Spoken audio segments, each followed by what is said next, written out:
Two back now. Two of them. They're racing really hard. Be careful with them, guys.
Coming.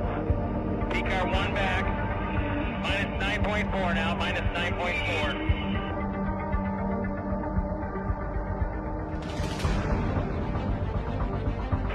What do you want me to do? It's up nice and priceless. At it. Hold on. We're looking at it. I'm jumping in. You're looking at the bed. I'm taking to the rear. Hit this lap. Hit this lap.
No breath, no heartbeat, just static remains.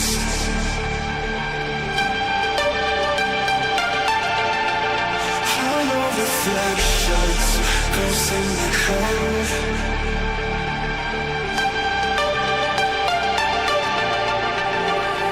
So come burn down my escape. I wanna feel it, come drag me into the void. Let my circuits decay. I'm sorry, but it's too late. You never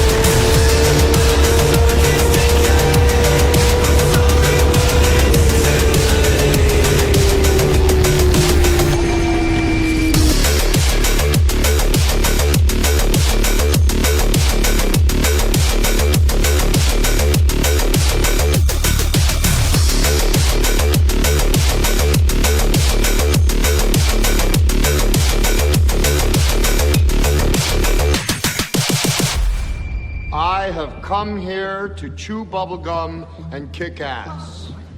And I'm all out of bubblegum.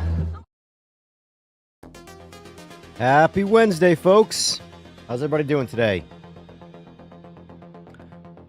Oof, I am still waking up, and I've been up for a while. So I had a pretty hectic, by hectic, my own doing, since the podcast ended. I haven't even attempted to play a video game, that's for damn sure. I got my track racer rig that came in during the podcast. I started building that, and I pretty much round the clock have been working on that outside of working itself. So yeah, I am, I got a good 8 hours sleep last night too, and I don't get 8 hours of sleep. And let me tell you something. I need 8 hours more. Anyway, how's everybody doing? Alright, so let's see. Oil Slick, you are first. Coming first is never good, says Craig, or so I'm told anyway. Stop it. Let's not pretend you've never gone first. I don't want to hear it. We all have. What's going on, Trev? And yes, very dramatic music. I will always be into dramatic music. It's the best music. You're also tired, Slick? Yeah. What's going on, Shadow? Oh, man. So I do have a poll going on right now, basically. Were you happy with the Aris podcast? Yes or no? You know, if you weren't happy about it, what weren't you happy about? You know? But we are going to be playing some Project Motor Racing today. We're going to start off with a little bit of talking, and we're going to talk the whole time, obviously. That's kind of how this whole streaming thing works.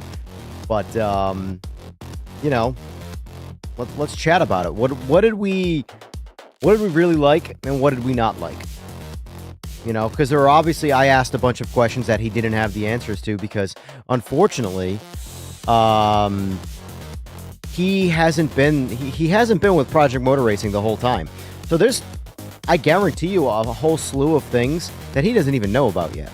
You know, he is in a very, very high position of accumulating a lot of information about the game. So that's why I offered to do a potential, you know, play session with him where we point out some of the bugs to him directly and have him experience them directly, as if he's just playing the game. Also, if I scratch my head a lot today, I have a sunburn on my head, and it's in the itchy stage. No longer stings, it's just super, super itchy. I have behind me here my new wall of shame, as I call it. My lack of commitment, or my commitment issues to a certain wheel.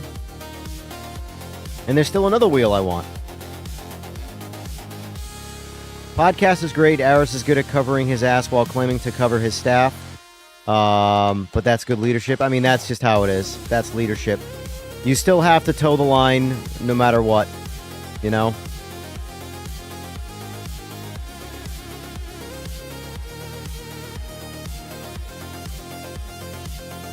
Let me boot up PMR right now and see what we got in there for ranked. I also reversed my button boxes here, so my one that controls the stream is now on this side because I didn't want to have to poke things under the camera. But now I have my stream deck over here, you know, for the... A few moments later. There's definitely going to be a getting used to everything in the rig period of time here. I'm going to have to get used to driving in it.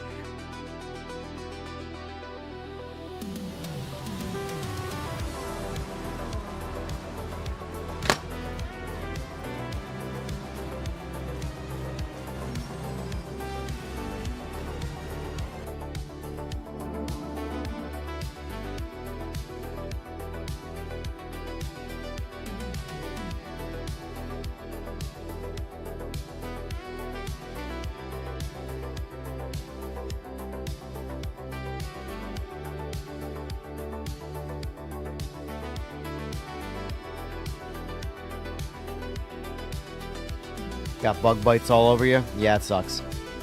I don't have any bug bites.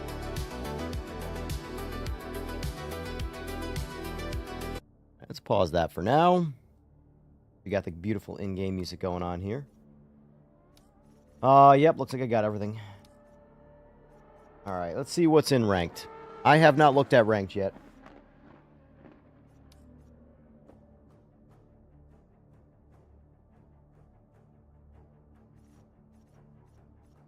Hey.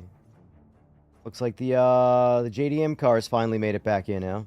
Into rank, that is. That's good. That's full-on commitment to... I guess they're back. Because they were announced that they were back before, but they were outside of... They still weren't in ranked. But looks like we got it there. But they're all on... I mean, Takumi is not bad, I suppose, but... God, so the wireless receiver for this mouse is in a bad spot. It stutters all over my screen like it's stuck right there. It's stuck. Oh, it's so bad. I'm gonna have to figure something out about that. Look at this. The mouse keeps getting stuck. This spot seems okay. All right.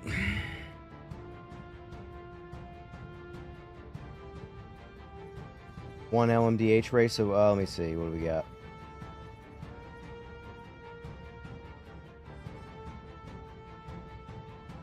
I assume that 11 a.m. is Western time. Or Pacific time, not Western time. Western to me. Yeah.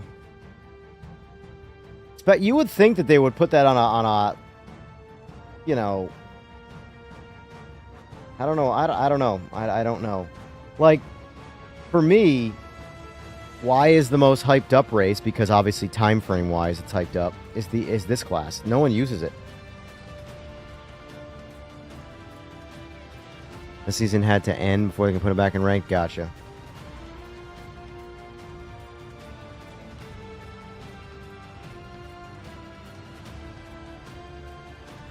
So realistically, NGT down to SC70, and at least on this screen, is you gotta like a lot time for.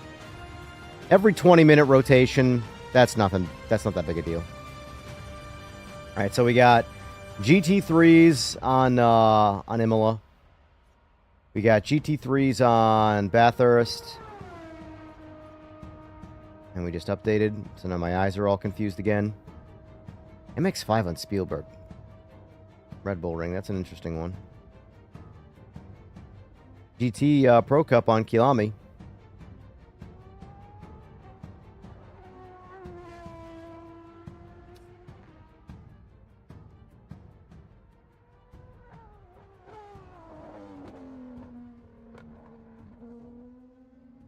Should be twice a day minimum.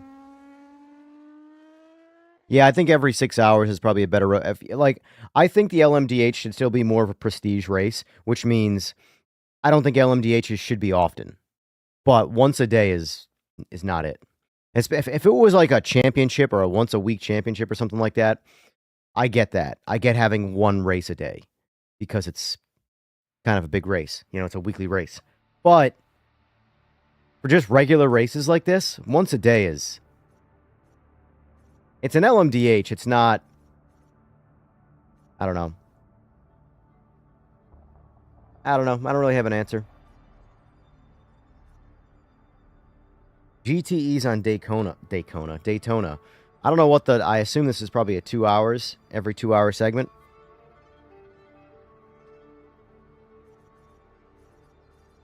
I was hoping, by the way... When I asked Aris, what do you think is the worst aspect of the game so far? I was hoping he was going to say ranked. And he said immersion.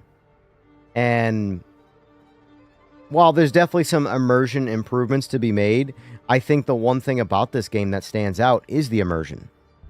You know, now he's probably talking specifically to some of the car's physics, because you have to remember, Aris comes from the physics background. That's his jam. That's what he nerds out over, you know? But for me, I rather like the physics. Not everything in the game feels great, but a lot of the things do. And I was really hoping he was going to say ranked sucks. Got to talk about track limits. Yeah, that's a thing. But the thing is at least track limits don't move. You know, track limits might feel like they move, and that's you know, ping. Unfortunately, that's ping doing its thing. But as much as I think that there are spots where track limits need to get corrected, at least there are no variables outside of your basic ping. The track limits don't move, you know? penalty system is more important, in my opinion, than track limits. The stability of the net code is more important than track limits. The collisions, this is my opinion. I know a lot of people don't agree with me on it, and that's fine. But collisions are definitely, they need to be a higher priority, I think. Like, they really needs to be someone in the room saying, hey, these collisions are bad. Like, bad. You know?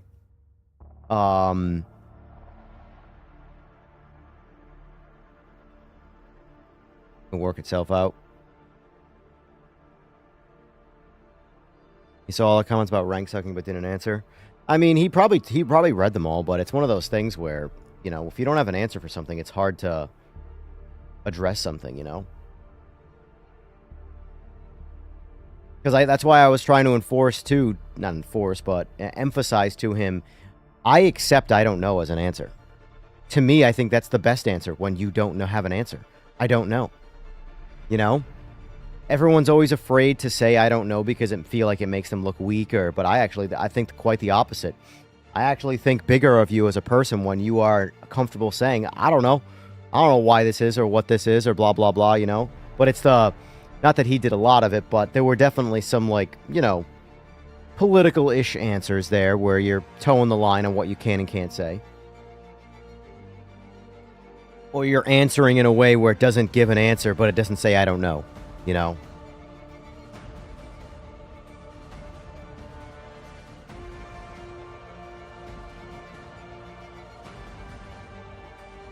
But yeah, there was only one person registered in that GT race, so I didn't even bother wasting my time. I mean, we got GT3s on Mount Panair. Like, this is the thing. If it seems right now that if you want to play ranked in PMR, it's GT3 and GT4 and MX5. That's it. That's what you do. Which, okay. That kind of sucks, but that's fine. At least there's some people playing. There's something to do in this game from a ranked standpoint. But there's no doubt with players. I mean, here's the thing. Here's what you got to understand. It's easy to blame the player base for the game when it comes to people playing it, for example. But if, let's just say hypothetically, we gained 10,000 players from where it's at right now, and our concurrence went up to, I don't know, 2,000 players a day, right? What do we think ranked is going to look like? You're just going to have a shit ton of splits for GT3, a shit ton of splits for GT4, and a shit ton of splits for MX5, and you're still going to have one or two splits for other classes. So it will help. But at the end of the day, GT3 is still going to dominate. It's the Me Too car. I call it a Me Too car for a reason. You know, it's what everybody wants. It's a relatable thing to real life. Because at the end of the day, you go to a dealership and you buy a Mustang. Well, you think in your brain, I could turn that into a GT4 or a GT3 car. It's relatable. You don't look at your Mustang and go, I'm going to turn it into an LMDH car. You know?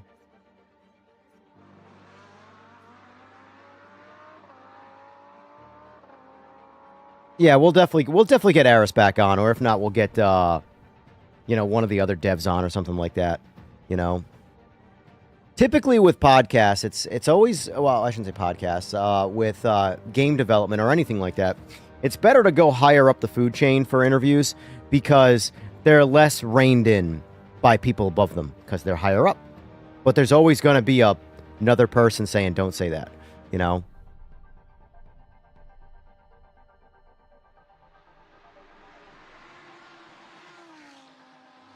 Bad collisions saved you. I mean, that can happen, but at bottom line is it shouldn't.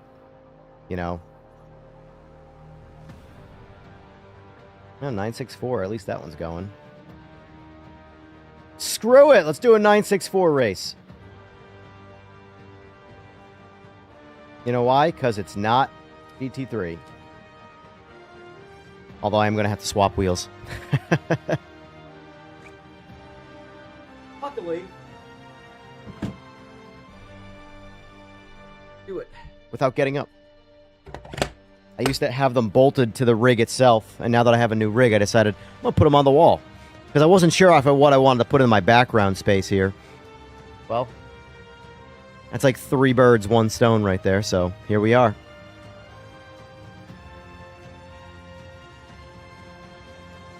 What's going on, Texer? Do you blame the player base for their complete shit driving? I think we really missed out on asking about the whole rank structure and moving out of Death Division. No, I don't really think so, because I could tell you I know the answer for that. And I was just curious as to how, like, the priority. Like, here's the thing. Every complaint anybody you can think of, right?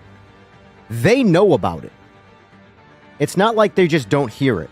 But it's a question of those complaints, where they fall on the priority list for getting them done. In my opinion, after Join in Progress comes, and you have to understand too, netcode is one of those things where that's not going to be a, it's just fixed. Play any game right now on the internet. Netcode sucks always. It will always suck. You can't make a bulletproof netcode where there's 300 ping between people and everything be working out great. It just can't be done. It is a limitation of the infrastructure. It just is what it is, you know? But it can no doubt be made better. However, what will make this game better in every single mode you play it in? Single player, custom lobbies, ranked, you name it. Netcode isn't going to fix all of those. However, collisions will improve every single aspect of gameplay in this game. It will make collisions will feel more natural, more realistic. Right now, 50% of the time, the aggressive player doesn't get punished. You know? Because there's all sorts of weird netcode bugs that can get people to, like, I've seen someone multiple times post it up on both my Discord and the PMR Discord.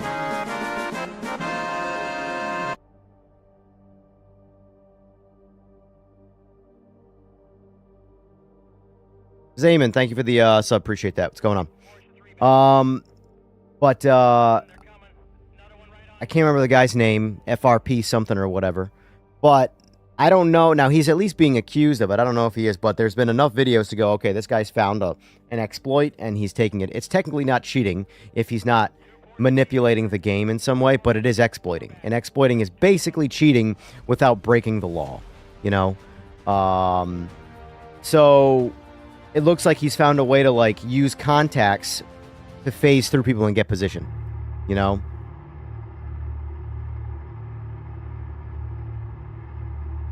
All right. Oh, we got the wrong dash. Hold on.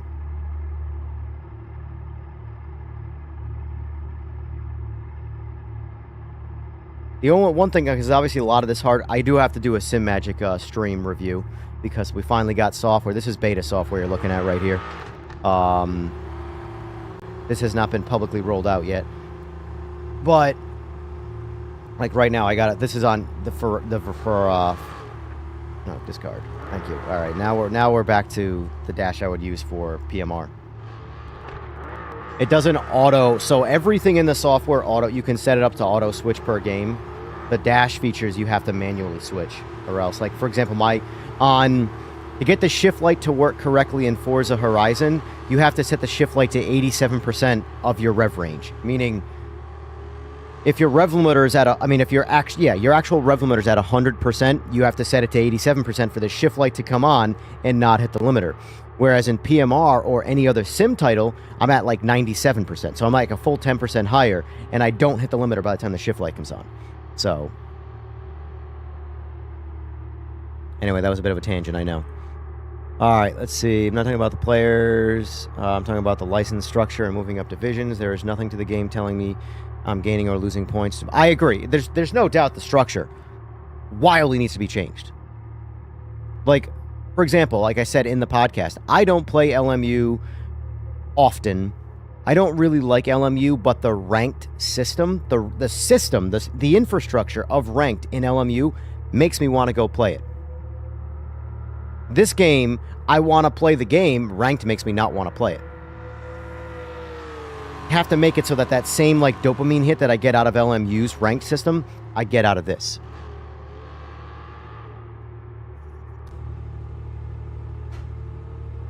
Four players.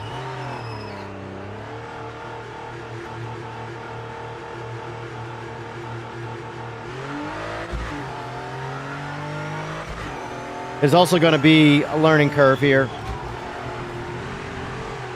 of getting used to my new rig, because everything's in a slightly different position. And you all saw how the Sim Expo, I couldn't drive anything at the Sim Expo. Although, mind you, there wasn't anything I was going to be able to do, but that wasn't getting used to it. I had to move so many things around at the Expo. The pedals were way too far away from my feet, because I'm pretty sure they were set up by Ryan, who's like 1.5 feet taller than me. And it's all, well, it looks like it was mostly legs.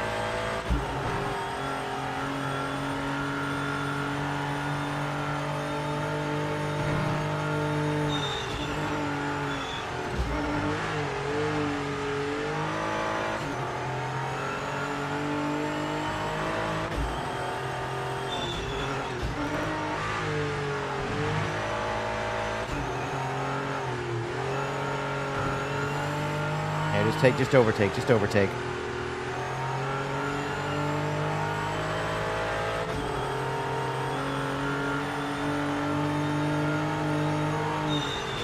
Remember, you need to get the tires and brakes up to temperature before you can start to push. I'll tell you when.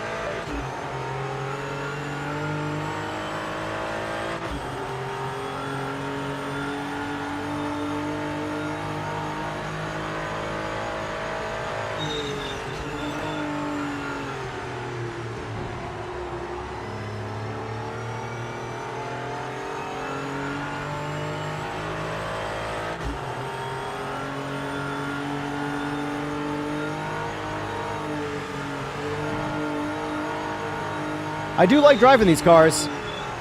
That's for sure.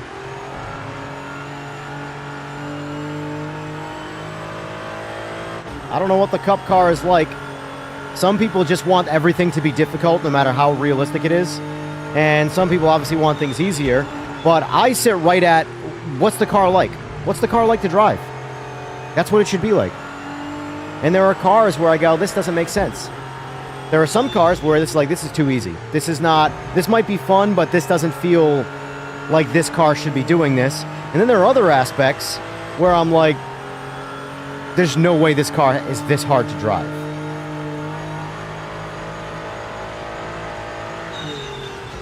Yellow flag. Slow down now. 5 minutes left in the session. Tires are still cold. Impressive stuff, mate. That's the fastest lap of anyone.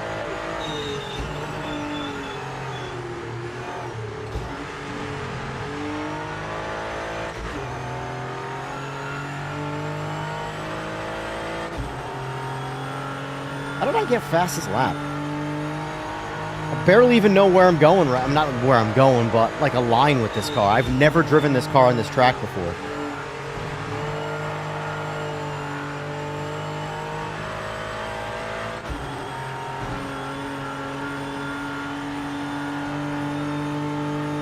I'm definitely much more comfortable in this rig, because this rig is committed completely to GT positioning, whereas my FGT Pro, I was in more of a hybrid between F1 and GT.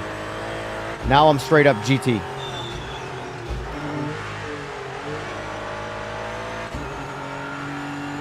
I lost a bunch of time on that turn. Went way too soft. Way too soft. You could buy the old rig, but you gotta come get it, because I won't be shipping it. It's like 140 pounds. Yeah, I blew it. That's fine. I don't care. We got my qualifying in. If you overtake it, you overtake it.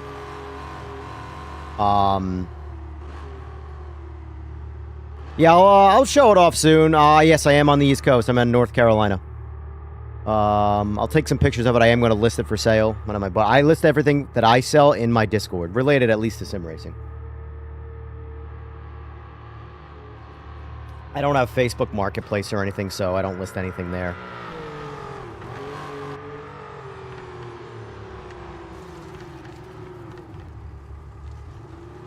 Where are you at, Fallujah? Here's the bathroom quick before this race gets going. Upstate New York? You seem like a New Yorker.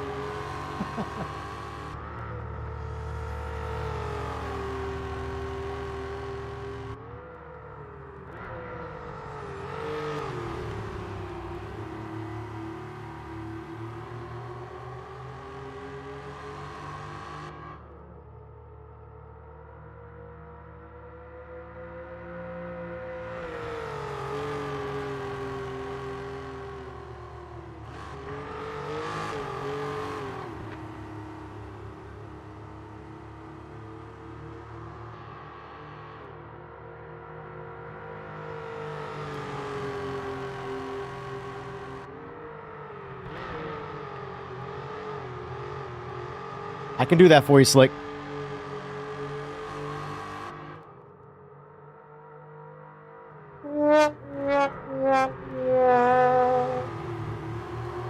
You've been called a Yankee? Well, I mean, for what it's worth, I'm technically a Yankee, too.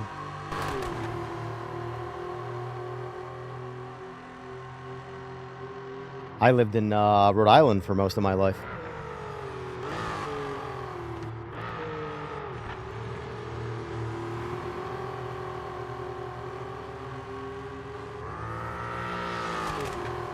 I'm walking here.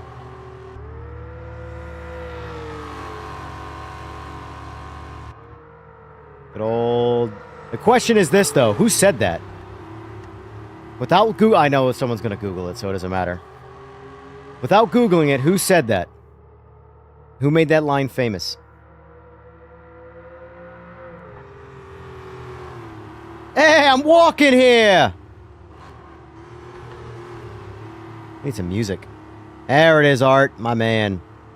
See, I know Art's an old head. I know he didn't say it. Nope, it's Fallujah. It's Hoffman.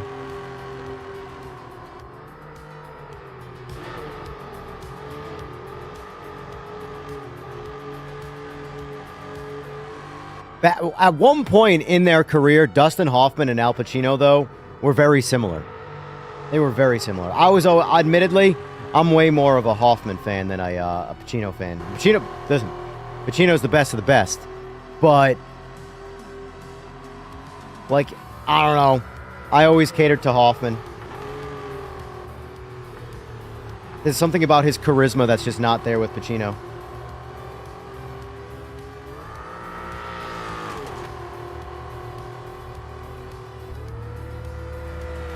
If it weren't for Hoffman, think about it like this. If it weren't for Hoffman, we would have never gotten Mrs. Doubtfire.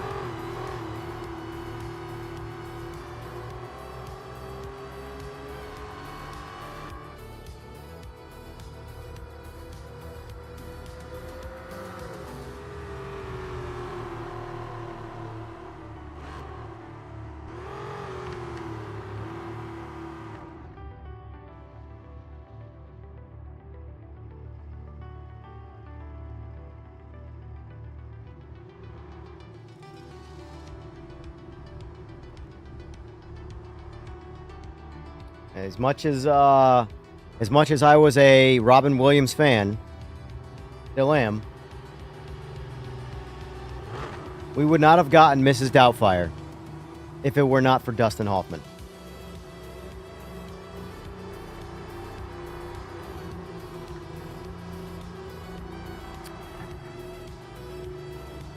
Turn the AC out. God damn it. I'll get used to this one day. It's weird. You're cold before you get going. Even just moving the wheel around, now I'm hot.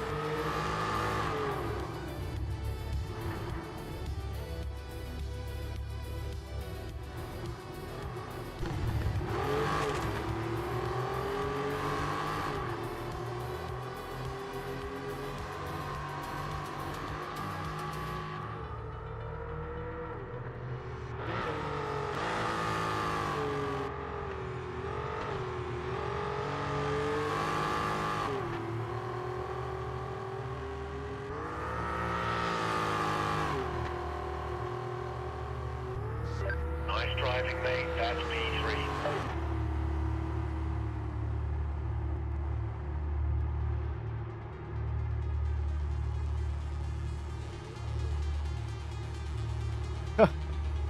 One guy's DQ'd already. Lame.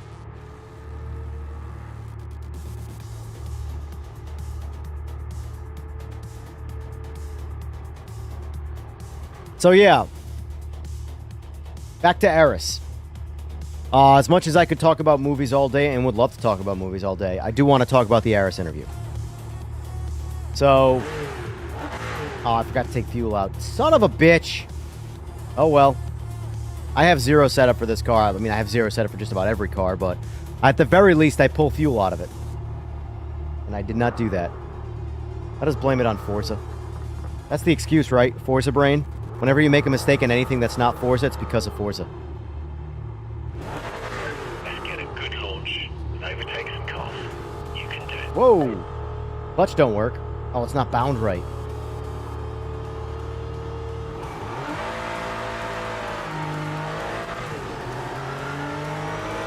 I almost got a penalty right there. Luckily, it didn't take.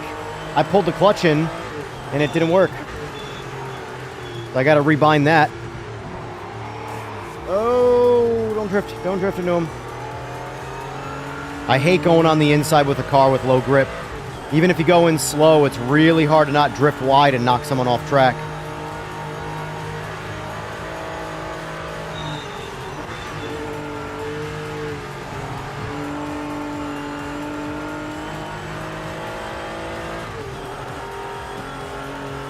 And that's another thing, too, guys. If you pay attention to Aris, Aris was a Miata guy. He said he doesn't have it anymore. I asked him before the stream started. If he says the MX-5 drive right, no one should question that. That's the reality of that situation. I have to drive the MX-5s because I haven't driven them since the 2.0 update, which made them really, really... So they were way too easy and boring before 2.0. 2.0 came out, and it was like, what happened to the rear end of these cars? Now, I've never personally driven a cup car variant of an MX-5, but I've driven tons of street variants of MX-5, like tons of them. And you can beat the shit out of those cars. They don't make any power. So you can really... Now, obviously, it comes down to what tires you have on it, obviously, which is why I say the cup car, because the cup car is going to have a specific tire on it, you know? And because I've never experienced the cup car tire, I don't really know what the grip level is going to be like. Because that's what people don't realize about, like, cars, which is pondering to me. Just changing the tire alone, the tire model in real life, not the video game, completely changes what the car is capable of. Tires are so important. And, like, I feel like that's like a no-brainer, like, duh statement, but... Oh, come on. That I don't agree with.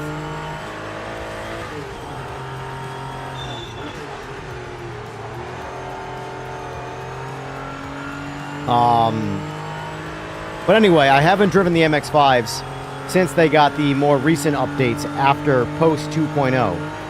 So I'll have to see if how they feel. All I can compare them to is street car versions that I've driven. Like I said, never driven a cup car. I don't know what the cup cars drive like.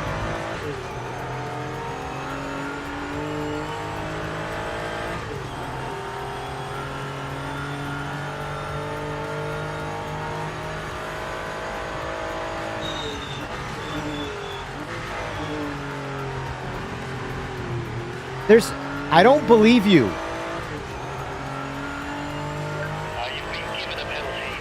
I don't believe you when that's... Now, mind you, I have plenty of problems with track pen. This isn't a track where, like, I just don't believe that I'm getting track limits where the game is trying to tell me.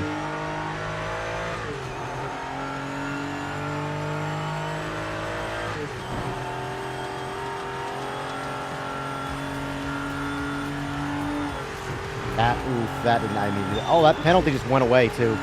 Wait, everybody just DQ'd.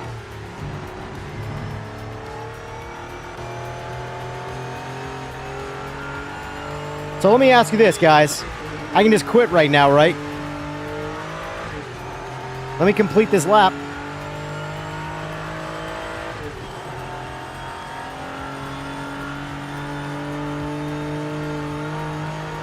gotta be kidding me, man. David Pratis, Reigns. Cowards!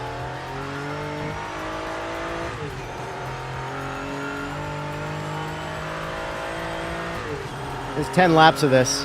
I'm good. What a drive. What a drive! Pay one, what a drive! Hey, I got used to this. I keep wanting to go over here to push buttons. Consolation prize. At least I got the fastest lap, even though it was a shit lap.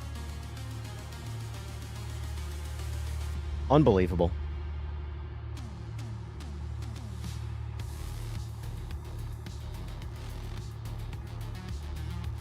Let me see what the comments said here.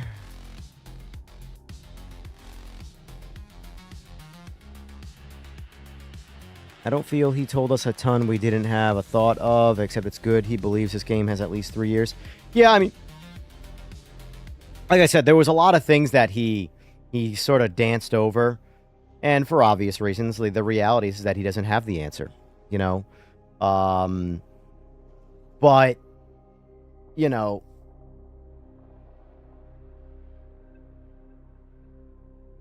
the thing is that he nerds out over physics.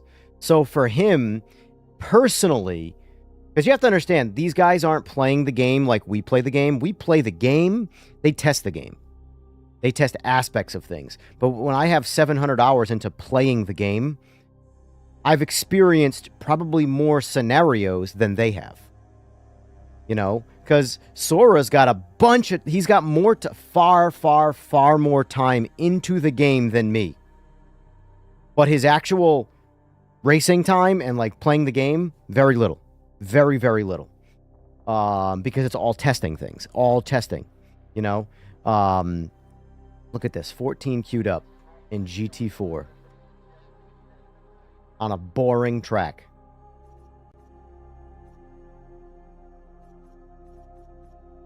And the next GT3 race is in 35 minutes. Because we fell out of the loop.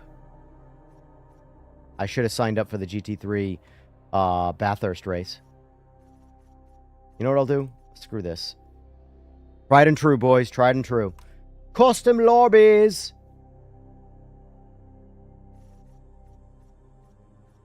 And 16, 19, 6... Alright, 29 people at least there. See if we can get more. Oh, I want to drive this car for a little bit.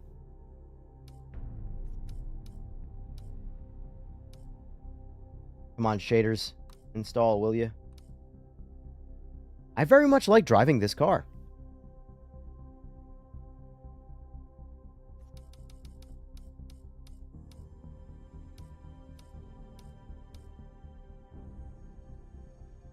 Oh, yeah? That was weird. The car didn't update.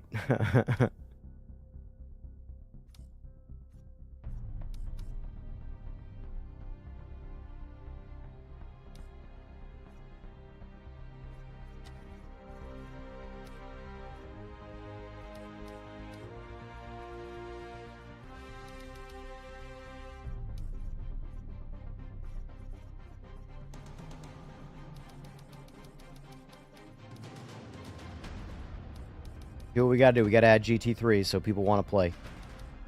Just how you gotta play this game, unfortunately. Here's the thing. Sometimes you just gotta bend the knee. And I'm bending the knee to GT3. Let's put them in the race. GTs are still gonna be the car I want to drive, but I feel like this is a decent lineup for people at interest levels. I could put LMDH in there instead of GTOs. It would probably do better. In fact, let's do that.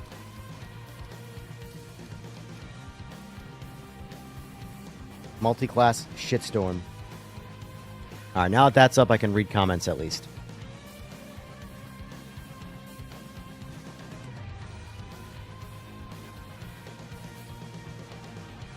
Your tinfoil hat theory is that Aris signed a 3-year contract. It's quite possible. Quite possible. Or is it starting to piss you off a bit? Why is it starting to piss you off? This could be potentially the New Yorker in you. Let's see. I hope he starts his Aris Drives live streams back up. That would be cool. That would be cool.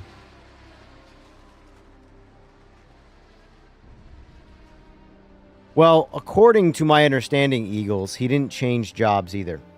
He took on the project as another title. So I don't think he's been in sim racing for a while. I don't know exact dates on things, but I think when he left Kunos years back, he didn't take another job in sim racing. I could be wrong, but that's what I think.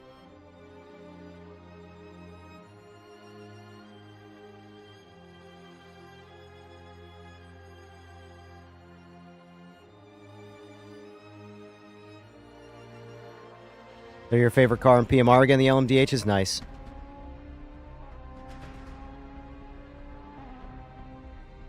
Well, I thought GT3 felt good. Not done, but good. Well, here's the thing. I think it's a big part of, like, because you have to understand, he's talking about his own game at this point. So, when he was talking about GT3s, as you would say, good, I was hearing far from the worst. Like, right? They're not the best iteration of GT3, but they are far from the worst. And they are far from the worst. But, without a doubt, they need work. And I can tell you that the current Porsche in testing that's not in the public build is the best GT3 experience I've ever had. But it does seem very specific to that Porsche. It's a very challenging car, but it's challenging in the right ways. I don't know how, but he said, according to him, I think he said after. Correct, right? He said releasing the GT3 update after the DLC, which drops in 20 days. So it sounds like they got a lot of work to do on those. So, I mean, that you could take that as a good thing or a bad thing. You know, it's a good thing that they're going to put that much more time into it before releasing it. But the bad thing is, that's a while away. Yeah, at least a month, you know?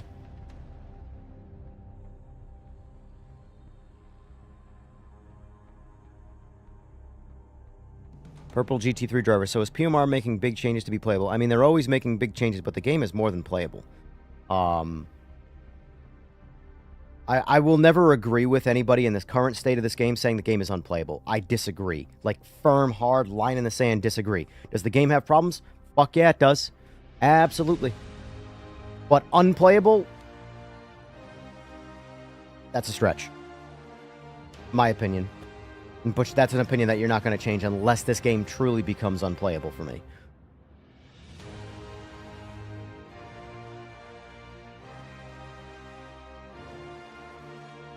That's the issue with too many... Well, I don't think it's an issue with too many options. It's not enough players. Like, here's the thing. If you take away classes of cars in ranked... I know this keeps coming up for debate, and I don't understand the line of thinking when people say they should take away classes. Nobody's playing them. Why would taking away a class that nobody's playing make more people play the other classes? They're playing the classes they want anyway, which is GT3. Taking away... Now, don't get... This would effectively, and it would go over very, very poorly, but you would easily either, well, lose the rest of the player base in ranked, or force them to go drive other cars by eliminating GT3 from ranked. I wouldn't do that. I think that's just bad. That's just bad game tactic. But, because they're so popular. You know, but the reality is taking away classes is not going to have just more players in your class because they're only playing the same classes. GT3, GT4, MX5. Those are your races. MX5 is the most popular race on ranked race on iRacing, MX5 racing, most popular race. And GT3 is the most popular race in the world from a interest standpoint. You can make the argument F1 is, but I think F1 is so far from feasible for most people's reality that they go, yeah, that can't happen. But I think a lot of people get into GT racing because they think, well, maybe I could do this in real life if I get good enough at this. You know?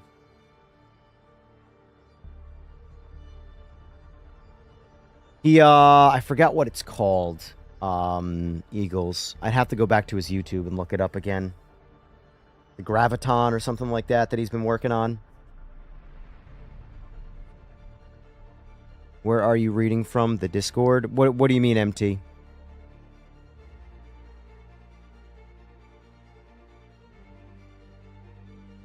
Pretty sure purple is an ACC guy too. I mean, that's fine, but I still don't say this game is unplayable. Far from it. You know? Game is very, very, very playable. But it has problems that need to get fixed.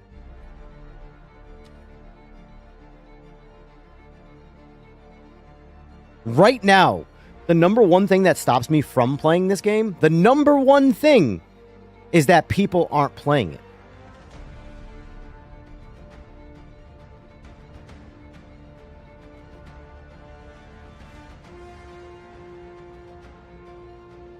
You don't see the questions that I'm answering? Well, that just means that someone probably has you blocked in the YouTube chat, that's all. I don't know who. I'm reading everything right from YouTube chat. You're on iRacing since you built a PC? Gotcha.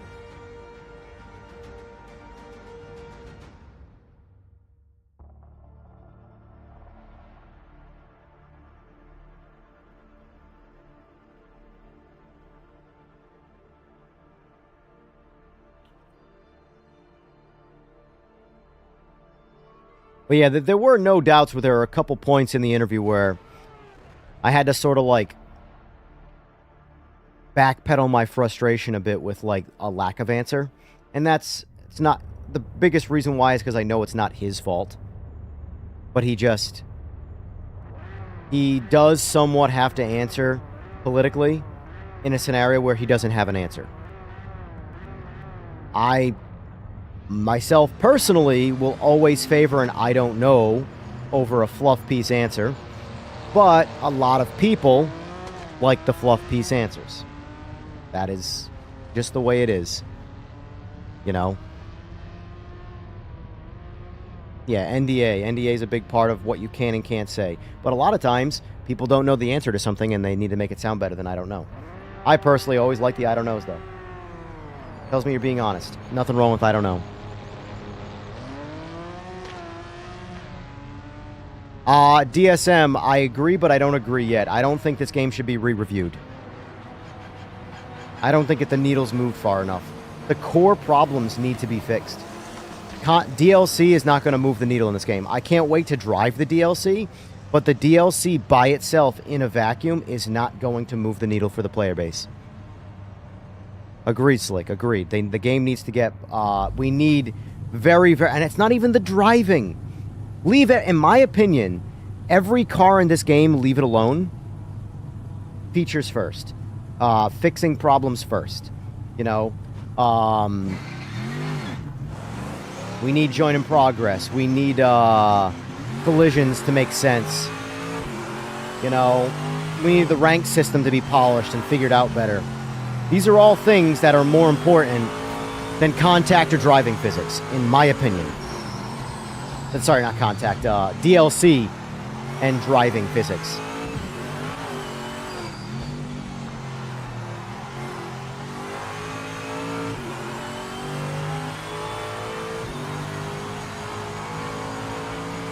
They definitely will not, Slick. No car in this game is going to remain exactly the same forever.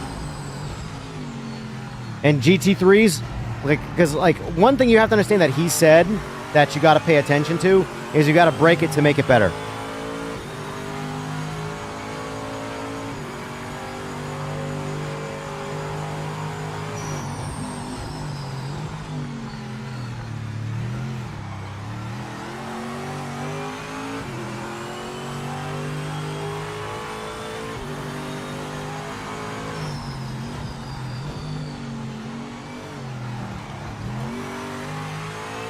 It's kind of like, the best way I can explain it is like, how do you find maximum strength medication?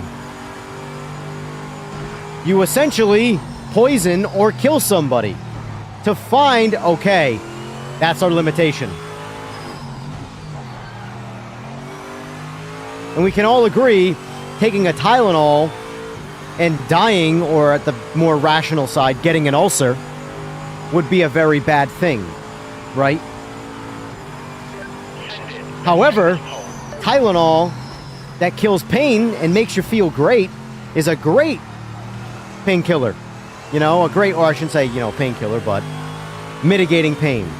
So the point is that to find the perfect balance, you need to go past it and ruin it. That is something that he said, and he said this to me at the expo too, that I very much agree with and I like to hear. But the downside to that is it's going to be a bumpy road, you know?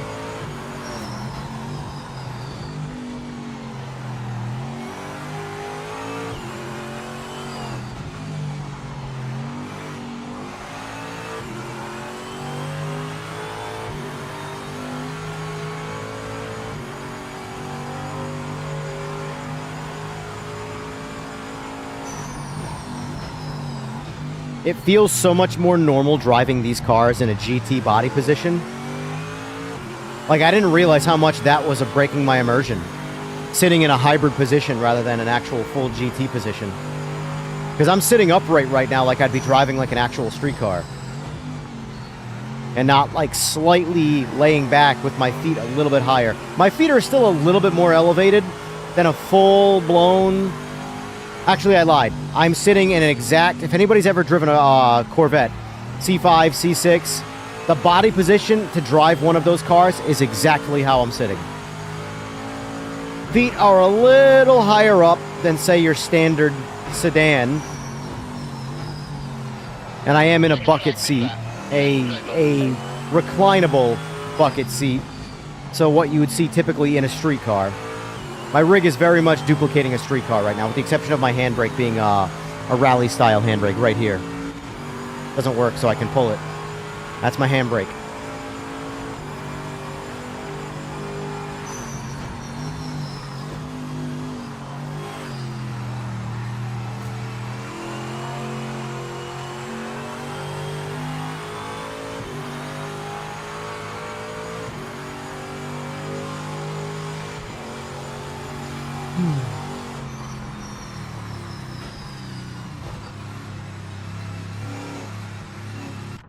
Oh, they definitely... Here's the thing, Purple. They definitely released it too early, but that's...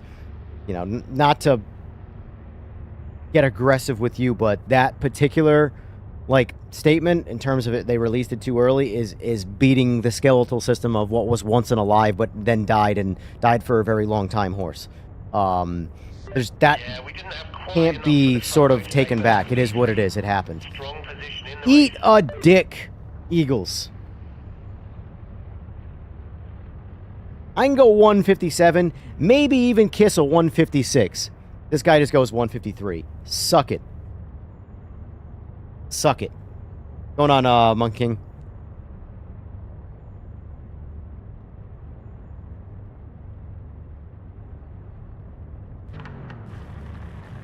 And yes, agreed. This is a very common trend. Like, if you're into, especially into PC, the problem is that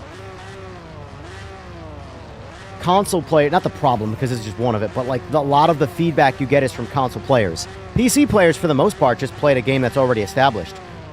The average PC player, like normal thinking, not emotional PC player, goes, yeah, there's some good there, but I'm going to go back to playing the game that I was playing and wait for this game to further get flushed out. That's your average PC experience, or PC player's experience.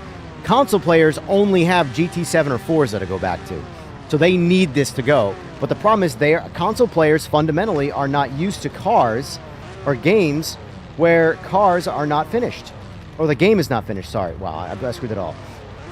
Console players are not used to games where the games are not finished on release. That is much more of a PC problem than anything else. Keep focused. Let's get a good start. Take some of those cars off the line.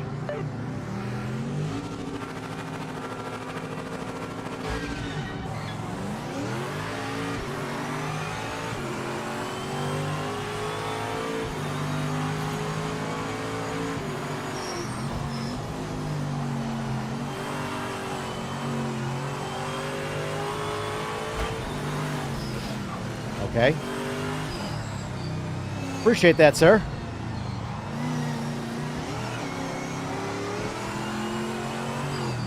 Like, I was all the way inside right there. I don't know where you wanted me to go, but... You know, we asked for a very long time to have radar in this game. We got radar, and that was a radar moment. It's all good, though. It's all good. Shit happens. Video game. Remember that. It's a video game. Now, this is the part where Eagles just drives off into the sunset. Or in PMR's midday lighting issues, he drives off into the overexposed light.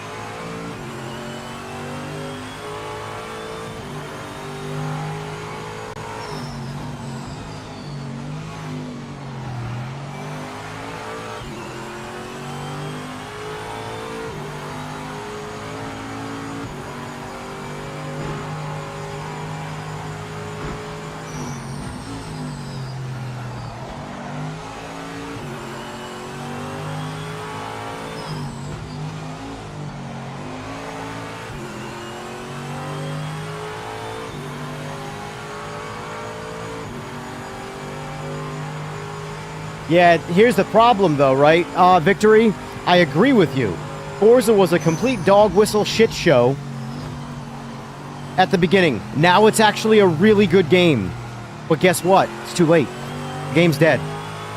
I mean, it might have had somewhat of a resurgence if the team didn't get gutted and the game essentially get hit end of life. But the reality is, by the time that game got good, no one cared anymore.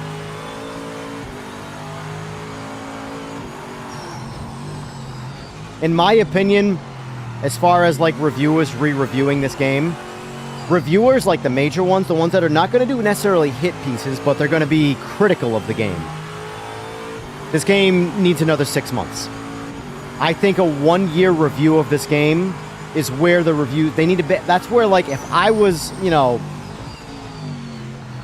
making decisions at Straight 4, I wouldn't necessarily want to put the game in the hands of reviewers until we knew factually,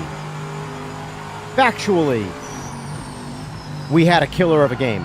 And I think this game has shown signs of it, but it still needs time.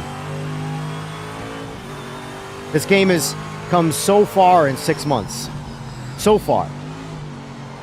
But I don't think having it reviewed in its current state will move the needle for the player base. It needs more. More reasons to play it. More dopamine hits, you know? Shout out, thank you for the sub.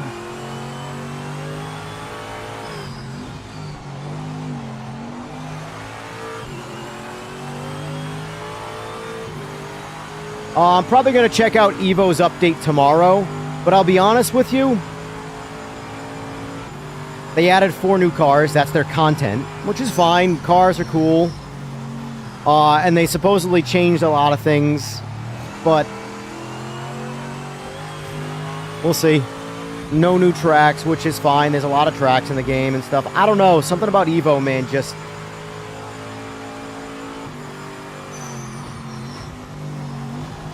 The driving in this is better. And the game runs better. Truly, this game runs way better than Evo. But, to be fair, they absolutely knocked it out of the park with, in my opinion, the absolute best iteration of Sebring. Sebring looks really good in AC Evo.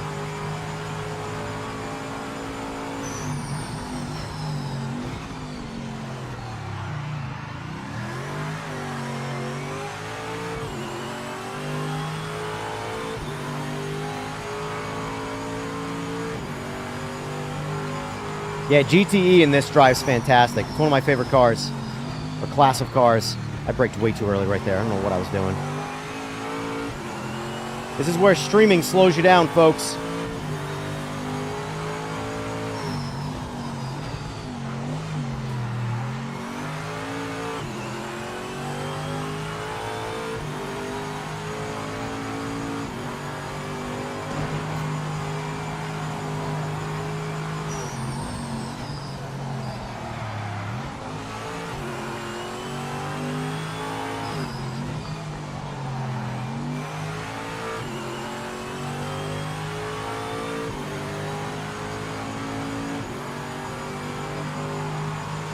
What do you mean is it classic already? Sorry, I'm skipping around on comments, so I don't know if anybody's talking to me or... Trying to race and read is never easy.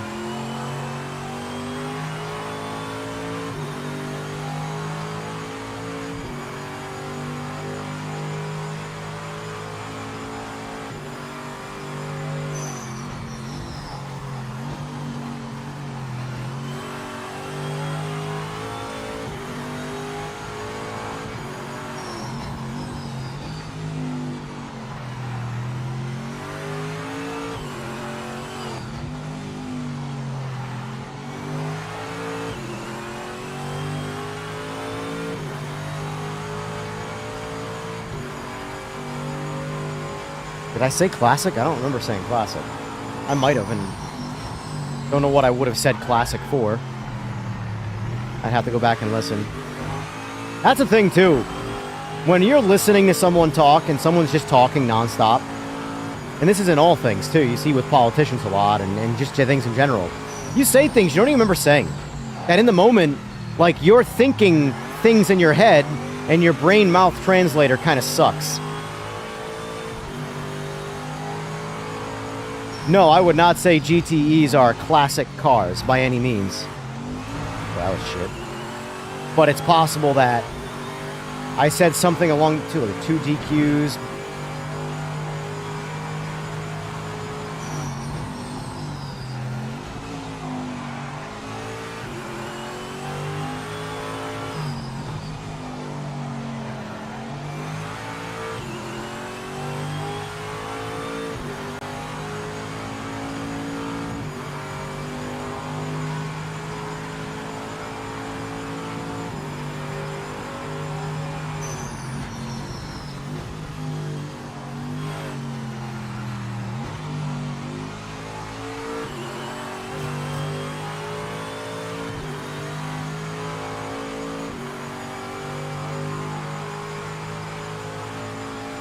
I'll be honest with you, I don't think anything's easier on controller, but that's just me.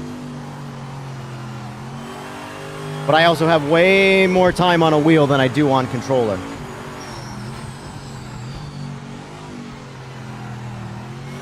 But yes, majority of people do play on controller on console. I say I don't know how, but at the same time, I did that for years. Years I played on controller only. Gran Turismo 7 was the first Gran Turismo I played on a wheel.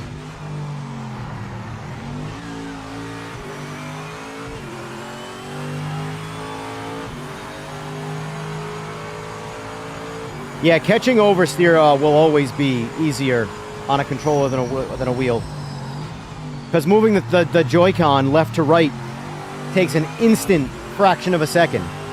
A wheel, well, if you're at 1080 and you're using all 1080, there's a lot going on there to get to that same lockout that you can just do with a Joy-Con, like, done.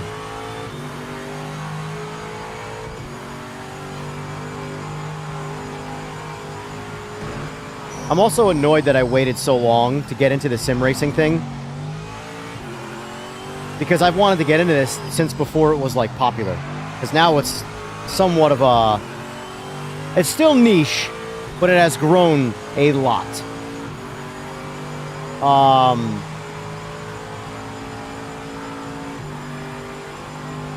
mean, I've had a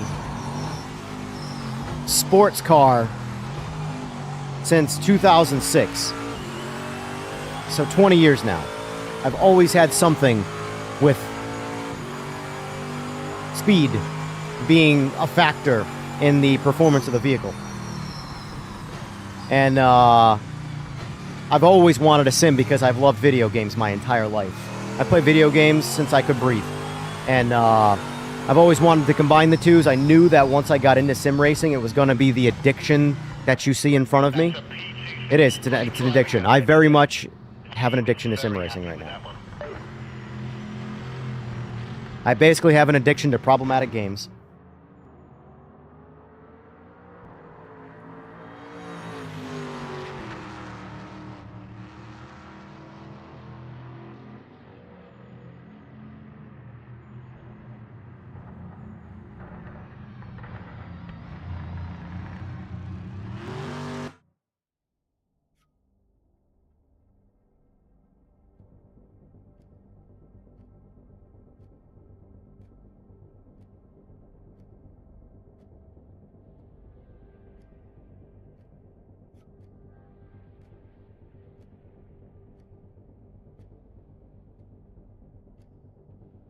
All your time was on COD and Battlefield. Oh, man, you poor soul. You poor, poor soul. You're way out of touch, Alex?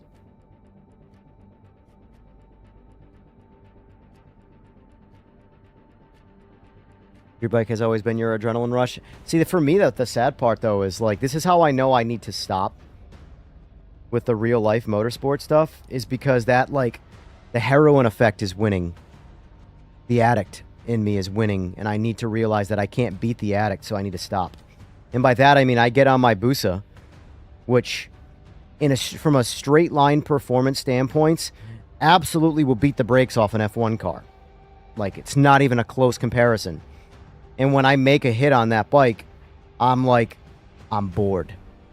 I need so much more acceleration to get that dopamine fix. The reality is that is not a practical thought process. So I need to just back off. And that's where I'm at. Wish that wasn't the case. I wish I could get on a scooter and get a dopamine hit. Although I will say, there is some level of dopamine that you get out of a scooter. Scooters can be fun. But, yeah. Another great competitive avenue is RC racing. Yeah, I could see it, but I played with RCs as a kid quite a bit. While they were always fun, it doesn't feel personal enough, you know? Because I'm not in the thing I'm racing, you know? To me, it's like horse racing almost. You're doing a little bit more than horse racing, yes, because you have some control over it, but...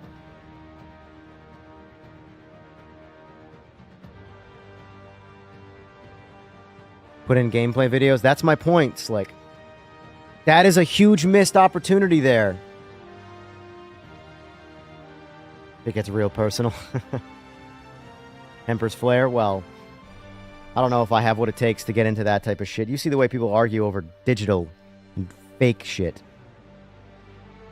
That's why I tell people all the time, if you think I've got haters right now that talk shit about me, truly, you have no idea what the racing world is like. Especially the street racing world. Street racing is...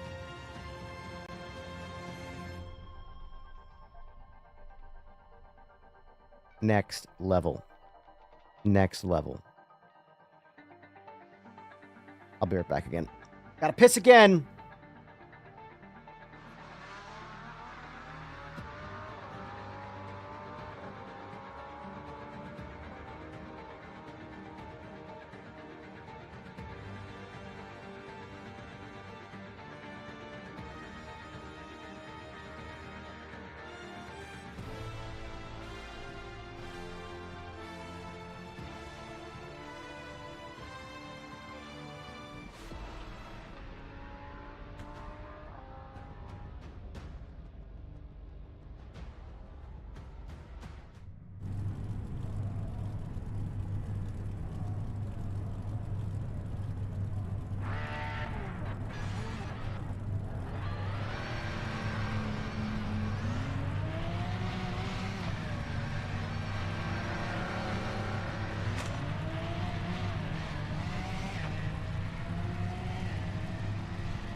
Okay, so let's get back to Aris again. We keep drifting away from that, and that's the point of the things I want to talk about.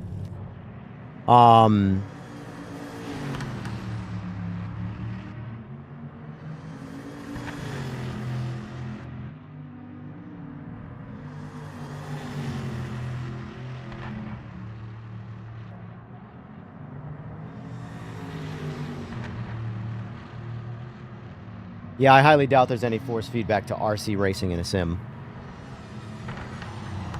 No one's going to program that, unless they just use the physics from a game. Even then, you're relying on telemetry from the RC car to tell the game what it's doing. I see no scenario where there's force feedback for RC racing.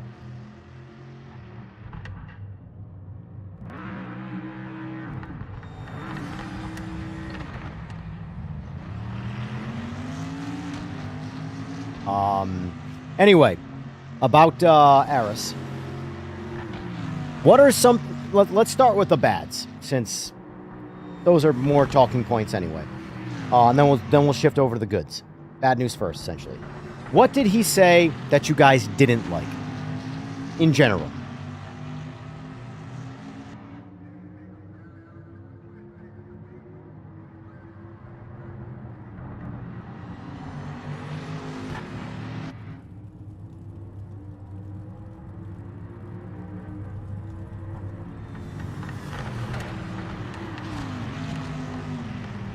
Ow!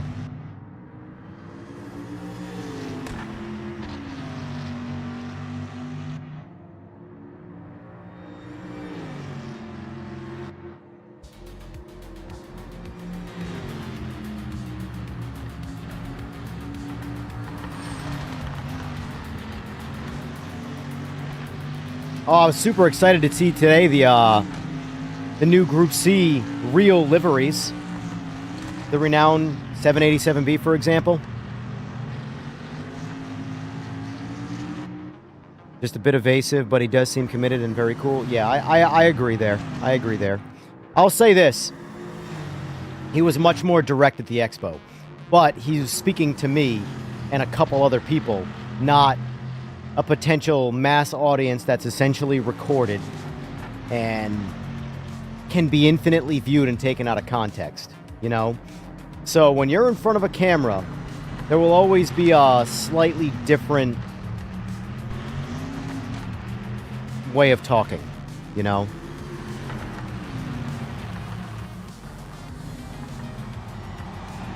I gotta scratch my head.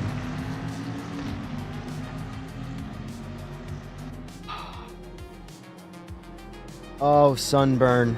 Oh, yes, this feels good.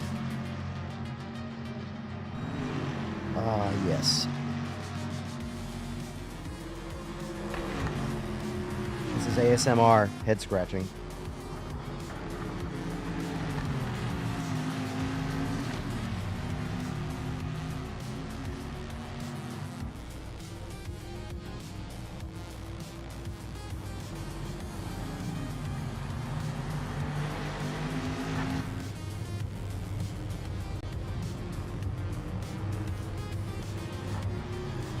Alright, do I want to use the round wheel or the GT wheel?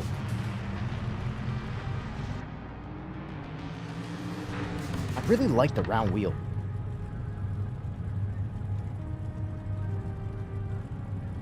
I think it's just because it's streetcar life, and I'm so used to streetcars. Triangle wheel? What's the triangle wheel?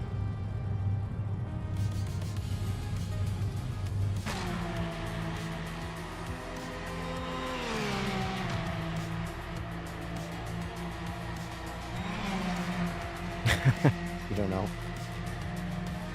Cool, thanks for your input, sir. Sir, ma'am.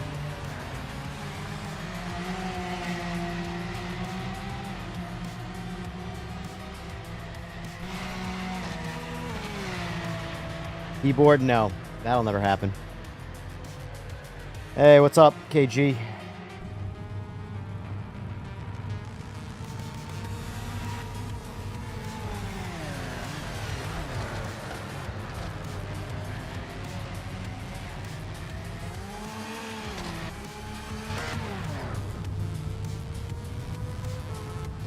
bad luck, mate. We didn't set a time.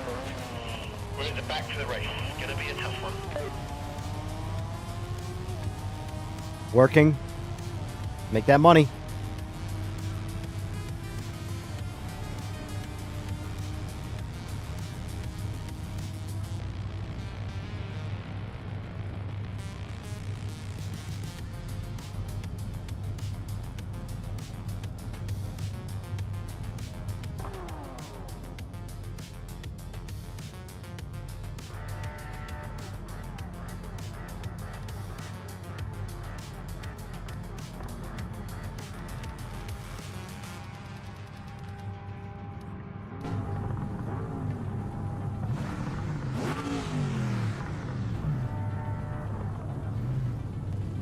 Weird, my windshield is misty or milky.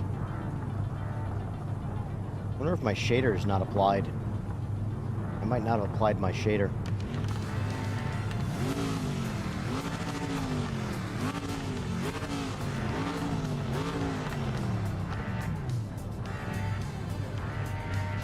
Let's get a good launch. Focus on those lights. Finish building your track.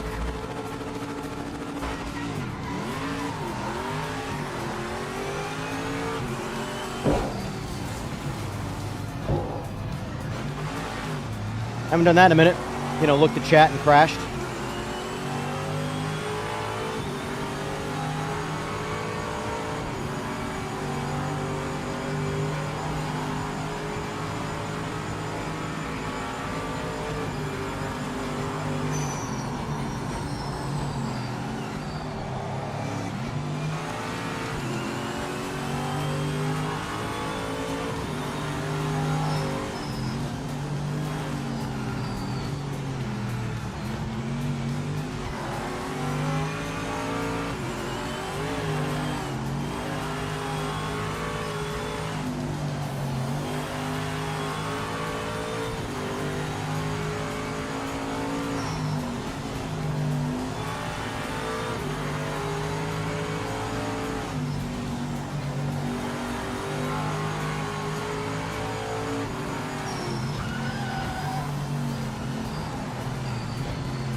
Overshot that.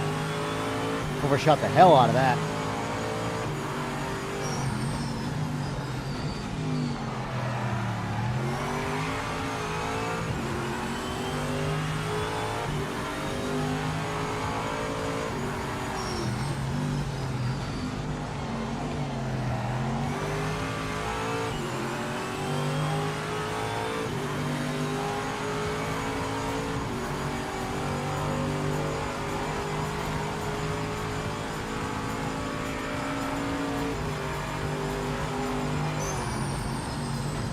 Yeah, Digital Foundry is more about mainstream video games, though. They really don't focus any on indie dev type stuff. And I know sim racing isn't indie dev, but at the same time, it isn't mainstream, you know? Like, Straight 4 is not a AAA studio making AAA games. The easiest way to know if you have a game that's made it, like a AAA style game, NVIDIA or AMD have a driver for your game, you know?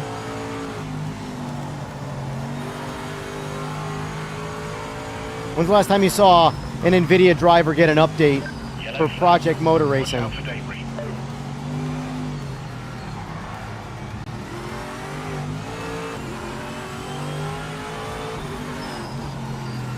Or any of them, for that matter. I don't think I've ever seen one for iRacing.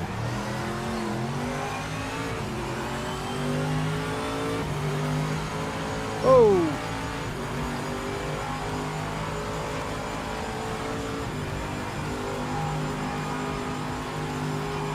This is gonna go bad.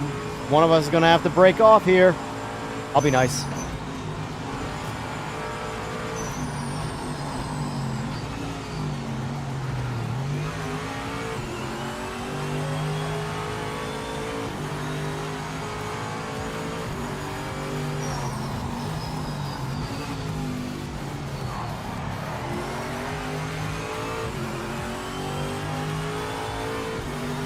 Yeah, but there's a good chance. Oh, he gave it away. Okay. There's a good chance that if I forced him to stay wide like that, and we were next to each other. If we both tried taking that corner at the same time, there is a good chance that I'll drift a little wide to make that corner, and it'll push him off the track. I know this because it's happened many times. The chances of us both executing that corner without contact would have been very slim. And the chances of one of us backing off and us both making that corner without any contact, those chances were very high. So I took the less risky of the two options.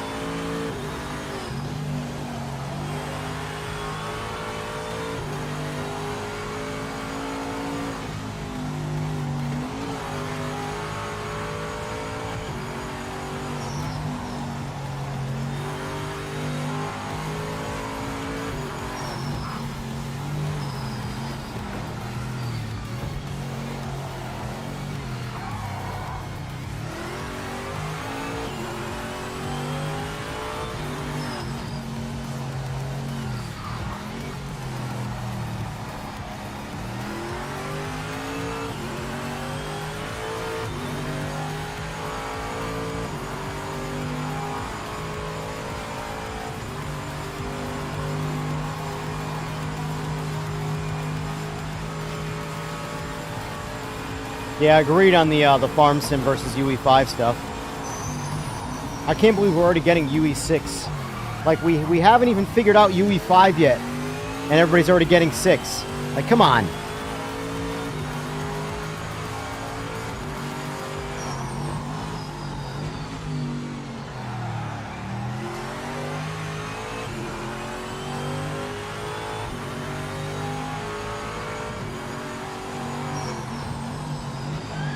Oh, shit.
Oh, dude, that crash at Monza. You know, it's so easy to complain about idiots online, but clearly the professional league is no better. Literally no better.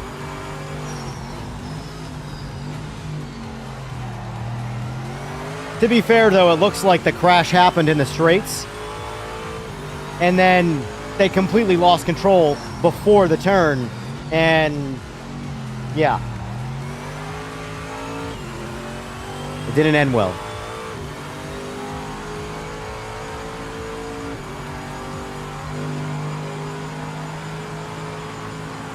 All right, so what did we like that Aris talked about? Like some points that really like, okay, that's good. I'm glad I heard that. You know, what was something that when he said that spoke to you and that excited you?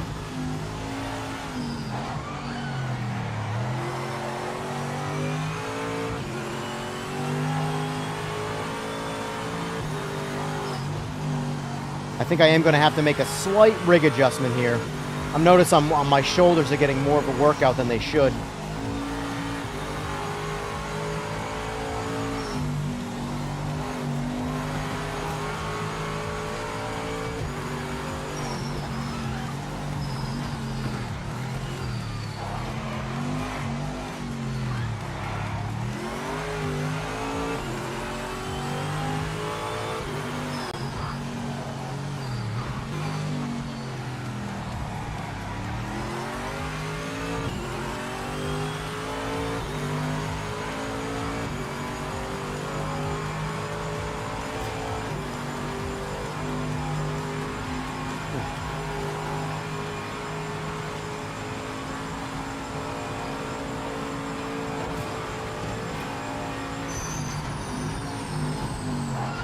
Oh, blew it. Fucking blew it. Oh well.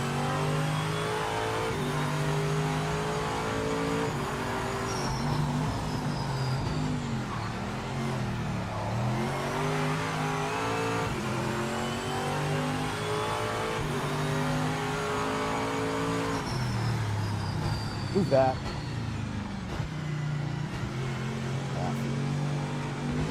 That's probably better. Get used to this.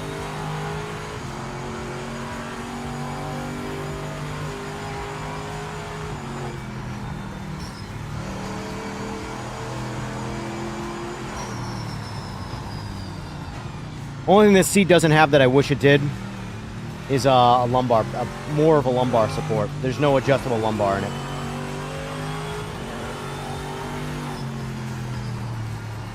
Like this seat position feels better for my shoulders, but for my legs to work right, I have to remove my padded lumbar support, which means I'd have to move my pedals back to use the lumbar support, but I don't want to have to rely on the pillow for my legs to reach the pedals.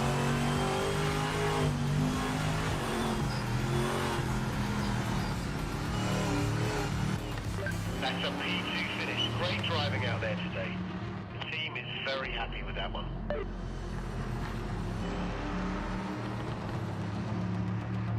Boy, the new rig is awesome. I'm loving this thing. I still got to make some adjustments.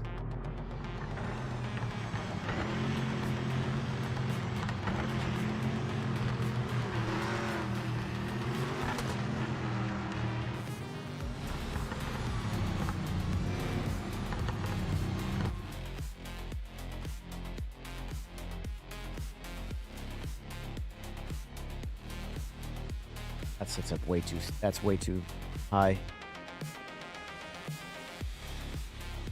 I mean, with a lumbar, this wouldn't be bad, but... Oh, that's too much. That's where I want to be, honestly.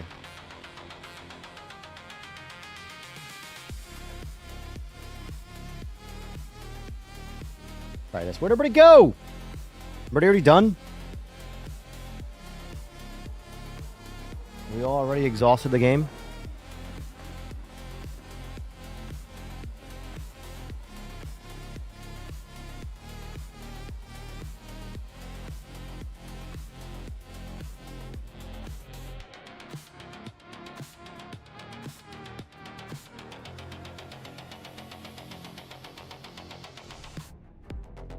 Chasing that perfect.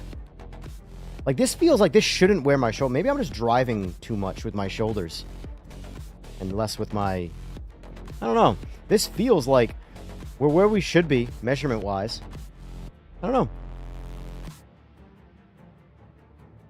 Best thing was his confidence the game will improve and be around for a long time. I agree. I definitely agree on that.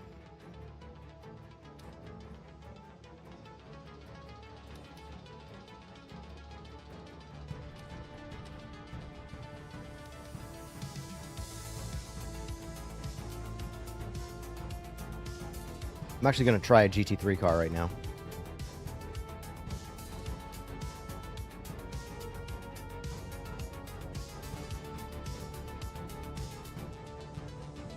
Yeah, AC Evo did have an update today. My plan was to try that tomorrow.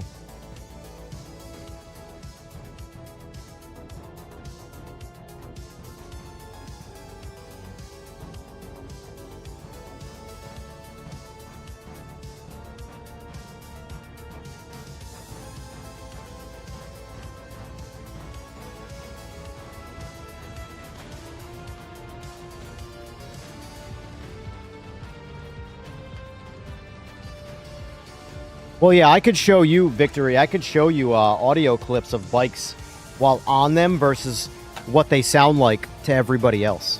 They do not sound the same, not even close.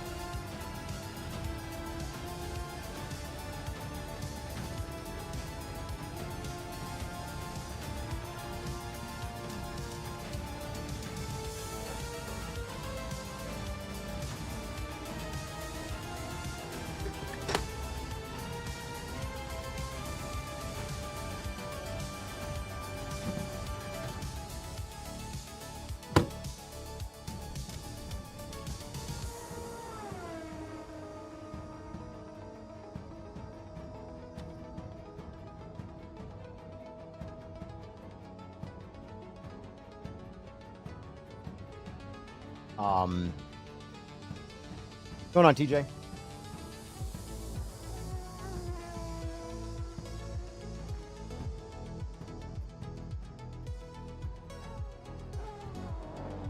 Citing creative differences. Now that's only for the for a select few people. No longer with the company.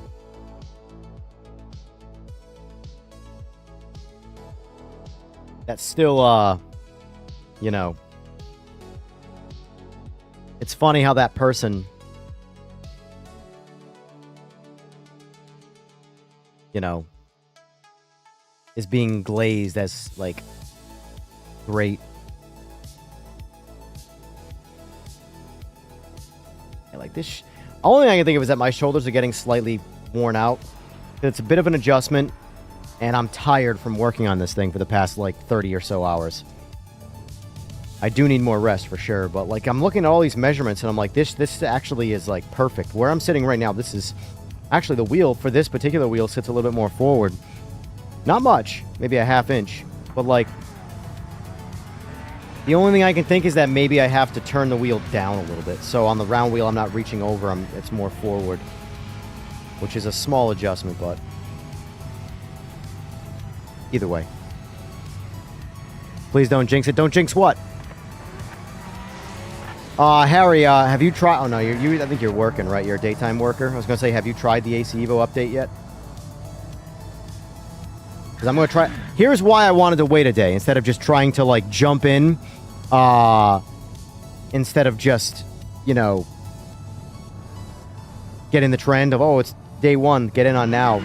Take advantage of those views. I'm waiting to see if there's any hot fixes.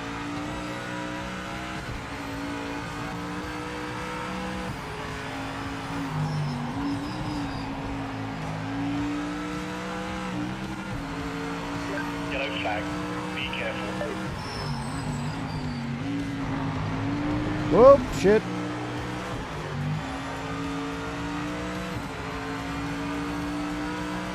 I think that's actually what's happening. I think I have to tilt my wheel a little bit more towards me. Like, down. Because when I'm turning the wheel... Oh my god, I'm not paying attention to what I'm doing here. Just go in front of me, go in front of me. When I'm turning the wheel, my hand is reaching, like, too far forward to reach over the actual turn. I'm gonna have to tilt that back down a little bit.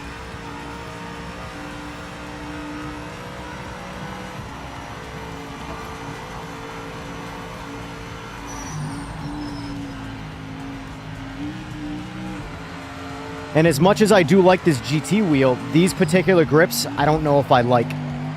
They're super slidey. They do have a rubber grip version. This is considered leather, but it's too smooth in my opinion. Even my gloves don't grip it.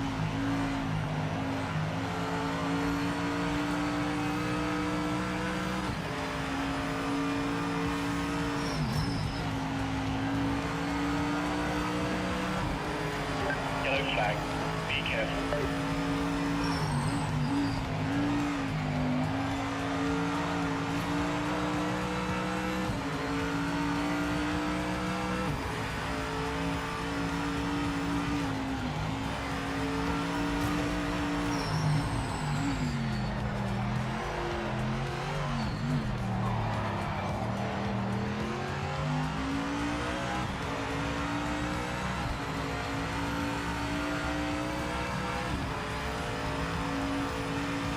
Nice, nice victory, nice.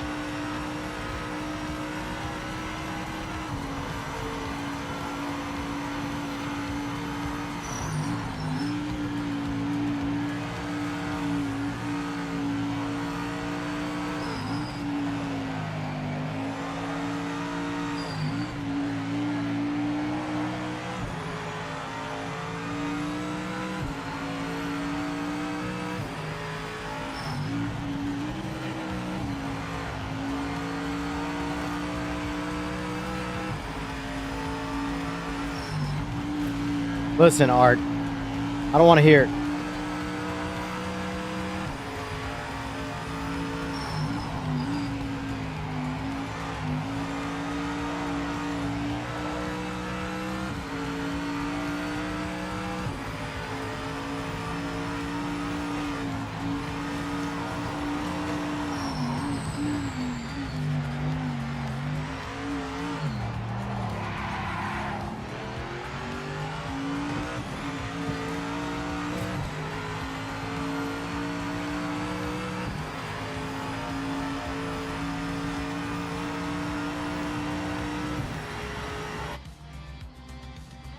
I'm actually going to go get my wrench quick.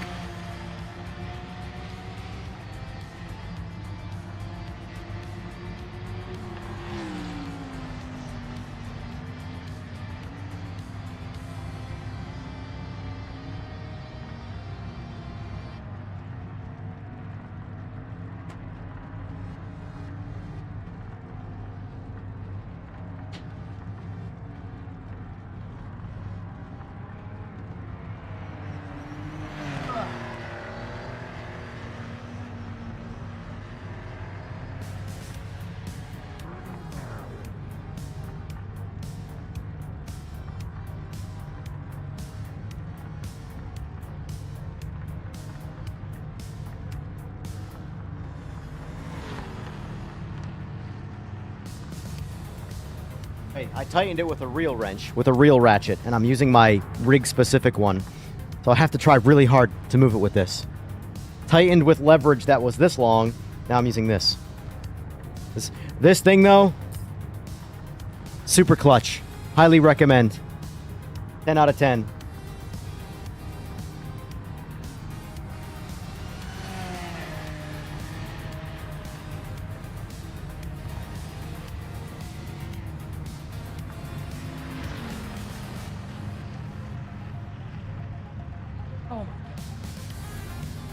There it is. Woo!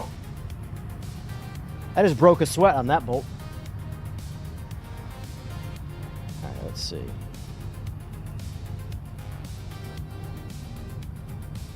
Yeah, as much as... It's weird because that seems like too low. But it's really not. From a comfort standpoint, it's that little adjustment. It's not this position that's a problem. It's this position. And that little bit is all it takes to overwork your shoulders.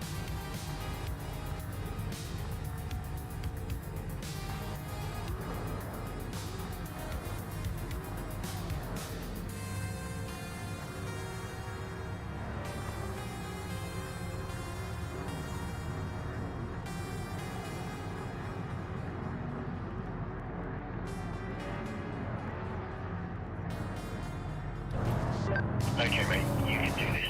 Let's stay up. Well, I'll let them race while I do this. Oh, Lamberto's in here. Let's watch Lamberto.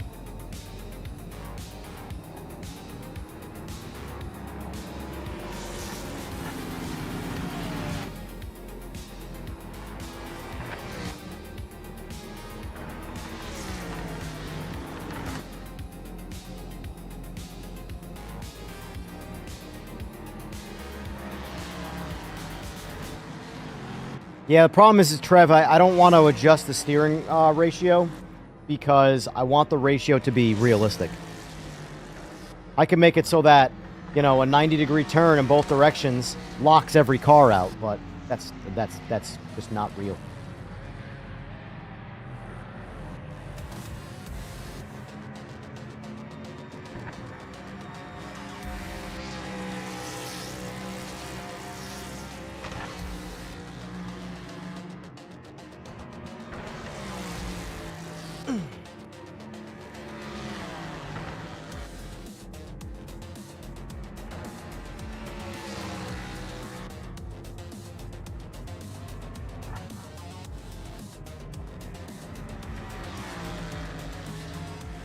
Telling you, you guys, if you're constantly making small adjustments on your rig, I know it's a really cool, popular thing to go with, like the toolless style stuff, but the toolless stuff doesn't work as well in terms of like rigidity.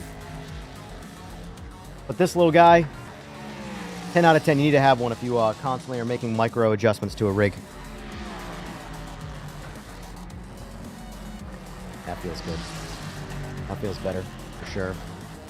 Because, like, the issue is that when I turn the wheel, my hands aren't staying the same distance from my body. I'm reaching forward to turn the wheel too much. Now, it doesn't take much. A half-inch adjustment like that where takes a lot of extra load off the shoulder. No, it's just like that. What is it? Holding 1 pound of the further away it gets, the more it gets exacerbated. The further out, the more your shoulder gets worked, you know?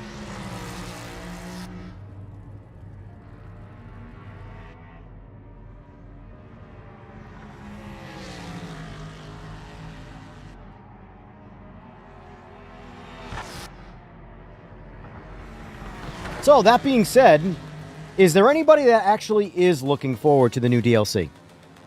Like, of you guys? I very much am, but let's face it, I think we can all agree, and I think I've told a couple of the devs too, that it's not going to move the needle for the game. Don't get me wrong, some people are going to like them, but if you like GT3s, you're not going to like them. I'll say that.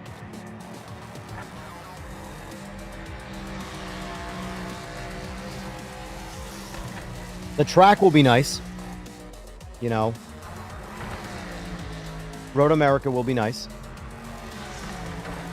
And if you haven't figured out that's what the track is, you haven't been paying attention.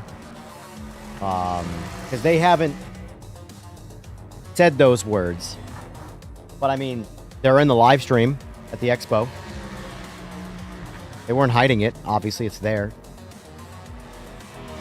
You know, it's obviously an unlicensed variant, so it's called Rocky Knoll. Road Atlanta's better. I actually like Road America better, but Road Atlanta is definitely more popular, for sure, without a doubt. Yeah, there's I'll be honest with you. I wish they waited to release the GT40 till Le Mans race. The track. Data soft. Because to me, like, maybe there's too much involved with licensing. Because obviously they don't have Ferrari. But let's face it. If they're going to get Ferrari at any point, the further out, the higher the chances of them being in it for DLC. So imagine if we got like the year one or the Q4 DLC, so essentially year one celebration of the game. Because let's face it, this game has been marketed the whole time as a love letter to racing throughout the years, right?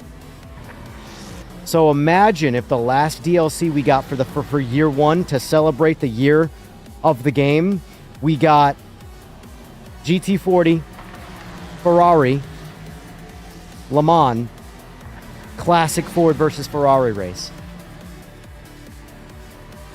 To me, that touches me in the feels in all the right way. Now, I know a lot of people probably won't care about that because, you know, it's not a GT3, but at the same time, I think that would have been, it goes right along with their motto of, or their mindset of wanting to be a love letter to past races and stuff like that.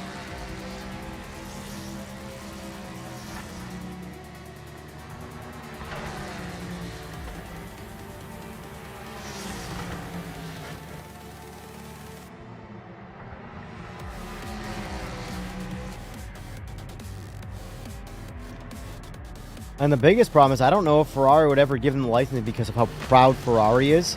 And I don't know if Ferrari would want to attach its name to a game that has a small player base. Oh, by the way, this is a little side tangent here, but I thought this was a cool idea. So I have the triple paddles on this wheel, right? My GT wheel. And I wasn't sure what I wanted these top paddles to do. They used to be my look left, look right. But this wheel has the modern setup, so now I can make it so it's got the two Joy-Cons. I can go back to using one of my Joy-Cons here for looking around like you would on a gamepad. I'm like, what can I do with these? Oh, I know what to do. A lot of times I'm driving, taking a sip of something, and I have to upshift or downshift. Well, on the upshift side, this is upshift, and this is downshift. So I can technically drive and never have to use either side of the paddles. I can use just one side. I don't know. I thought that was kind of a cool idea. I know it's probably lame, but I thought it was cool. I am waiting for them to send me the push-pull paddles as well. Because obviously with push-pull paddles, you can downshift and upshift on the same paddle. I think what I'll probably do is when the time comes and I do have the Formula wheel, which is the one I want the most, and I do have the push-pull paddles, the Formula wheel will get the triple paddles, and the GT wheel, which is this one, but I'll get a different rim for it, will get push-pull paddles. I'm such a nerd when it comes to the wheel shit. All right, let's do an interesting race.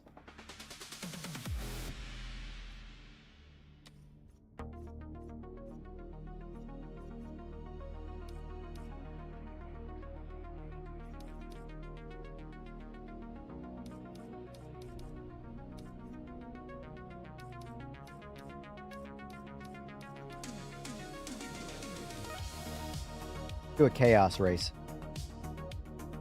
Let's do a chaos race.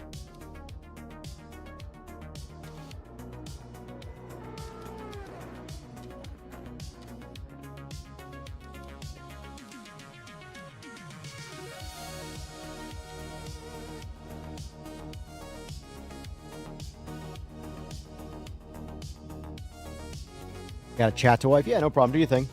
All right, let's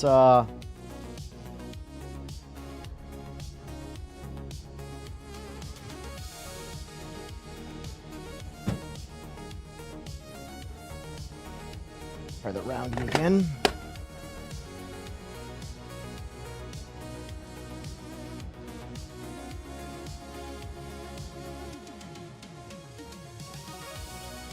Yeah, Eagles need some practice with this car.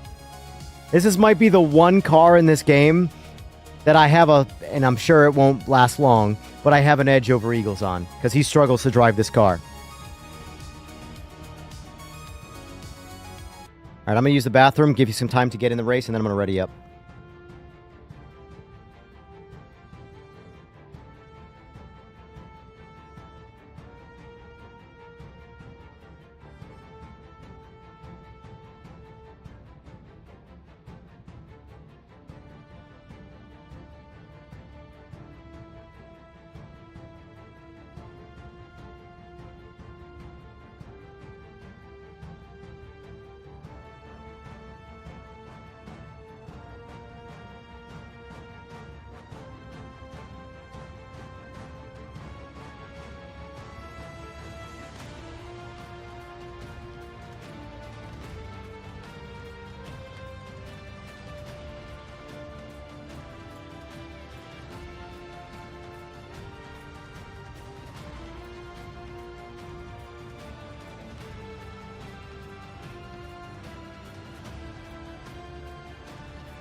All right, we got even less than last time.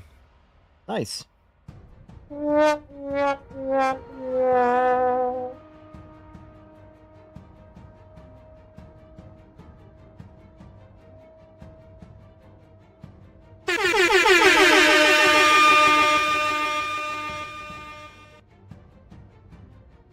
See, Lamberto's definitely riding the LMDH wave right now. He's definitely about them, huh? He joins up, sees it's a bunch of 964 trophy cars, and goes, nope! Going somewhere else.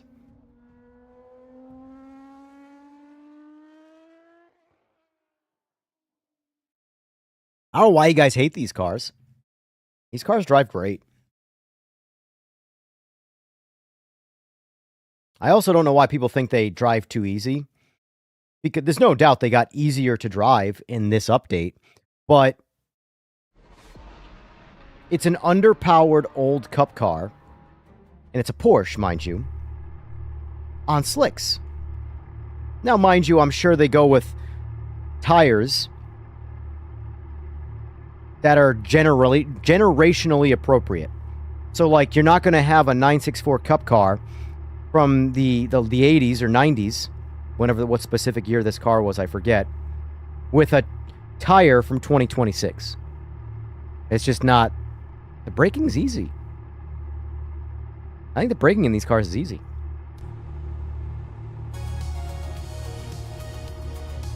Alright, let's give it a shot here.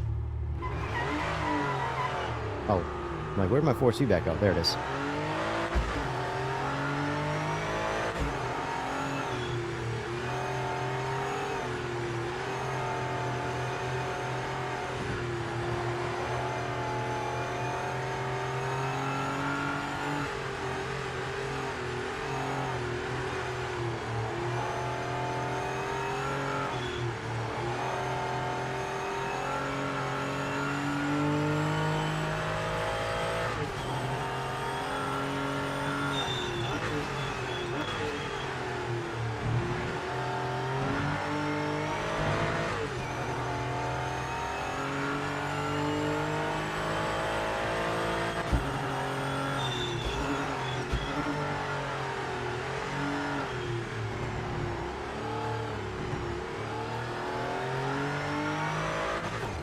Oh no!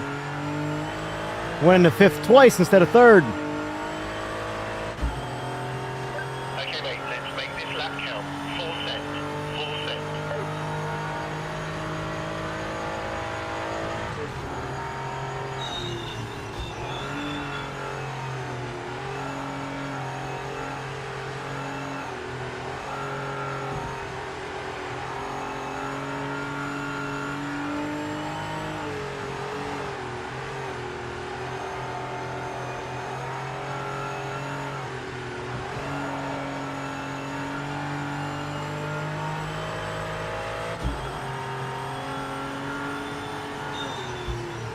Oh, lost the shifter. God damn it.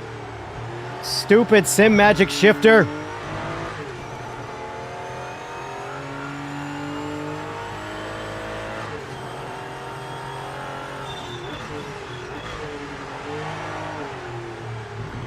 Yep.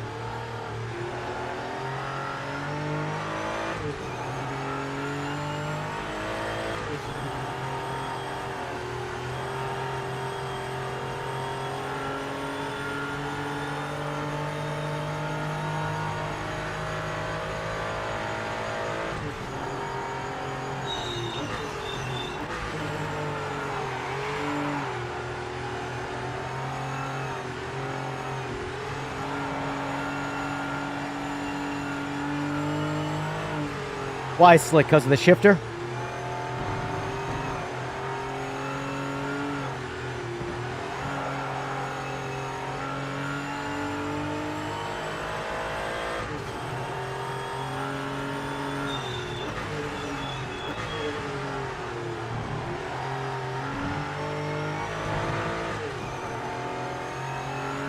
Hope to be on PC next year? Yeah.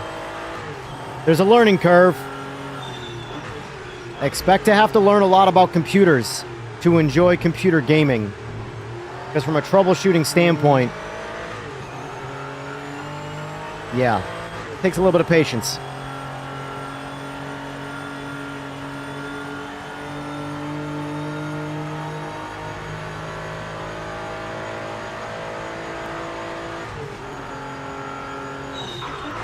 Oh my god! The shifter just reactivated. I am in that straightaway right there. I unplugged it and plugged it back in. And it re-registered and threw me into first gear.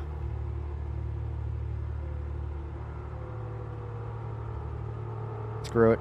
No qualifying for me.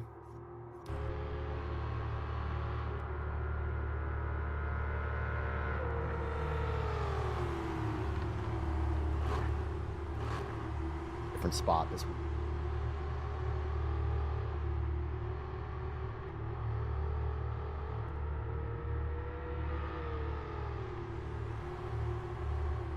It looks like it would. Do this. Screen off. On the dash. This wheel back here.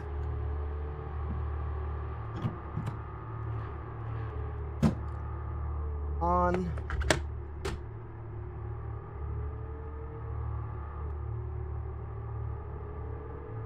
Pretty good with computers? Well, that's good then.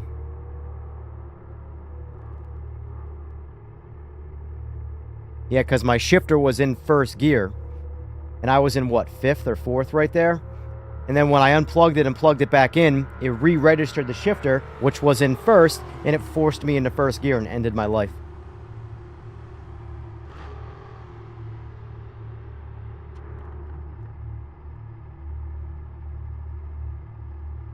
Yeah, so it's not by much,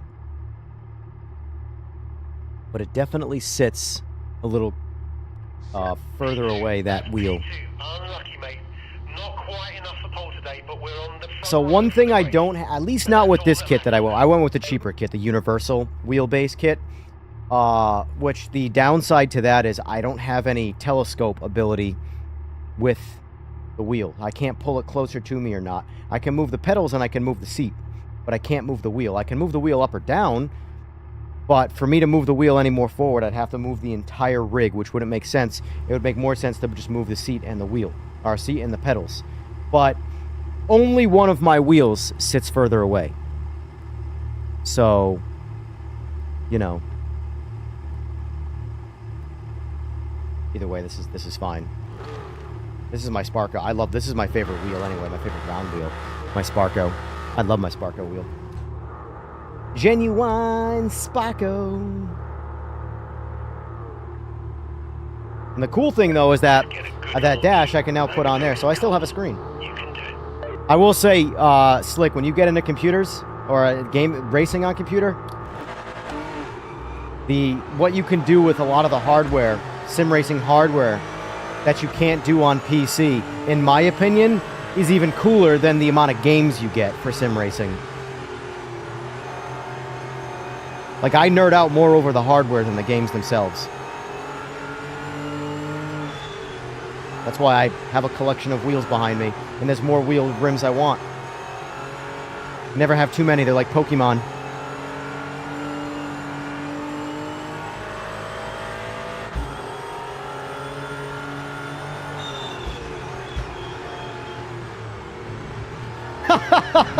Eagles!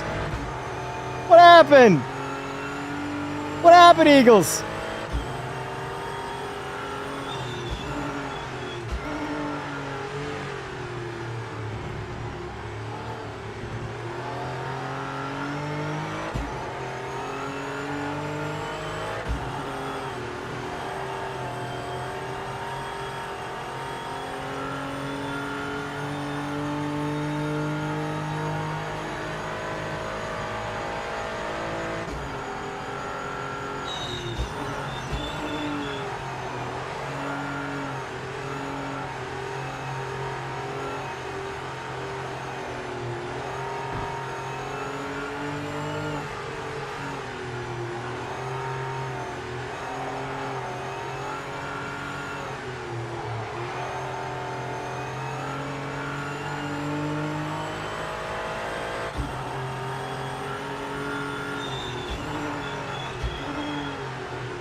So what's everybody's favorite sim racing title right now?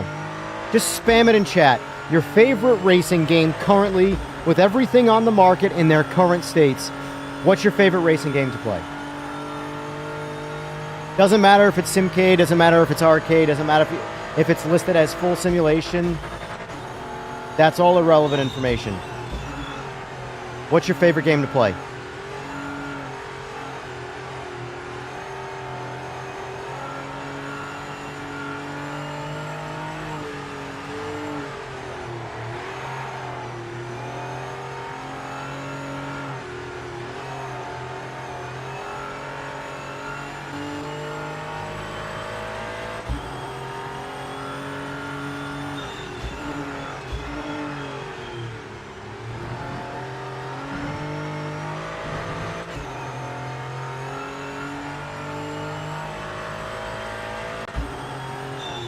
Oh my god, I keep braking early thinking I'm braking as if I'm not racing the chicane.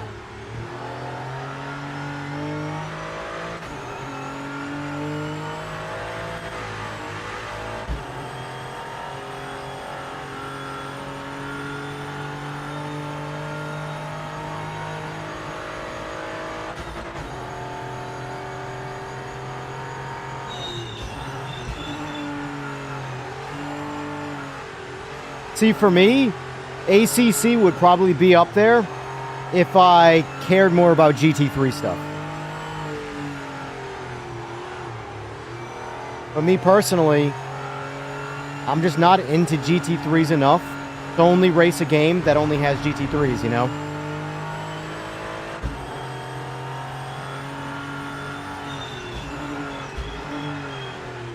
Like, this is gonna piss some people off.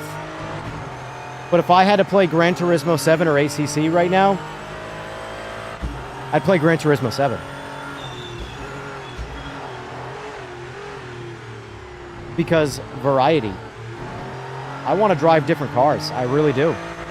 I don't know. I can't do one class of cars. Yes, the ACC experience is tenfold over Gran Turismo 7's racing experience. But variety is the spice of life.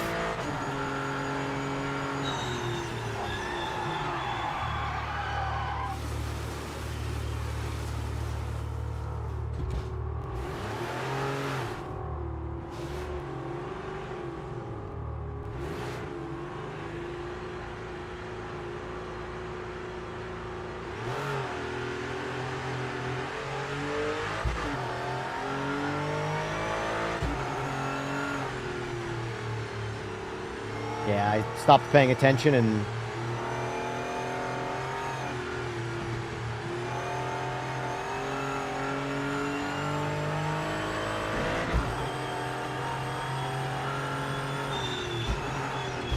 I honestly think AMS2 is going to become my token F1 game. I really think AMS2 is really focused up on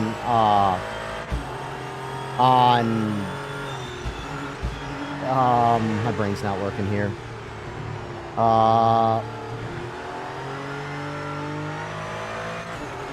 F1. Or, I shouldn't say F1, I should say Formula.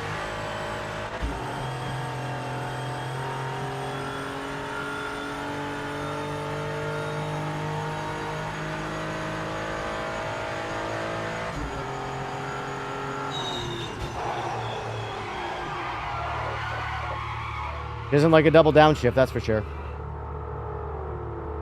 Make some adjustments to my wheel here.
See how that looks.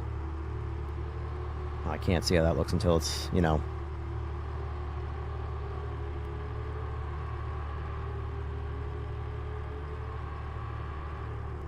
At the moment, I had 2 shift lights going on at 2 different times, and it was driving me nuts. The dash is correct, and the wheel was happening super early because the wheel still had my Forza shift light on it. And then I just made some changes to it, so.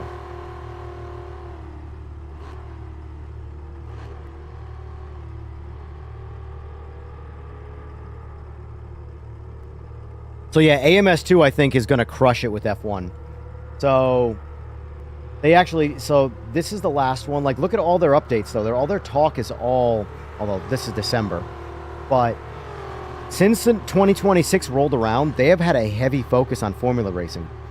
And you know what? I think it is the best Formula Racing in all of video games right now.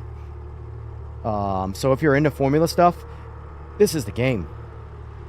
And I think they're going to be pushing it harder and harder because they just released audio sound. Like, if you're looking for generational Formula Racing, you're not beating AMS2 right now.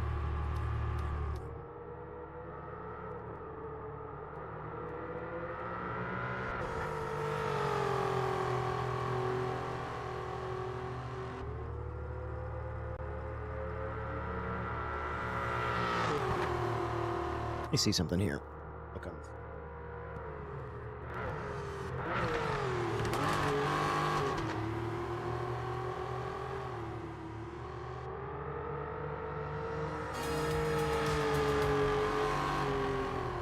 So the wheel, I'm looking at this gap right here, wheel frame.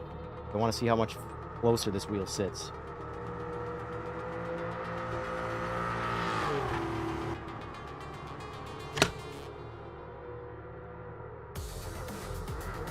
Not a lot different, but it's just enough that I can feel the depth. I hate how you're like, when it comes to like dialing a rig in, how specific small ranges or small things affect things. When I say I couldn't drive anything in the rig at the expo, it's because it was configured for someone my height, or not my height, I mean, someone way taller, so anybody else in the world really. But just that little bit of wheel difference has an effect on me in terms of comfort. Watch where this wheel sits now. Look at the gap. So look at the edge of the frame that you can see and the edge of the rim. There's a gap there. Take that away. Put the other wheel on. That's a solid result, mate. Nice one. There's no gap. If I had to guess, that's probably 1/2 inch to 3/4 of an inch difference. And I can feel that in my shoulders.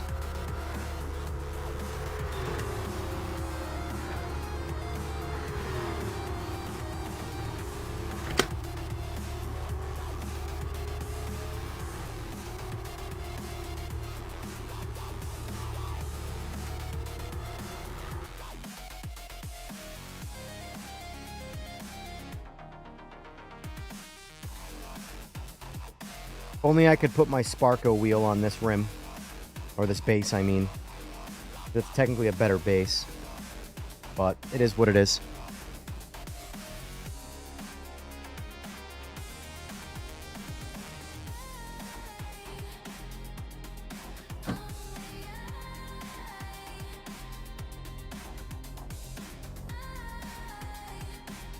Alright, what do we want to do next, folks?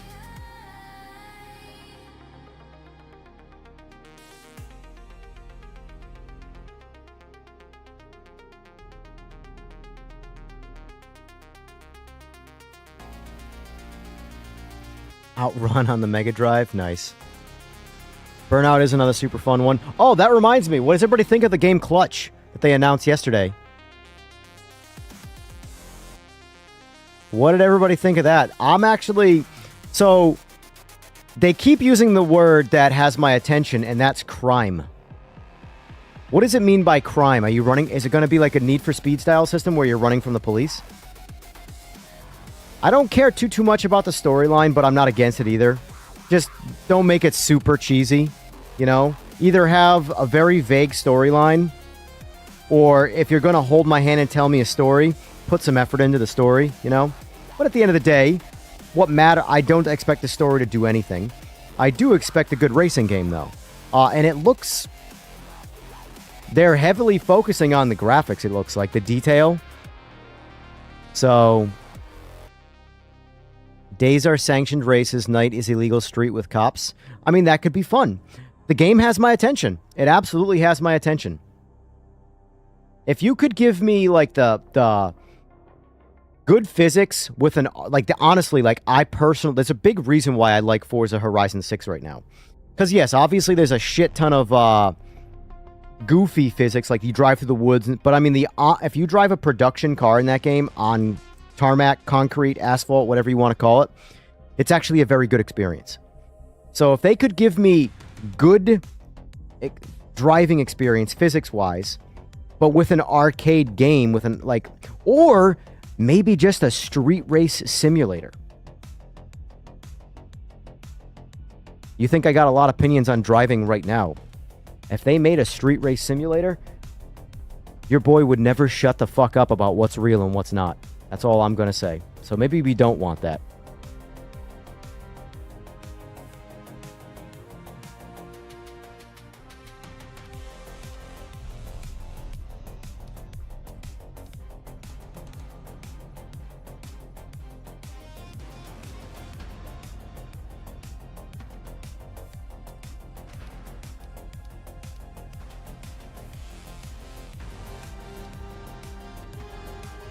Only hear the banter option and can race for pinks. Yeah, right.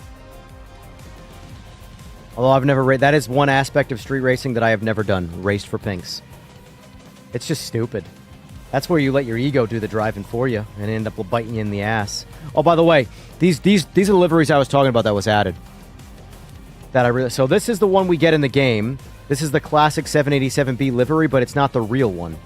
Because it's void of all sponsorships and licenses. But look at this one. That's the one. That is the car. I'm so happy these liveries got added. I didn't see who made them, but thank you. Because that's the video game one, which is pretty close, but it's obviously void of licensing. And then there's this one. Look at that, boys. That is the 787B right there. So liveries like that I very much appreciate. I like the streetcar stuff too, for sure. But I want, if I'm going to do race liveries, I want the race liveries. You know?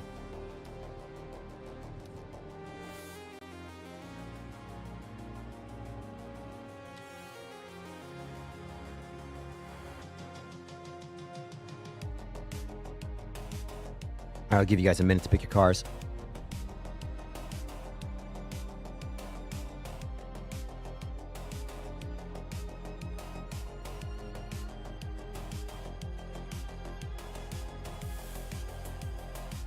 Glad to hear it, Jack. Glad to hear it. Glad you liked it. Only if you have the banter op. Yep, I read that. True Racing Sim is a big gap in the market, to be fair. Yeah, that would only cater to, like... Because there are so many people... Like, here's the thing. Like, you guys heard in my Discord several times. The amount of people that have been in my Discord and never in real life gone over 100 miles per hour. And guess what? They're super fast in a sim. But they've never gone over 100 miles per hour in real life. To me, that was actually almost shocking how many people haven't done that. I would have expected, I would say 90% of, well, at least my generation anyway, 90% of people who have gotten to 20 years old have at least done that. And yeah, not even close. Not Slick's any... That doesn't even make any sense. DOT is DOT. Honestly, serious question. And I'm going to get attacked and people are going to defend it. Why the hell does anybody want to live in California? California is a beautiful place. Would love to vacation there. Would love to go see a whole lot of things. Why would anybody want to live there? Politically speaking, why? The state makes the worst decisions possible for the state. Nothing's affordable. You're limited on what you can and can't do. Make it make sense.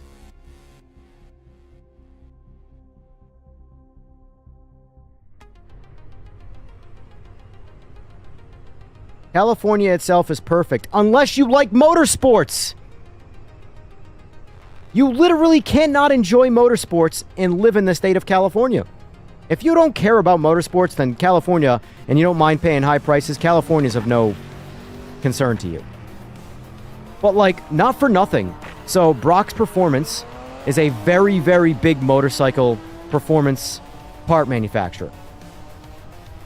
They sell exhausts. That's a big one of their things. I'm a dealer for them. I can't even ship. So if you were to buy something through me, I would drop ship you the exhaust. Obviously, the exhaust doesn't come through me. It goes from their distribution facility to the person purchasing. They will not ship to California. It is the only state of 50 states that they will not ship to the state of California because of all the emissions laws. Oh no, this lobby's broken. This lobby's broken. Haven't seen one of these in a minute. This lobby's broken, boys.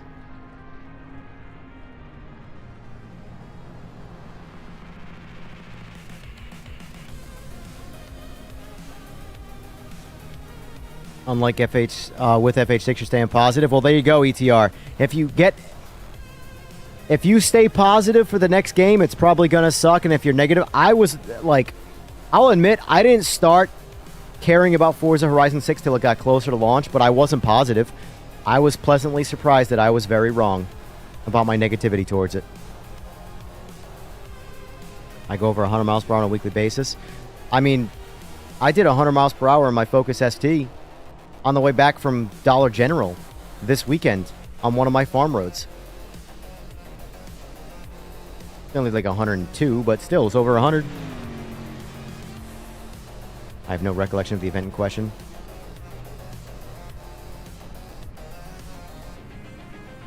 My car managed maybe 80 miles per hour downhill, the tailwind. Rough.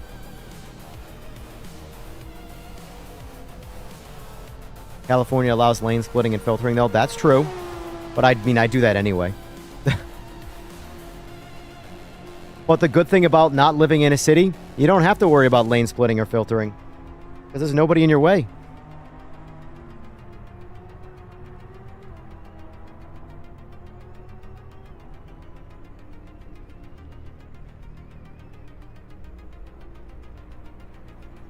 Yeah, this sucks. This lobby's broken, guys. 1, 2, 3.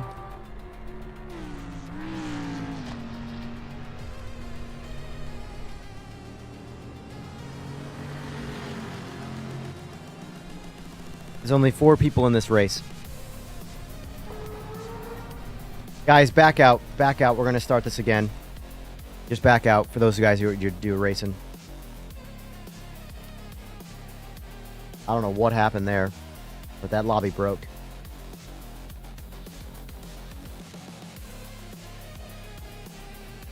Same race. Oh, let me go use the bathroom.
It has everything but motorsports, though, Slick.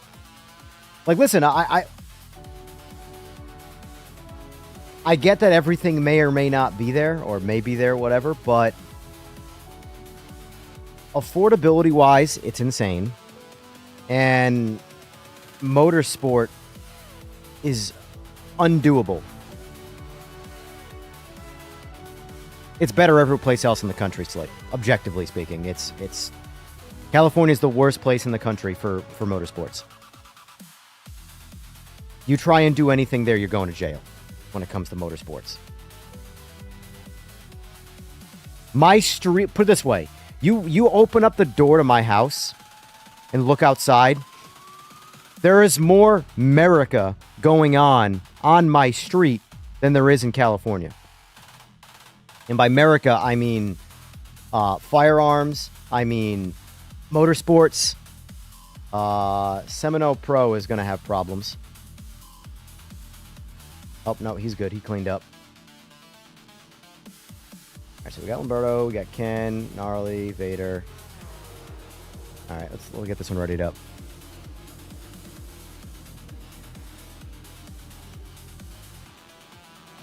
Less lap? Oh, yeah. Good call. I didn't see the laps. I forgot that was for...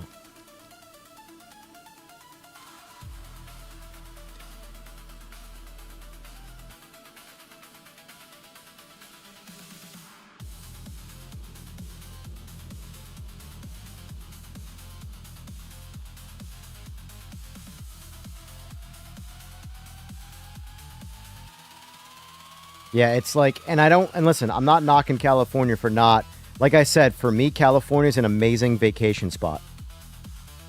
But there's a lot of places that I love in the world, a lot of places I haven't been to, but I already know I couldn't live there. Like, for example, Italy. I can't wait to go to Italy. Never been. Can't wait to go. I think I'm going next year, 2027. Can't wait to go. But I can already tell you from everything I've seen about it, I could never live there. But I could absolutely spend a lot of time there vacationing. Of course, from an affordability standpoint, that's not practical. But the point is that that's where I stand with it.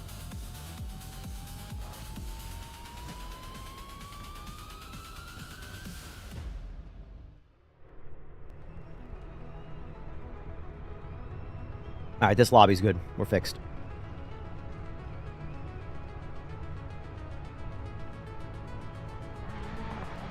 Yeah, there's no doubt, no matter where you live in the entire world, there is a shift towards eco-friendly and everything like that. That's just evolution. That isn't going to change. However, California is doing it and the thing is California is doing it because it's overcompensation. California has, reality-wise, one of the worst governments in the country when it comes to a state-led government. They make all the wrong decisions. And it's, for example, they were once the most pollutant state in the country. And now they are the most strict state in the country when it comes to pollution, but they're still not the cleanest. It's overcompensation because they don't know how to fix it. So they just take it away from all the people that don't actually cause the problem, like everything else. You know?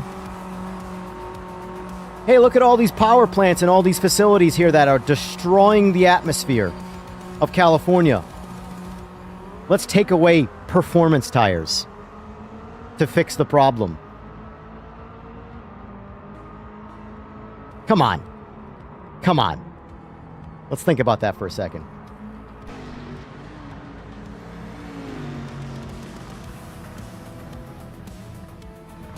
California's doing one thing and one thing only. Collecting your monies to do what they want with.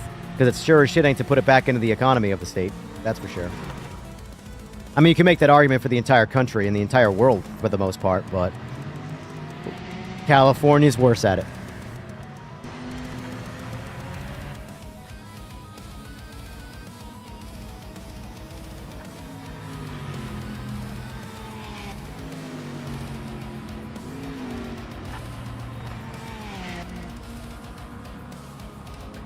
When my wife went out to San Francisco last month for business, she has to travel a lot for business. She sent me a text of $7 a gallon for 87 octane. You know how much 93 octane is here at the pumps where we live? And it's at a high right now. It's at a high right now. You could blame the stupid Iran bullshit, but let's face it. They do what they want with gas prices. 93 is literally half the price of 87 octane in San Francisco. Wild. She told me that the place she had to go from work versus where she was staying was only 10 miles away, but it took an hour to get there. You know what 10 miles is where we live right now? 10 minutes. 60 miles per hour the whole time. You pull out of my driveway at my house, the speed limit is 55 miles per hour. The county speed limit, if not posted, is 55 miles per hour. And my street is not a post speed limit. So it goes by county. 55 miles per hour. Meaning, I have to walk onto the highway to get my mail.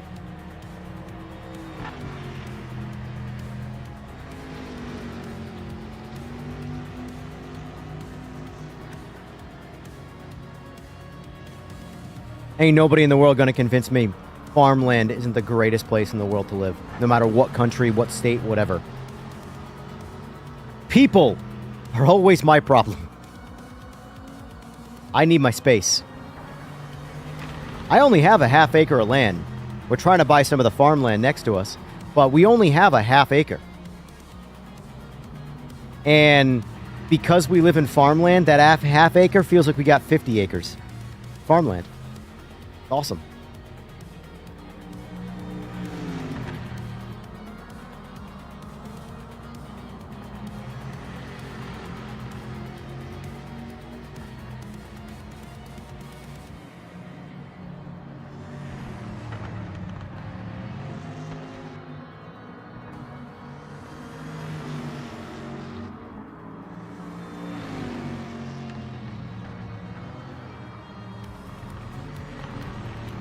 Oh, man. So, we're going to do AC Evo tomorrow. We're going to check out AC Evo. I'm more interested. I mean, don't get me wrong, some of the cars are cool, but it looks like it's a Porsche-a-thon. Although the old Datsun's got my interest. But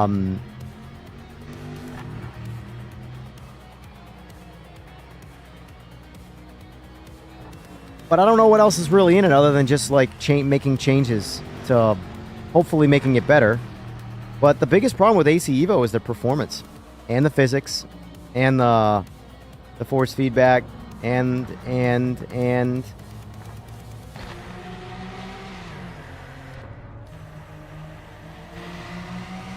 there's great potential there, but we'll see. Yeah, this is another thing too, right? And this is where I don't know what Evo is going to do in the long run. But I am the type of person that if you have production street cars in a game, they need to be moddable. You need to be able to add performance parts to them. You know, change the exhaust, change suspension, change things like that. Because that's part of street cars. The whole, fixation that people have with production or just street cars in general is doing whatever they want to them. Race cars, strict rules. Street cars, no rules, do whatever you want.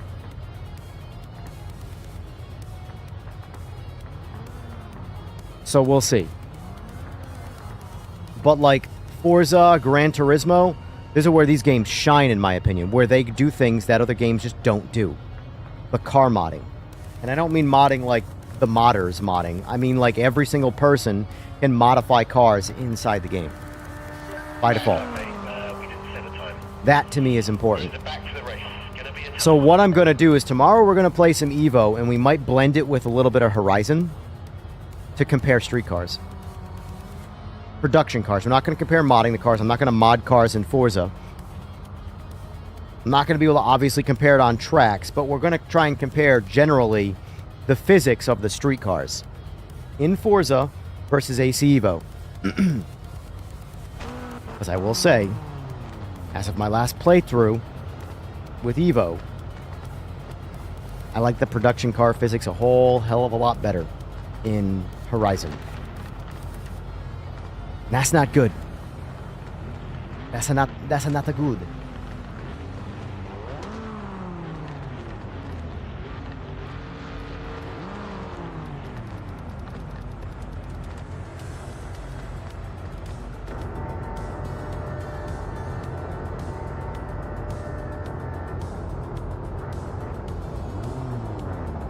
The good thing is, though, outside of a little bit of tiny little shoulder straining I was feeling, everything feels super comfortable right now for me, so.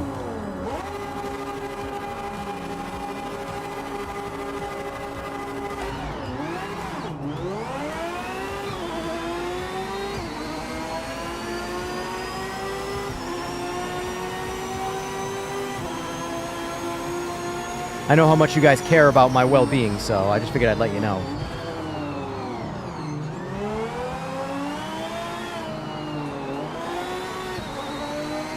Aggressive overtake, sir. But no contact, so I can't complain.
Yellow flag.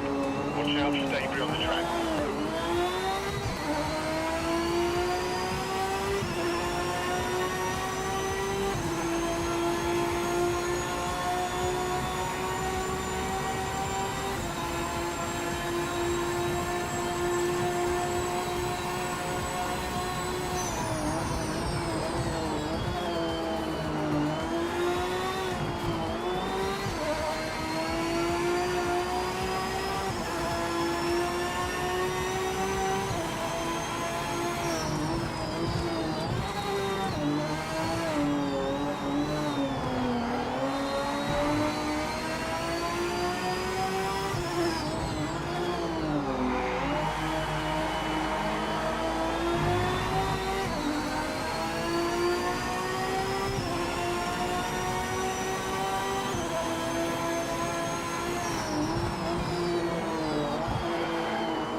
The hell?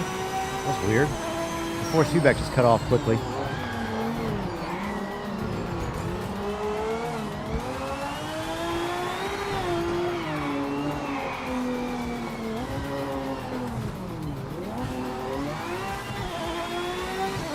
That was a shit show.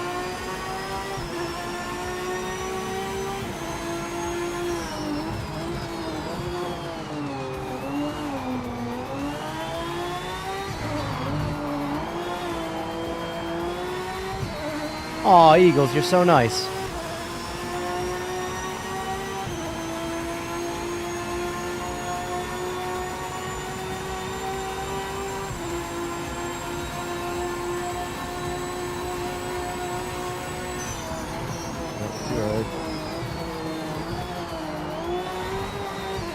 Imola, I'm not very good on without the line. I mean, I'm not very good in general, but Imola's definitely a track where I benefit from the line, mainly for braking zones.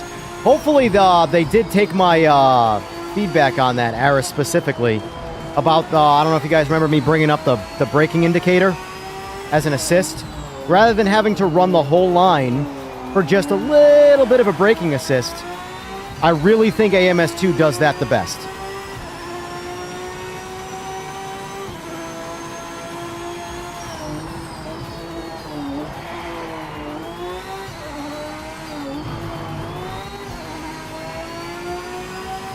I don't have the pace to waste Eagle's time.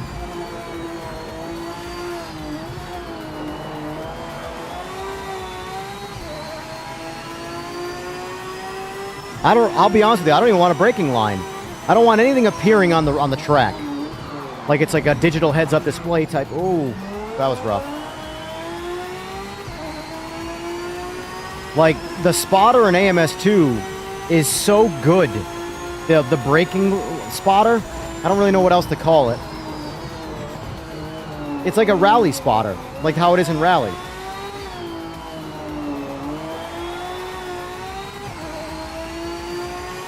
Go for it, Ricardo. I'm good, and you?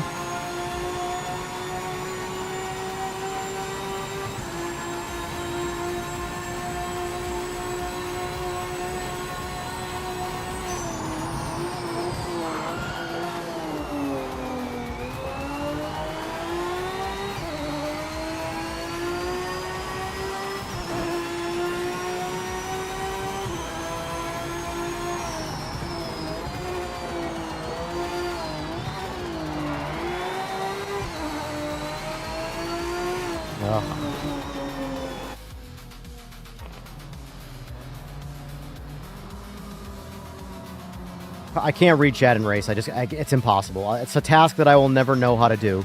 How to be able to look over a chat and even just glance at a comment and not... Streaming and racing is such a difficult task. It really is. I hate how much better I am at this shit when I'm not streaming. It really is... Whatever. The task or the path I've chosen.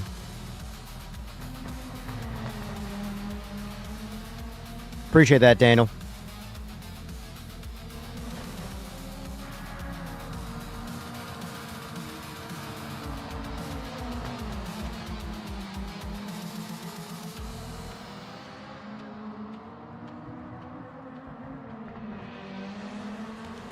So we got their new GT3 Audi. Here we go. This is what I'm most excited for this.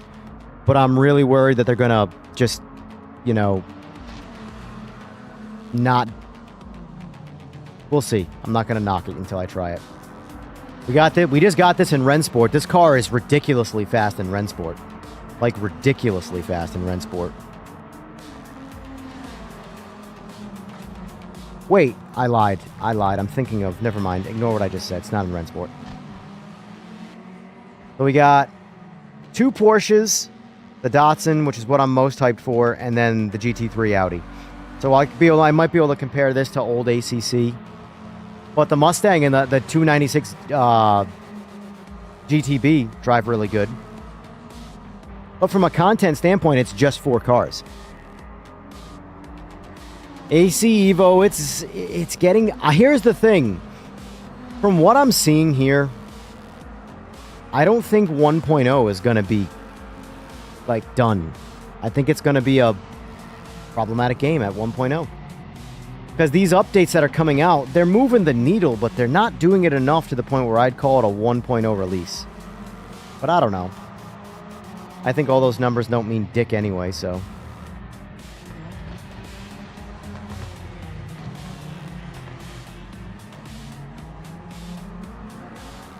New sounds to the Toyota Supra.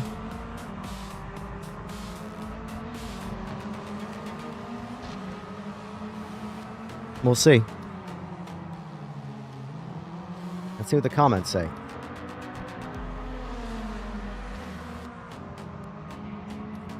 Please add 13 werewolves to the game. All right.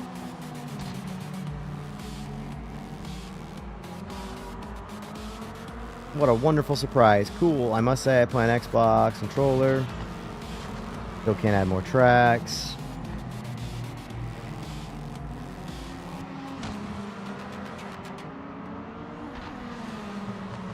Make more playable. XXX. Add more cars. Check.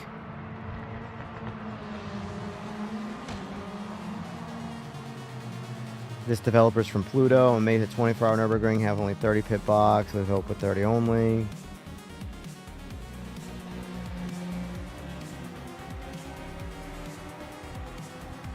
There's too much emotion in this text. I can't read it. Great stuff. That's P3, mate. Good job out there today. I don't know what this person's talking about. You can open up servers without renting, I'm pretty sure. Maybe I'm wrong.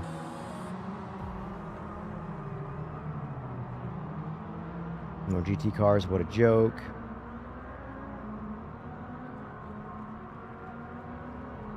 I get 6 FPS on low visuals, what the fuck? Yeah, it seems like it's definitely mixed reviews.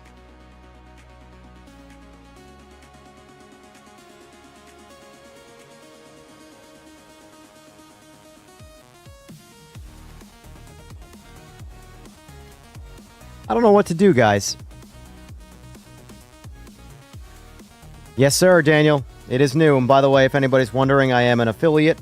Unfortunately, the affiliation that comes with Track Racer only benefits me and not the person buying. And by that, I mean there's no discount. There's a kickback for me, obviously. That's what affiliation is. But there's no... Like with Simagic,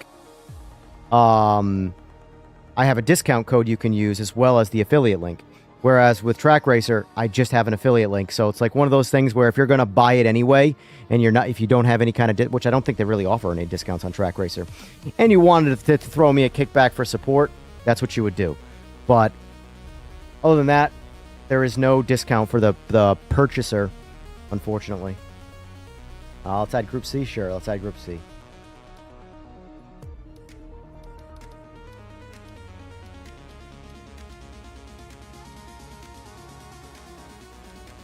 Oh, duh, I'm doing this wrong. Oh, I keep hitting the wrong buttons.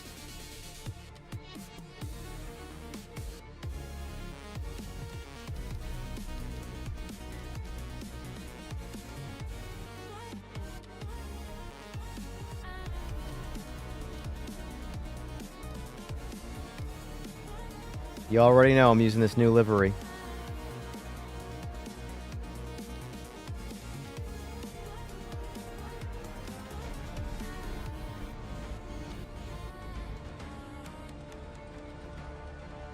Have a good one, PJ.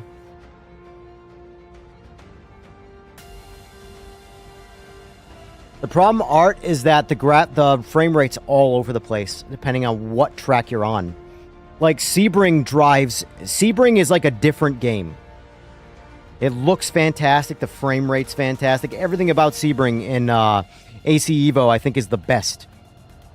But it's just Sebring. Nords is terrible. Super low frames, inconsistent frame rate. Same with Watkins Glen.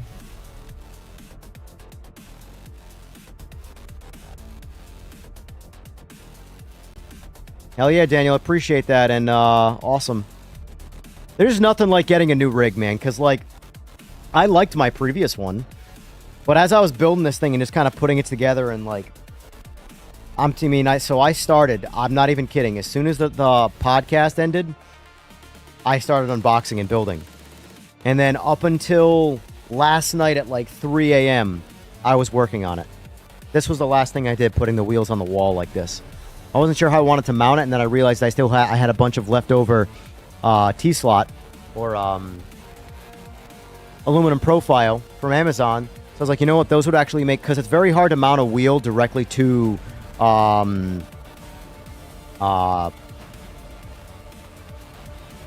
drywall, even when you use the studs and stuff like that. It's too much weight on one thing. So even with the right setup, you're putting a lot of force on that wall without wood. However, the aluminum extrusion this shit's solid. This shit is, I would have to try to rip this thing off the wall. It's got 4 mounting points, and it uses the whole shaft, the whole shaft. And then now I have multiple places to mount wheels to it. I was very happy with that. So worked out pretty well.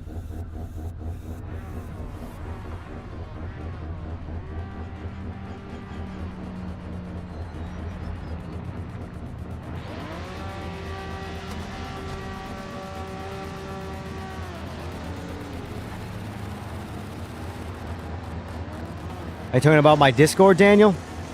Showing the new equipment?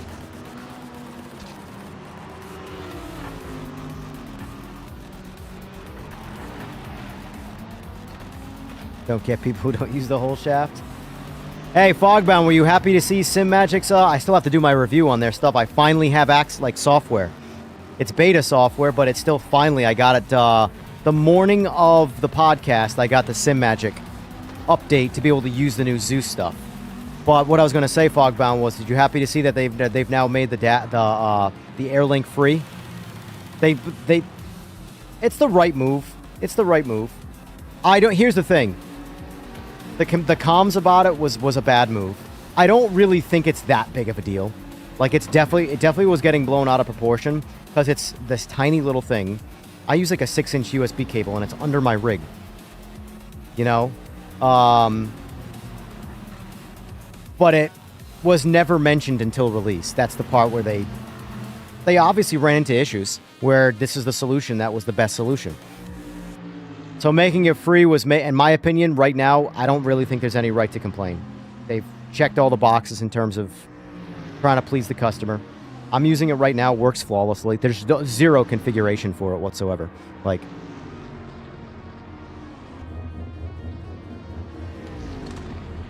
there's the AirLink dash connected that's currently in. This is the dash. The dash, I currently have it on the base right now because it's not on my wheel. But I can take it right off the base, put it on one of my other wheels. It works great. This is the dash. This is the layout I like, which is the Cadillac LMDH for all my sim racing. And then for Forza, I like this dash the best. But there's so many. And I haven't even gotten into SimHub compatibility yet. And as you notice, controlled by SimHub. So there's some cool new software coming. But we're still very much in the early access variants of the Zeus lineup. I want the square shape wheel for the GT, or the square shape rim for the GT hub, and I want the Formula wheel as my daily driver for my sim racing stuff. But I believe it or not, from a round wheel standpoint, I still like my Sparco wheel. It's still my favorite one. It better be, for how much it friggin' costs for just a round rim. Genuine Sparco. Spaco.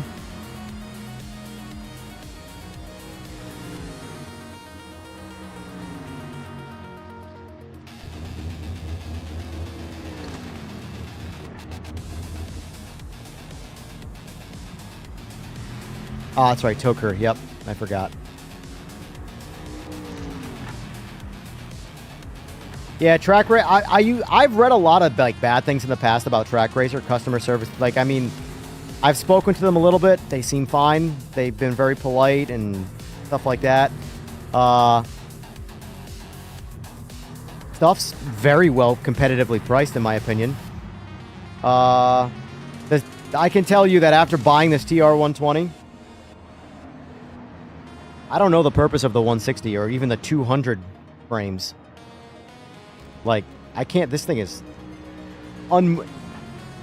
immovable.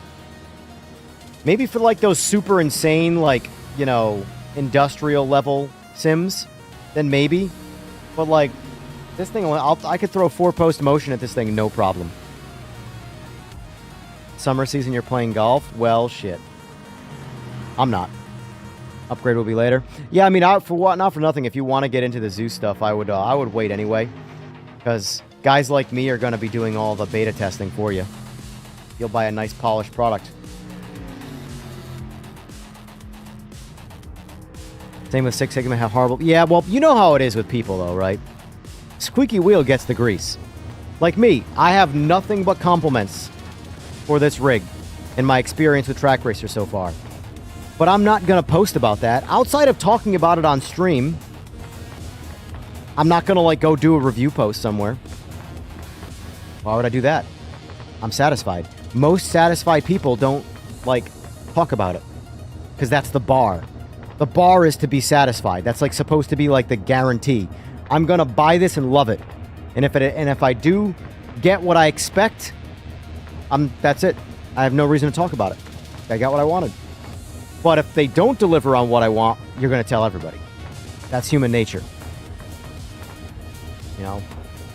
Unfortunate, but that's the way it is. Use the bathroom quick before this race starts.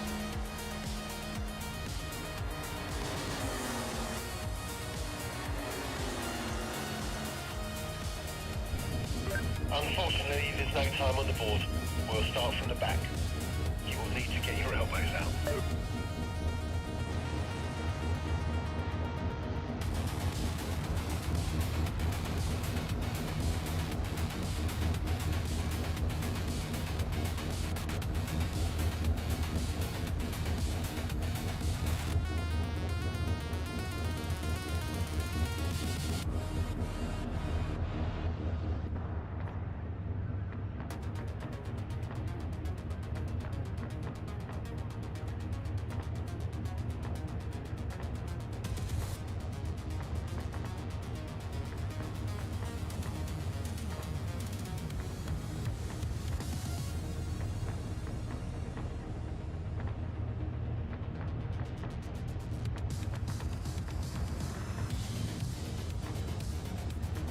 Exactly. Bad news travels farther. Focus on the lines. Only saying that because you work there? Yeah, exactly.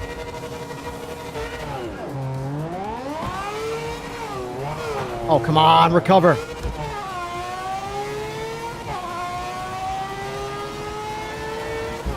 I don't know where Limberto went, but...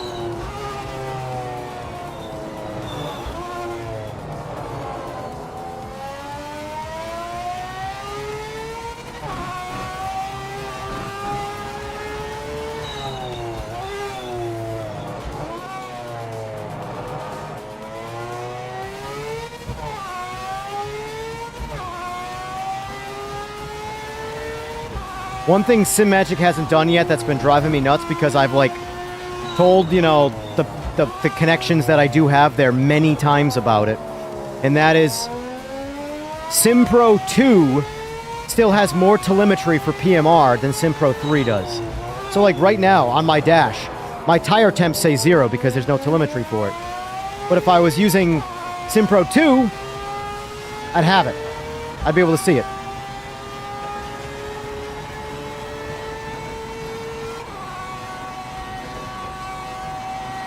Don't want to write an Amazon bot-style review. 3 paragraphs on praising how great the 5... Oh, that's funny. Yeah, exactly. Exactly.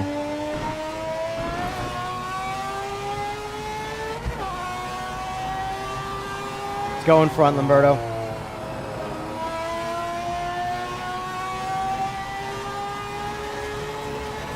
What about the session countdown timer, Slick?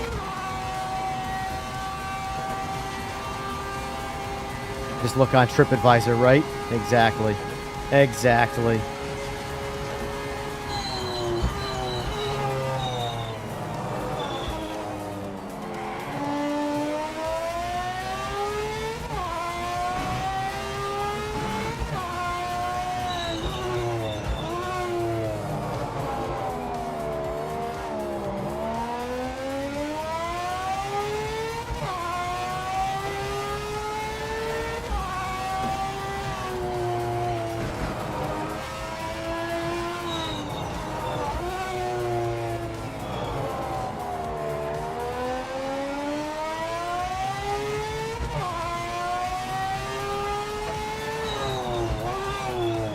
That's the idea. Oh, that. Never mind, Slick. Never mind. Yeah, I do agree. I'll bring that up privately to him. I'll message him.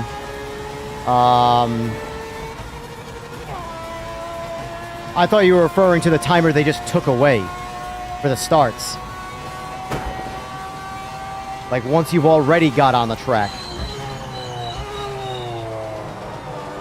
But yeah, you're referring to when you're in the pits setting up a car and there's no timer for how long until you get DQ'd for the race. Yeah. Right? That's what you're referring to? The second thing I just... Oh boy.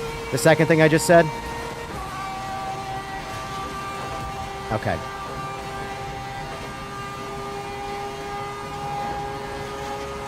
I don't know if they want to do in-game chat, though. That's the problem.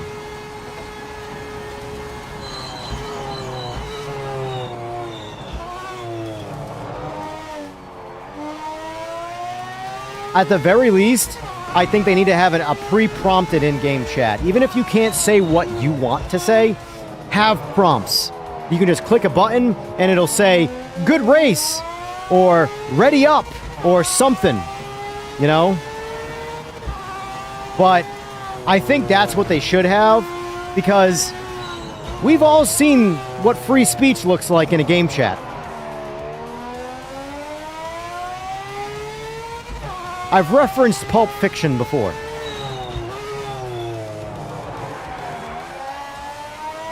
Say what again?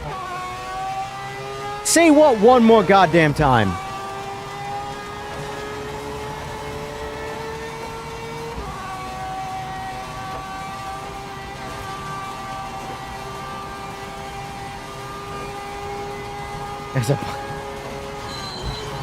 Sora, why can't you say it was intentionally removed?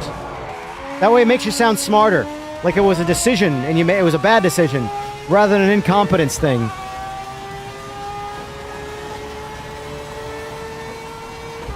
I get that you're being honest, and that's good.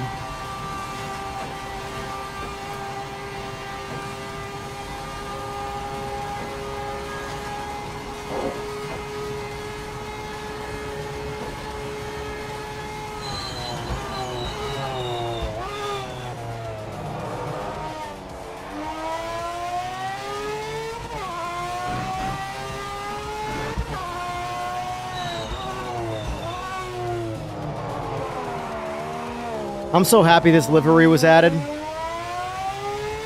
This is like my favorite race car of all time. Oh.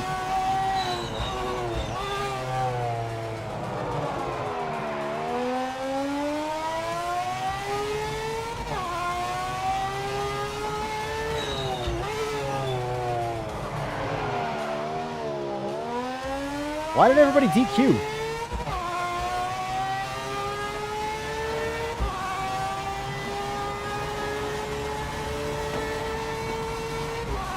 Sora is the straight four punching bag. He is both the heavy bag and the speed bag simultaneously. There to take your abuse.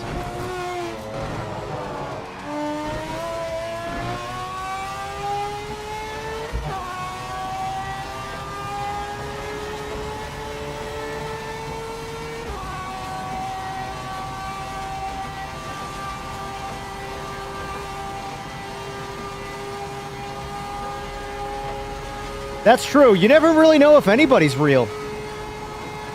You know what's sad? You know what's really sad? I watched Scream 7 last night, right? Now, just a heads up, spoiler warning. I want to talk a little bit about Scream 7, and it's going to give things away. You're not missing anything, so don't worry. But I watched it because I, grew up with all the Screams. I've watched them all. So I watched it. Stu's back. The guy who got killed in the first one. Supposedly died in the first one. He's back. He's the bad guy. Well, during the movie, it was heavily implied that it was AI and it wasn't real. Like, heavily implied. And guess what? It was fucking AI. He was dead. He was not real. He was AI. It just so happened the killer was good at making AI. And I'm like, wait.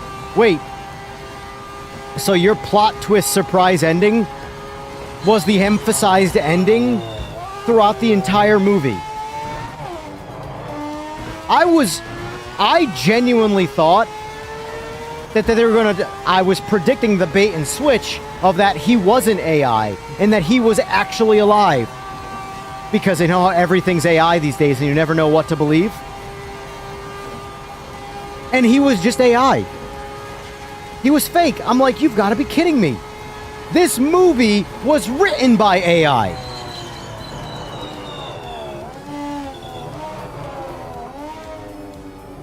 Don't watch the movie. It's bad. It took no risks. It only killed nobody characters. It didn't kill anybody that mattered. I mean, people who were introduced in Scream 6 didn't even die. Like,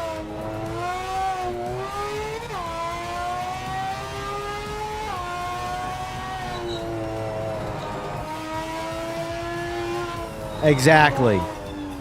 Exactly. And the killers were nobodies, by the way. The Sabre might need smaller turbo. Yeah, the Sabre's insane. Sabre's super fast. I mean, you're super fast with them. But, like, look at the spread. 8 seconds. 8-second gap.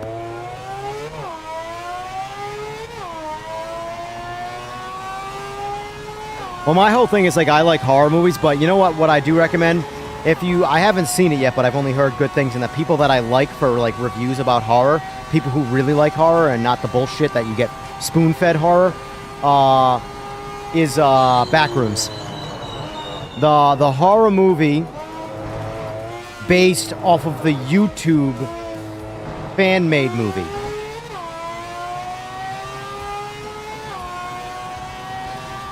Like pretend Luke in The Last Jedi. I know.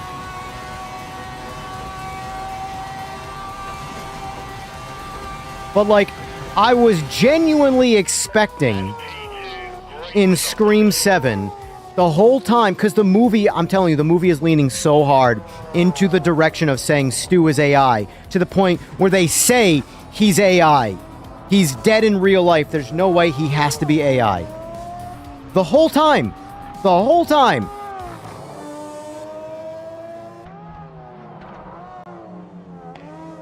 And then he's AI. He's not really real. I'm like, wait. That was your story? Like, the predictable story was going to be that he wasn't AI and that he was actually alive and real.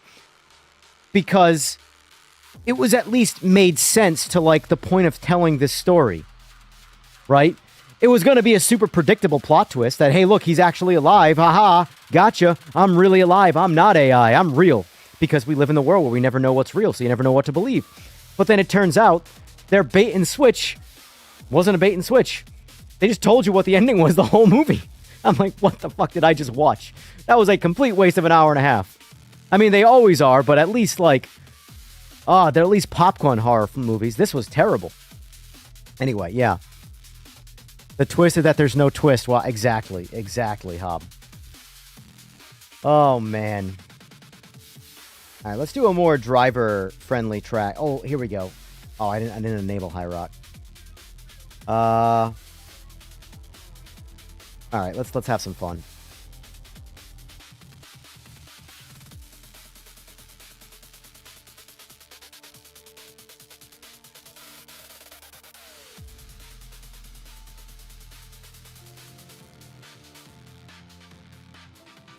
Yeah, movies that lean into excessive gore for the sake of comic book level gore. Believe it or not, that was actually something I didn't like about The Boys. The Boys, for me, it had this very weird, like, I'm trying to be serious, but also I'm still trying to be a silly comic. You know? And it never sort of, like, chose what it was going to be. Because graphic novels can do whatever they want, and it's part of the lore of being a graphic novel, the comic. But whenever an adaptation of a comic makes it to cinema or video, whatever, you do have to scrap some of the style of the comic away from it. You know? Like Walking Dead for me. The Walking Dead, when it was its absolute best, was not the gore. Was the story. Investing in the characters. You know?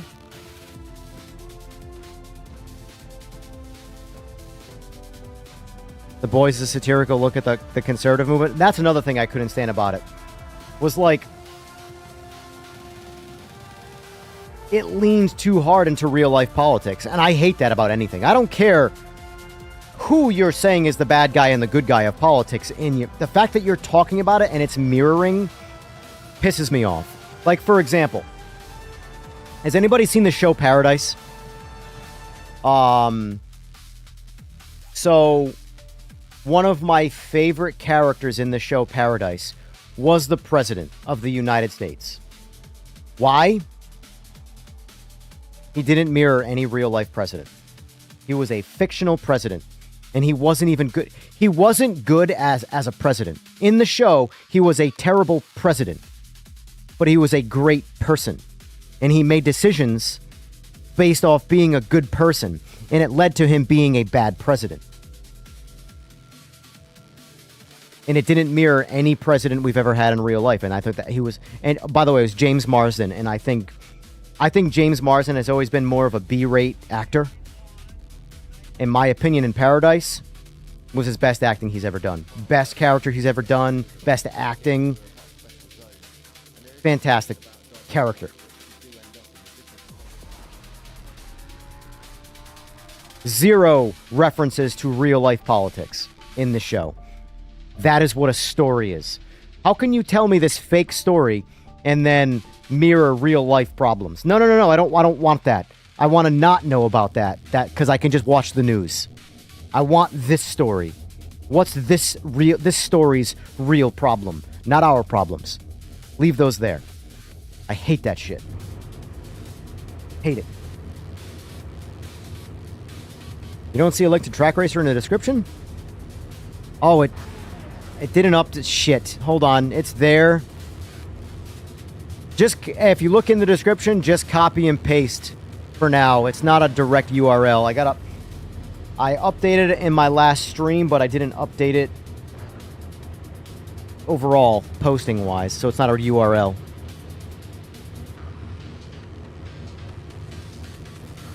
Was 16 when the YouTube Shorts? Nuts.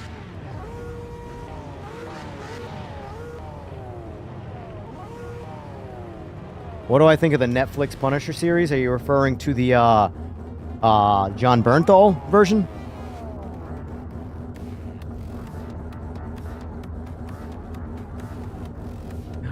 Here's the thing, Art. I agree with you only when it's both sides of the coin. Good luck, mate. When a show leans into making fun of both Republican and Democrat or right and left wing viewpoints and makes fun of both of them, that is necessary. That is good. That is healthy. But when a show just has a narrative against one and positive for the other, that is bad. That I do not agree with. Because now you've said what you are and what you want to happen, and you're slowly swinging a narrative. I don't like that at all. However, when you make fun of both sides of the coin, I'm all for that. Yes, let's roast them both together.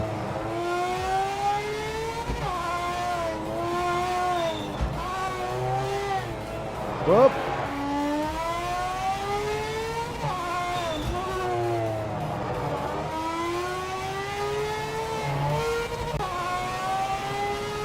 Ah! Oh, absolutely. Oh, shit! That was contact where no one suffered. That was interesting.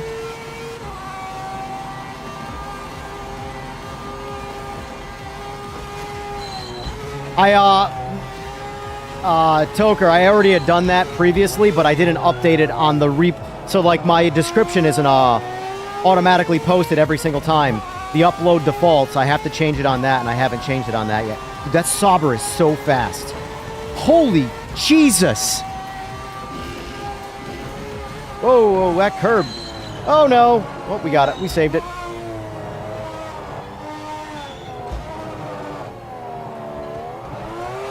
Oh, why?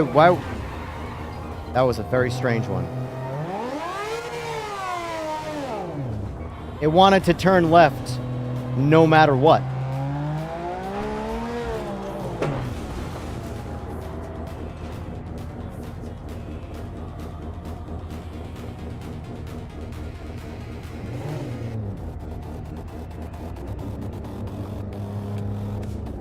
Glad to hear that, Holland Brown.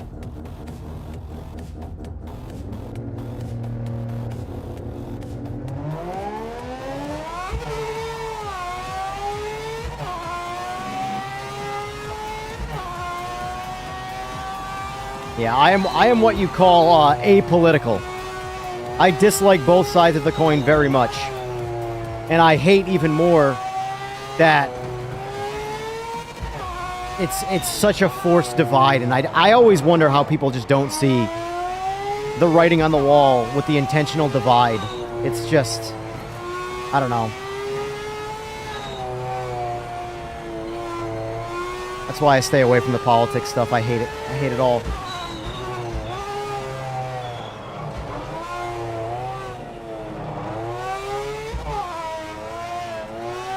But that being said, though, back to the movie references. Punisher series. So, very much love season 1 and 2 of The Punisher. In fact, I think it's peak outside of the Marvel Cinematic Universe. Marvel. I like it better than Daredevil, and I like Daredevil. But I think part of it, too, is because I'm a big fan of John Bernthal. I just think he crushes everything he touches. I like him a lot in The Bear. If you guys ever watched The Bear, The Bear's good. Although it's definitely gotten away from its core charm that seasons 1 and 2 had, especially season 1. 3 was really bad season. 4 was a little bit better, but still lacked the 1 and 2 charm.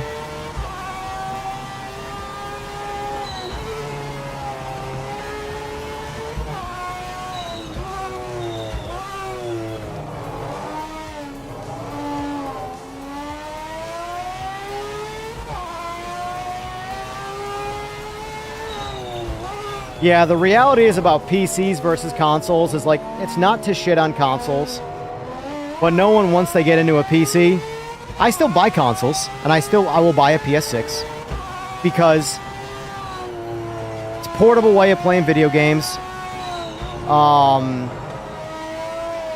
exclusivity, things like that. I don't personally see a point to an Xbox, because I'm so invested into the PC space. Oh, I caught first instead of third. God damn it. H-pattern driving, man. It comes with its real-life problems.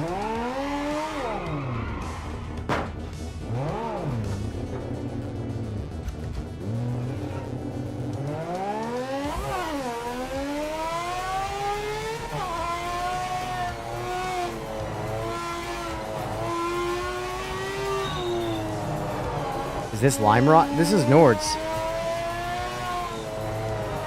I'm not taking it very seriously because I'm just not. I'm not taking any of the driving today seriously. I'm just here to do it.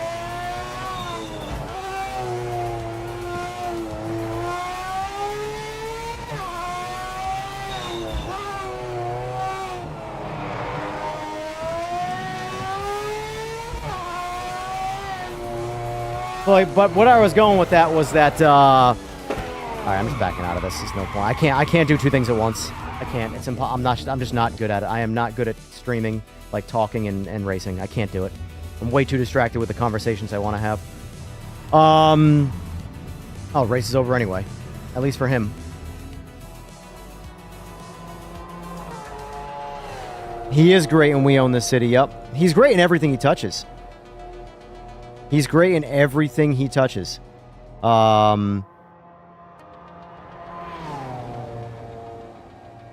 But speaking of the bear, though, Art, did you watch the short that just came out? Or the one, I shouldn't call it the short, the one episode. What was it? It's one episode. It's a spin-off episode of The Bear, but it takes place in the past. It's with John Bernthal and what's his name? His buddy that was also in The Punisher.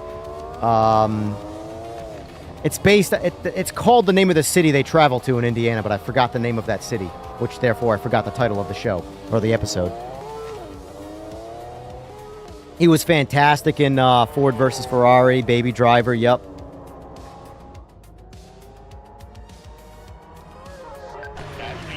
It's weird, because only if you're a fan of Bernthal do you really know how I feel like he's still very slept on in the grand scheme of cinema. I don't think I've ever watched him in something and gone, he's not doing a very good job, or his character is always a standout.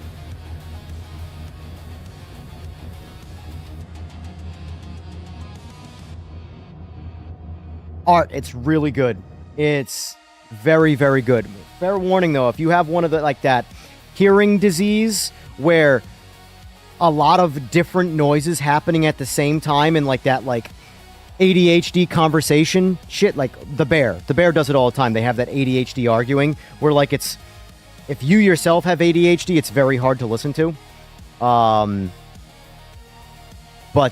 Anyway, it's just a great one episode spin-off, and especially the last, like, 15 minutes. It's sort of re-excited me for the next season of The Bear. It is, Art. It's very much so. Very much so. I think there's no real wording on it. I'm sure you could research it, but there's no real explanation of the very, very ending. The very ending feels like it needs to get talked about in Season 5 of The Bear. Because if it's not in Season 5, it'd be a very weird scene to have happened at all. You'll see. Can't tell you any more than that, because it'll obviously give away too much, but the very last, like, 20 seconds of the show is like, okay, that needs to be addressed in Season 5. Or else, that's a weird... We haven't done Spa in forever. Let's do Spa.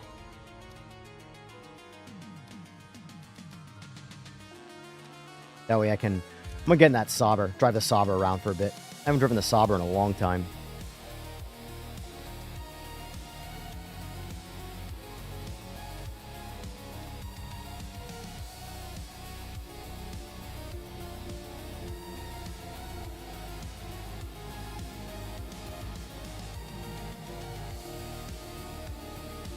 Yeah, Hobnob, he's getting a little bit of traction in terms of demand, but he's never in, like, I think the Punisher is his Godfather role. Like, every actor... Oh, whoops. Every actor, gets their, like, Mona Lisa character, you know? And I do believe that Bernthal's is the Punisher. Because, I mean, for lack of a better word, he's just so damn... But it's like his passion role. The one where you get to see all the depth of the person, the actor themselves. I think that's his Punisher. Because in a lot of other ones, you get a very, very, very small segment of emotion that might shift. But for the most part, the Punisher leans into everything. There's some great, especially in the first two. This is what's been lacking for me in the more recent Daredevils and even the latest Punisher short film. It's lacking the range of emotion that Bernthal is so good with. Like, for example, Season 2 of The Punisher. There's some fucking awesome comedy in it. And it's done in the most, like, backdoor way possible. You know? And that's missing. The comedy aspect, it's pure serious tone. Don't get me wrong, I like it. I like the pure serious. But the range is what's missing in the most recent Punisher since the MCU version of Bernthal's Punisher, is what I have to say. But, like, for example, in all of Daredevil Born Again Seasons 1 and 2, all of it, the only scene, to me, that is a massive standout, without question, Season 1, Matt talking to Frank in Frank's little basement. That scene right there.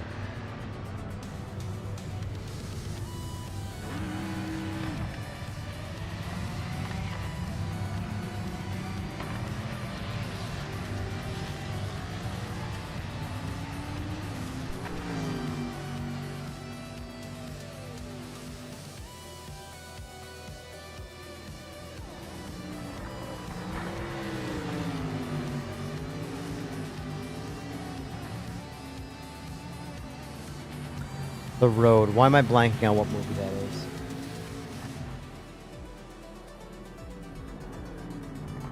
Oh, with Viggo Mortensen? I have not seen that, if that's the case. If you're referring to the movie with Viggo, I have not seen that. So I guess I should watch it. He'd get the truth from Aris? Right. Right.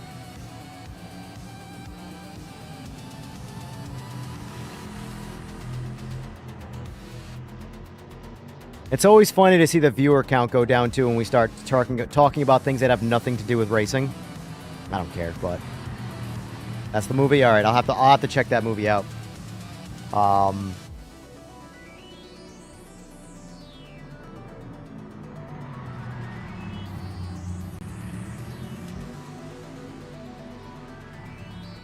yeah, this is all your fault, Hobnob, for bringing up the Punisher. And all your fault. Nothing left in that.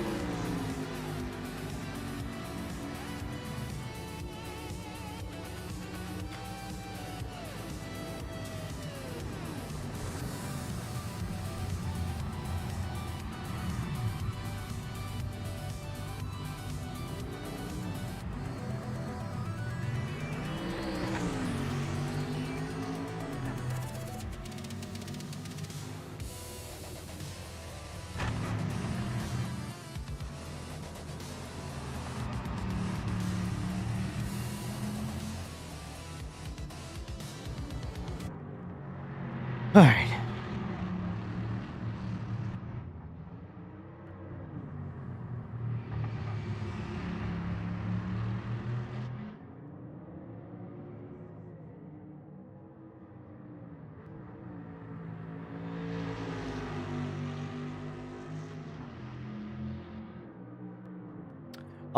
Friday is likely going to be a Forza day.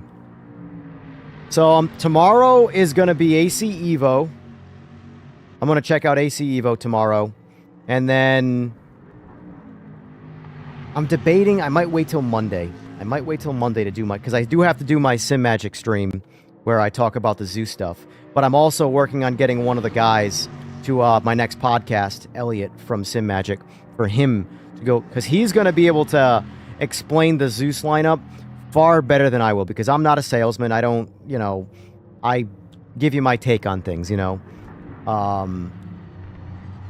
but he's much more active, obviously, with them than me, so he'll be able to give you a lot more detail than I can. I'm basically giving you the perspective of a user. I guess is probably the more important perspective, all things considered, but still, there's going to be a lot of things that I'm never going to explore, that I don't need to explore because they just don't cater to me.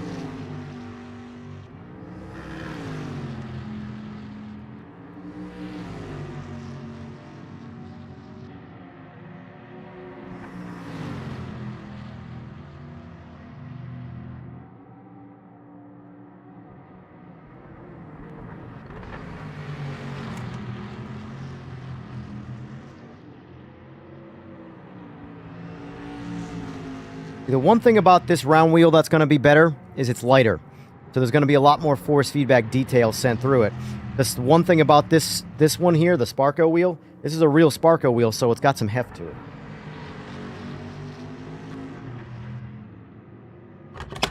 Try it with this guy. Base off, back on the wheel.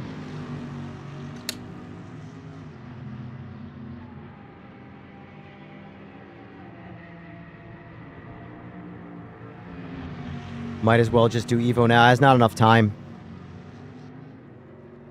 Only got like 45 minutes left of the stream. I need a full day for Evo. Plus, I wanted to wait a day. The hype on Evo is not going to go away tomorrow, unless it's like a really shitty update. But tomorrow we're going to do some Evo. Because I don't know if like guys like Game & Muscle are streaming today or whatnot, but they most likely will be checking it out. If not, at least putting up a video. But I got all sorts of like random small battle wounds that I don't even notice until random.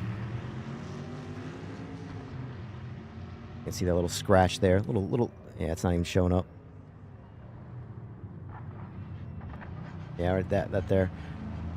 Putting this rig together this past weekend this past day kicked the shit out of me.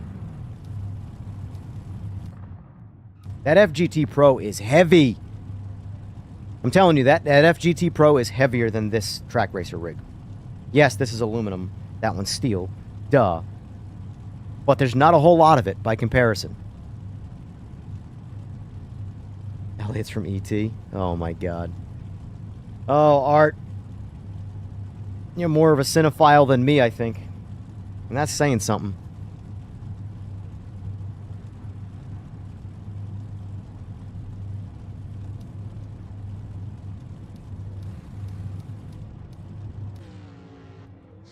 Unfortunately, there's no time on the board.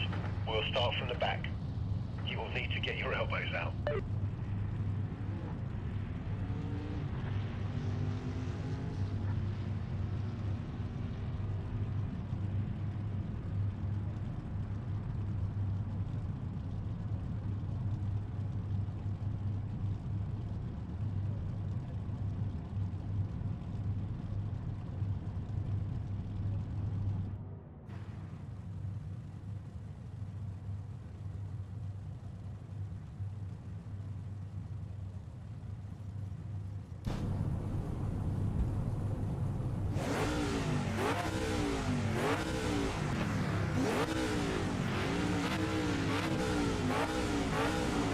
But yeah, tomorrow's going to be AC Evo. 4 hours of that. And then Friday, it's either going to be Horizon or Simagic. And if it's the only difference is going to be with Simagic, I'm going to test out all the games that I play with the hardware and talk more about the hardware. I think I'm going to wait till Monday, to be fair, though. I kind of just want to end this week on cruise control since I just put this whole rig together on beat. You know, I just want to get through the week. Why I didn't stream yesterday, because I had no rig to stream on. I decided I wasn't going to wait till the weekend to assemble it. I'm impatient like that. I just want to get it done. Because it's mostly about if I have to order something else to finish it. I don't want to find out later. Let's just get to work, you know. But my back's sore, my quads are sore. Everything hurts. I did more squatting this past 24 hours than I have in a very long time. Nail this start.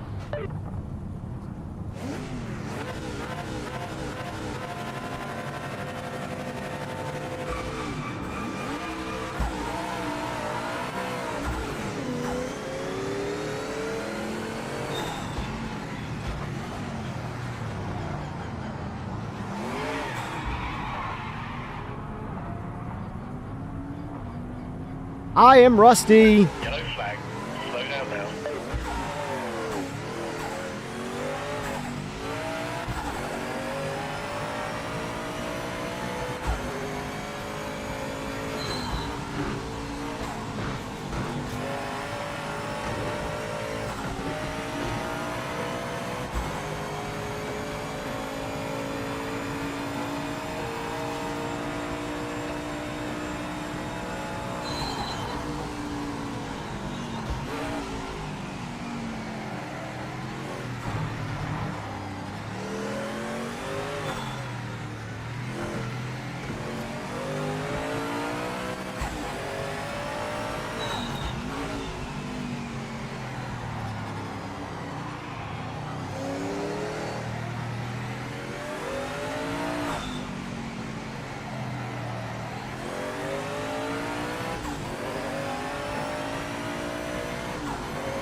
I'm so bad. Dude, I used to be good at driving these cars.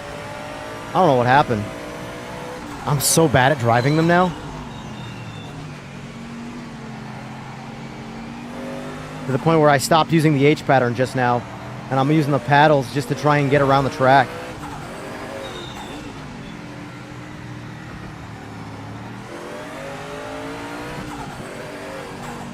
Struggling to catch this GT3 car right now.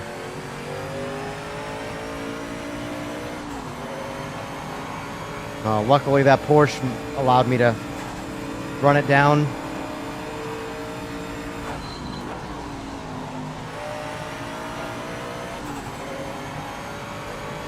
Yellow flag. Yellow flag.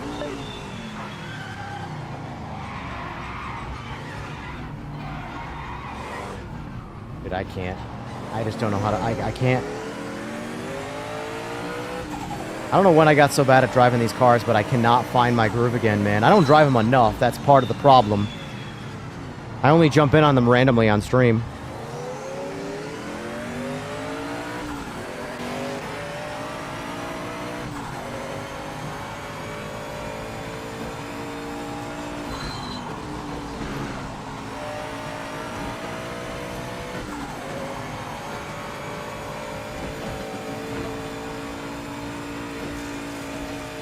That's me looking at chat. God damn.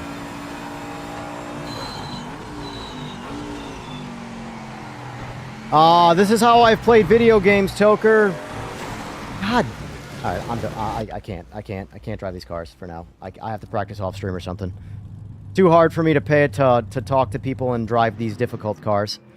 I gotta stick to, like, stupid, easy cars to drive and talk. Even those I can't even do when I'm talking to people. I think I'm pretty close to wrapping it up anyway. I'm tired. Had a long weekend. I keep saying that. Feels like a weekend. But yeah, this is how I've played video game or racing games my whole life. Cockpit view. That's it. I mean, I've done... I also like bumper cam. I'm a big fan of bumper cam too. But from an immersion standpoint, I like cockpit view. But I don't need triple screens. I'll never need triple screens. I've used them.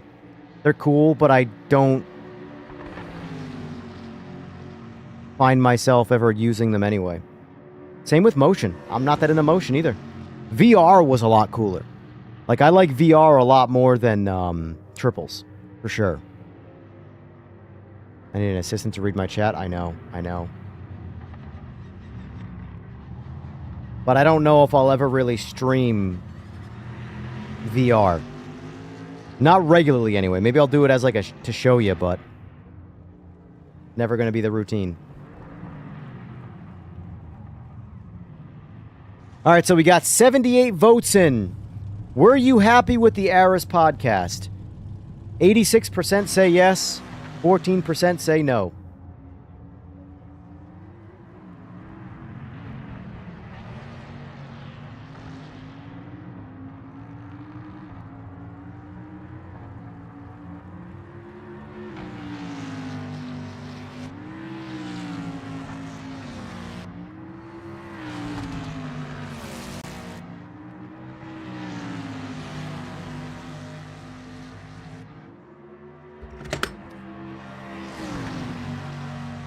As far as round wheel goes, man, the Sparko wheel is just the king. Sucks because I like this this hub better, the new Zeus hub, but I can't put my Sparko specific wheel on this hub. This hub only takes Simagic rims. This hub is their universal hub that you can put real wheels on.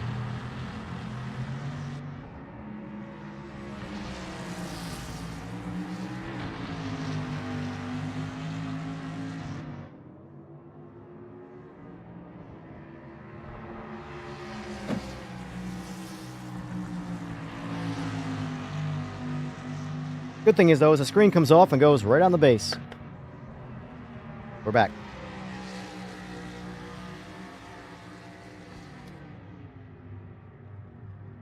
I saw some guy when I put up my short of the putting the magnet to the base. Some guy's like, you can't even see it past the rim. That's so stupid. In my head, I'm like, I'm looking directly at it right now. Hold on. See if I can get my camera lined up with my eyes. Let's see.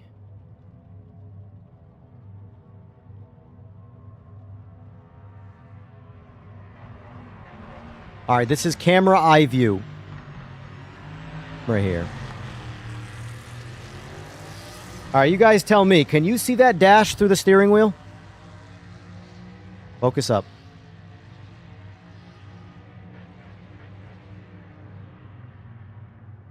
Come on, camera. Can you see that dash through the steering wheel?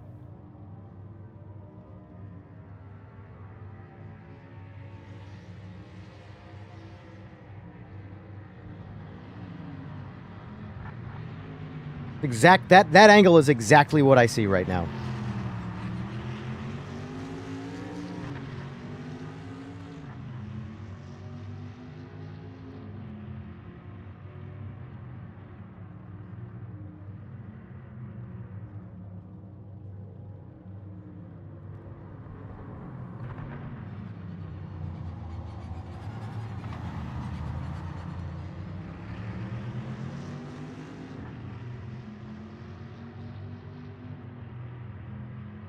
Yeah, this Sparko, what happened here?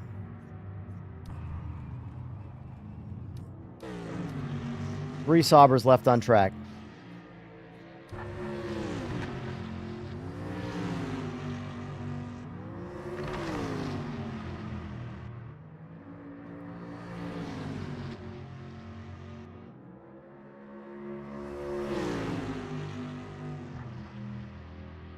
But I think we're going to do one more race before calling it.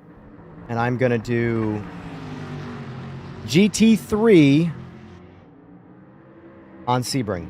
And then I'm done.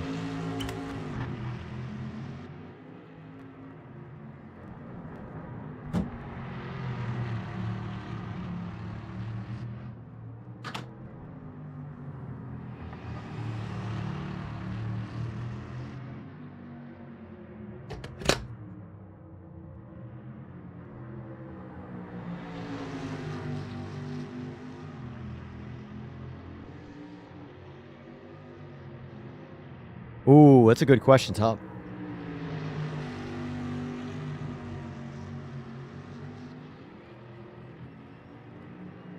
It's got to be one of the older Logitech wheels. But even still, though, like, I used the controller for most of my life. The wheel stuff was newer to me.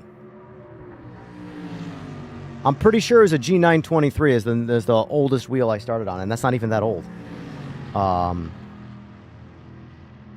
I've used other wheels in the past, but not as like a daily driver.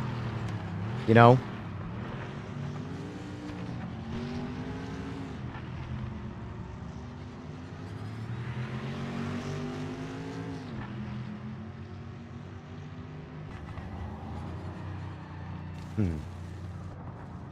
Yeah, I like, so my plan is, let's see, I should just talk about this on Friday or Monday when I do, but, so this is this GT wheel is pretty cool, because it's super, do whatever you want to do with it type. So you can change this rim around. I actually have another one that they sent me that's like a loop. It's the same shape, but it loops over the top. Whatever, it is what it is. I don't really care. They have the square shape one, which is the one I want. I want to get this in the suede square shape one. But I think if I were to use this rim permanently, I would need the rubber one, because they do make a rubberized one. This is a really nice finish in your hand. Like, this feels good, but in actual use, there's not enough grip. Like, even the gloves with all of its slides on it.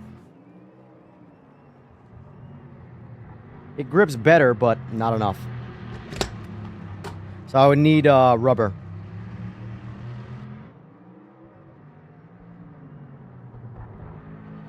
Waiting until mid-July for delivery?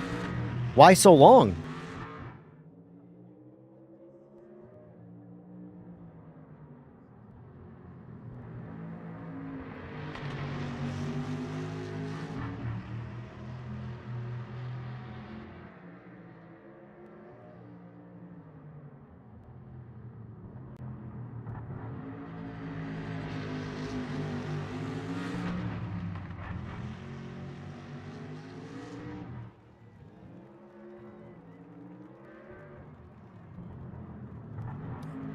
That's P3.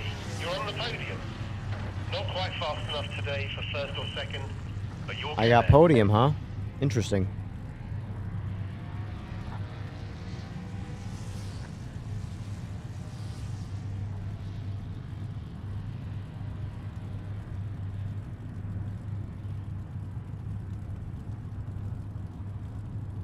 I'll be very interested to see what the TR5 is like.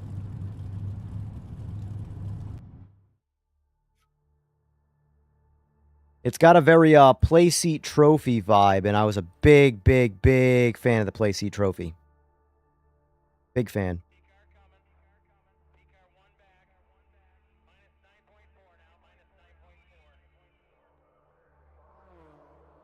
Got it.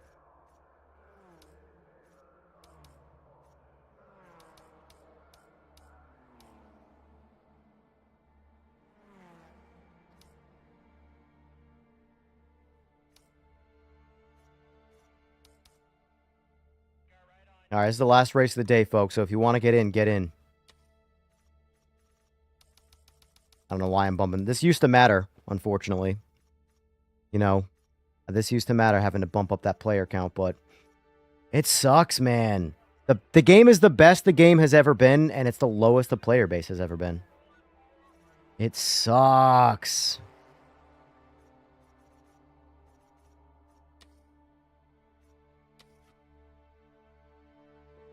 If that's all that's playing, I'm turning off quality.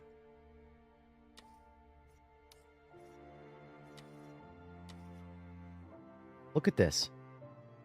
Look at this shit. This used to be... It's getting, like... This is what sucks, right? And this is why, like, unfortunately, Horizon is going to jump back into more daily streaming. Not every day. I'm going to switch up all the time. That's what I do. I don't ever stick to one game. I have my favorites that I stick to. But, like...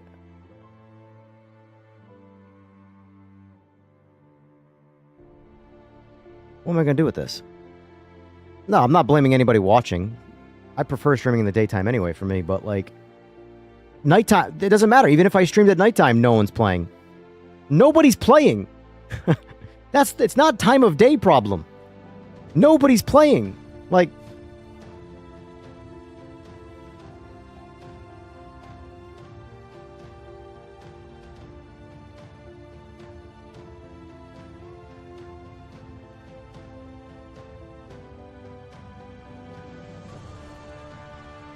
The 24-hour peak for PMR on Steam is 69. And you can say console players, trust me, the numbers aren't different.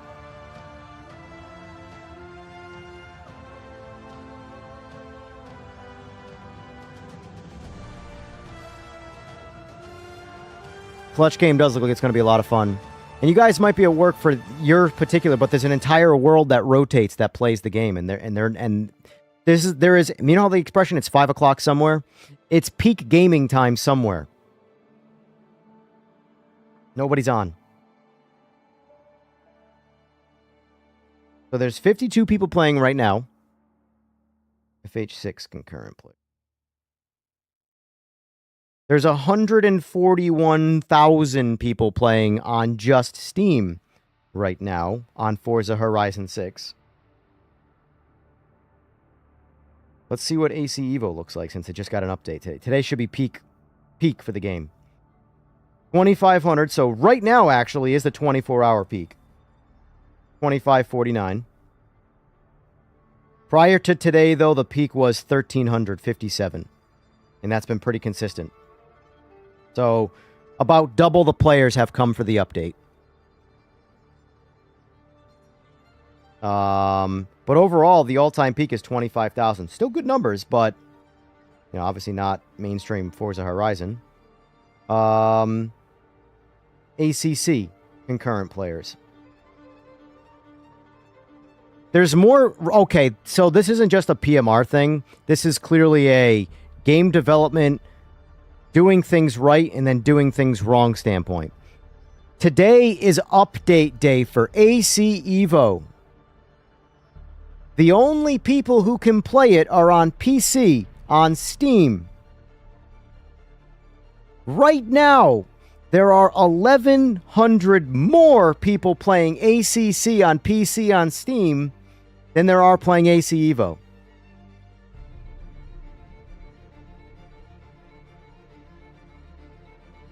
The 24-hour peak is same, is better. So ACC is beating AC Evo at the moment. LMU, more than everybody still, with the exception of Forza. 4,900. Telling you, their ranked play is what's doing it. The ranked play in LMU is why that game is doing good right now.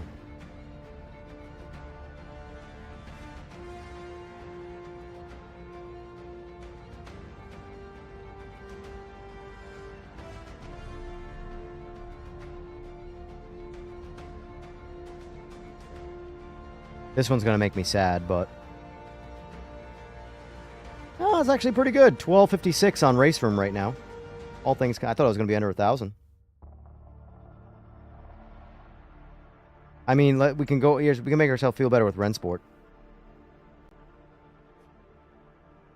Rensport's numbers are like... There's no way this is actually a video game. Like, look at these numbers. Look at these numbers. This is Rensport. Primarily, look at the all-time peak. 37 right now, 44 for the 24-hour, 306 all-time.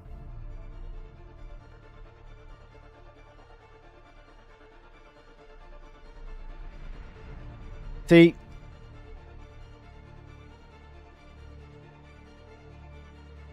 I tell people all the time, and I say it nonstop.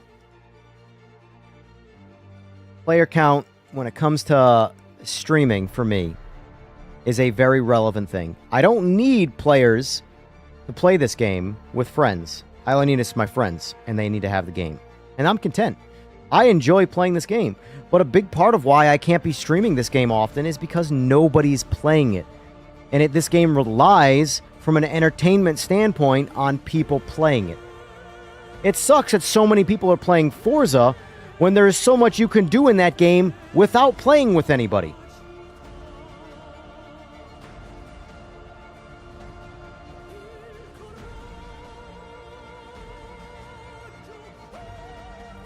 Yeah, that's very rough. And yes, Rensport. I've reinstalled Rensport and I don't even know why. I have no interest in it.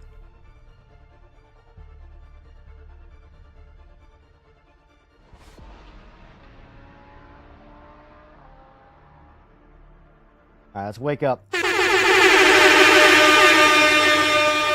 Because right now it's this.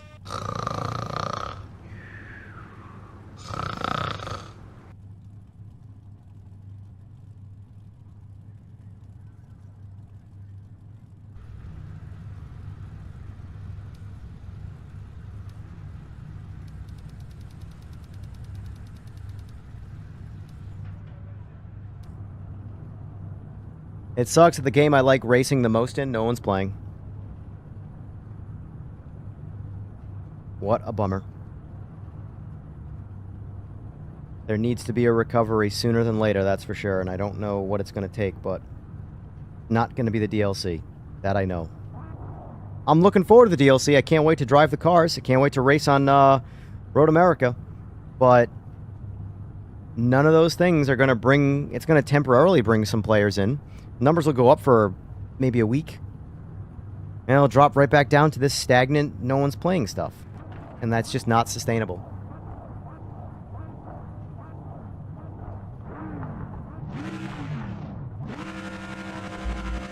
Oh well, is what it is. We'll figure it out. We'll navigate the oceans of sim racing, one day at a time. Focus on the lights. Let's get a good launch and hold on to P1.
This is one of the few tracks that I like driving the GT3s on in this game, because I feel like the texture of the road masks the problems with the cars.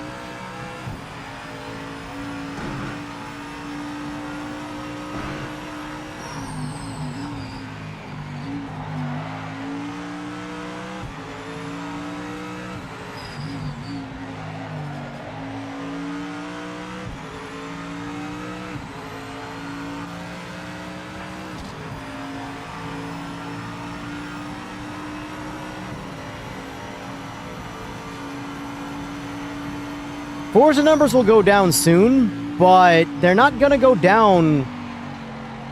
I don't think they're ever going to go down to Forza Horizon 5 numbers. Truthfully, because I didn't like Forza Horizon 5 at all. Had it since release. I think I've got 11 hours in it total. I have over 100 hours in Horizon 6. And most of those hours came from before the game full released.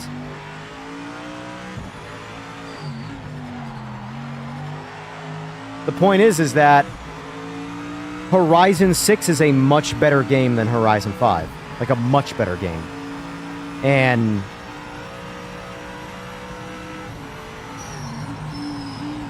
if Horizon 5 and all of its blah had numbers that crushed all of sim racing, the good one, Horizon 6, it's only going to be worse.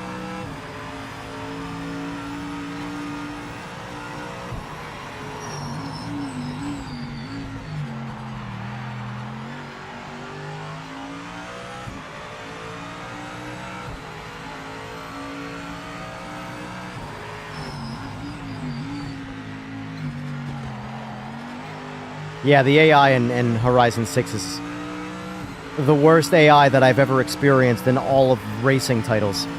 They, like, being an arcade game and what that game is, I would say, you know what? It's not that big a deal, but it's actually so bad in that game that I actually do think they need to address it and work on it. Because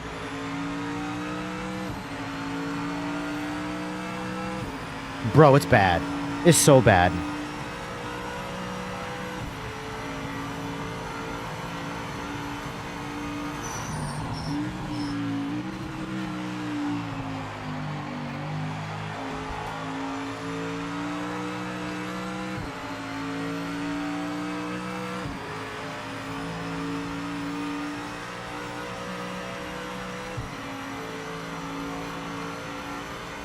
Oh, shit.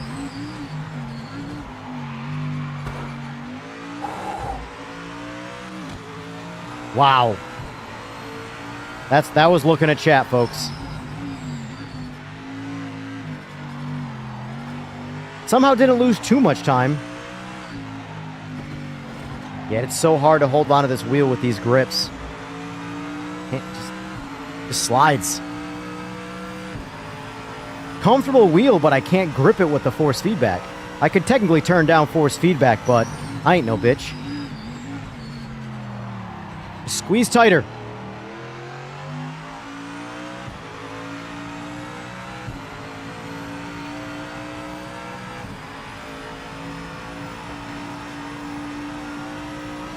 Yellow flag. Yellow flag. Oh, I know. I lied. I want to do one more race after this. I lied. I want to do one more race. I want to drive the MX-5s. Because Aris said that he's happy with the MX-5s in... I'm paraphrasing. He's happy with the MX-5s, and he's driven a lot of those in real life. So, let's see his translation of that. Because they were way too easy and boring prior to 2.0, and then 2.0 came out, and then all of a sudden they became this like ridiculous car to try and drive where the rear end would just come out all the time. Unpredictably. And supposedly, it's now balanced somewhere in the middle. And I haven't driven them since the original release of 2.0. So I'm curious how they drive now.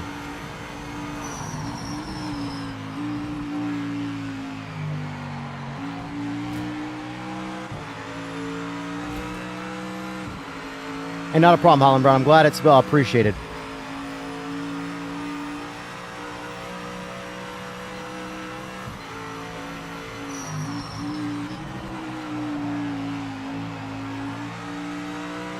Yeah, the problem, Howling Brown, with Forza there, we talk about not too much Japanese car culture, is because it's a game that's meant to be all-inclusive for the entire world. So I get what you're saying. I agree with you. But the reasoning for that is that when you focus too hard on one demographic or one culture, you will ostracize some audience, you know? So I think they did do a really good job of including everything in it to make everybody around the world want to play it. Now, not every single person, but every, demographic, every culture.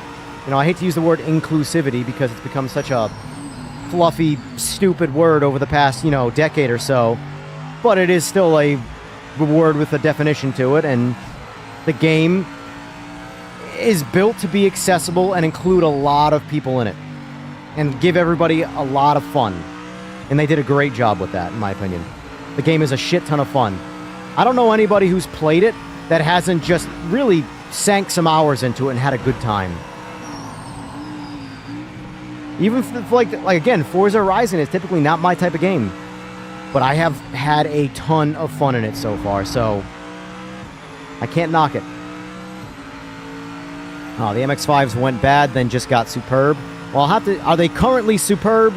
Howling Brown, by your superb definition, are they currently that, or... Because I'm just curious. I want to know what I'm getting myself into. I haven't driven them.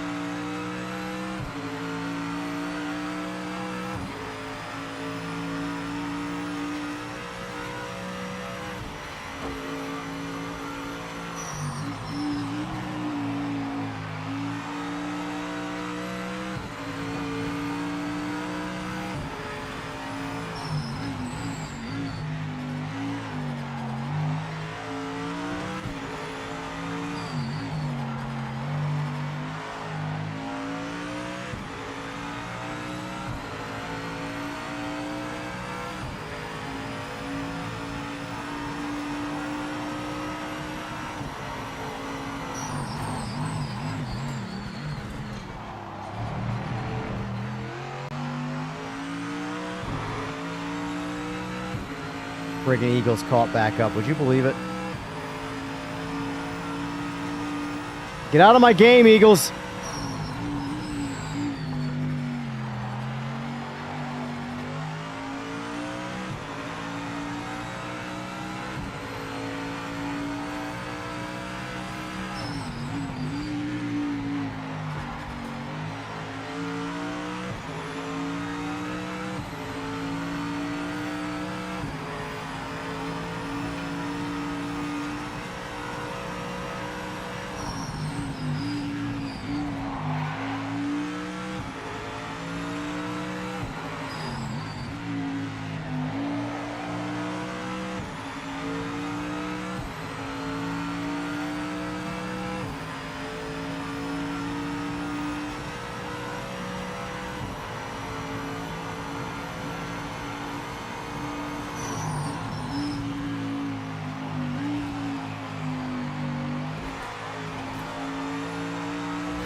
Uh-oh, looks like he crashed, though.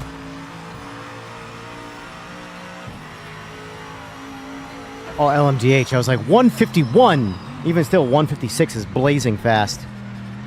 Jesus, man. 156. Get away from me with these times. Fantastic driving. You are the winner. Very true, but it is still fun.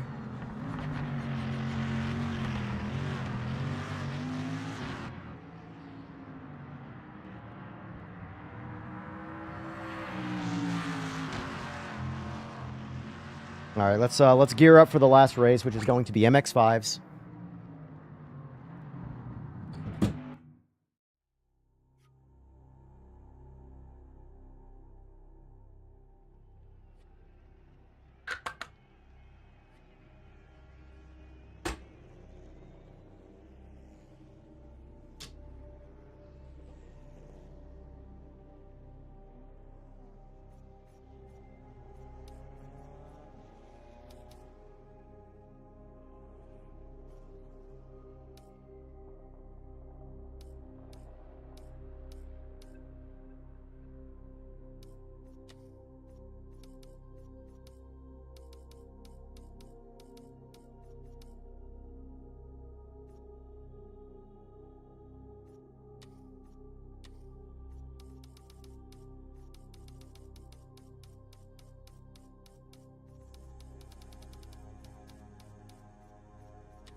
Let's see. What it's all about. I'm just going to ready this up. I'm not waiting for a crowd. I'm hungry. I want to eat some lunch. And I'm tired. 8 hours sleep was not enough sleep for me last night. I need more. That's for damn sure.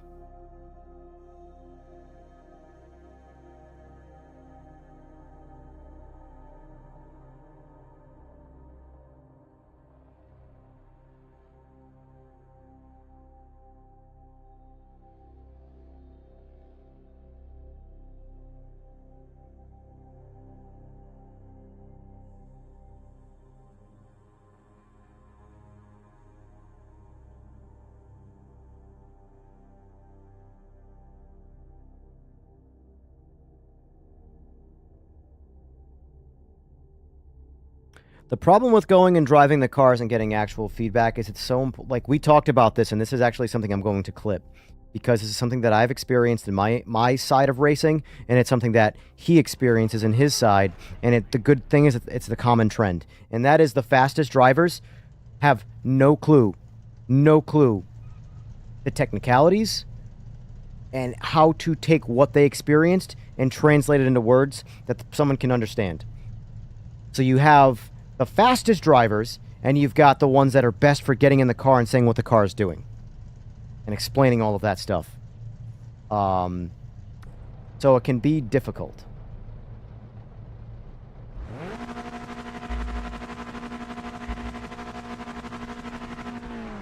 So who you listen to is a very important aspect of it from even a professional standpoint.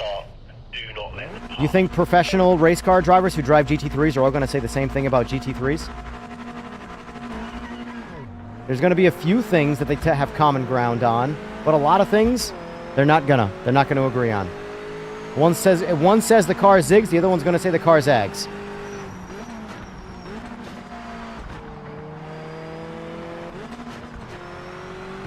Great force feedback. I'm just trying to figure out the transmission at the moment. This is default force feedback.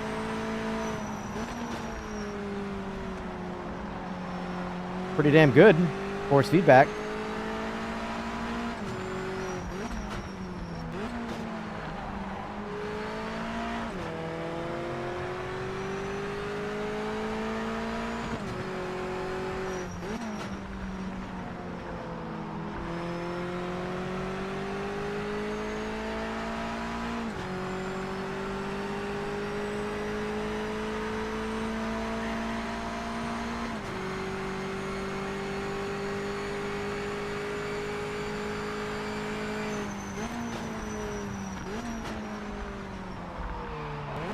Oh, okay. So I gotta learn that.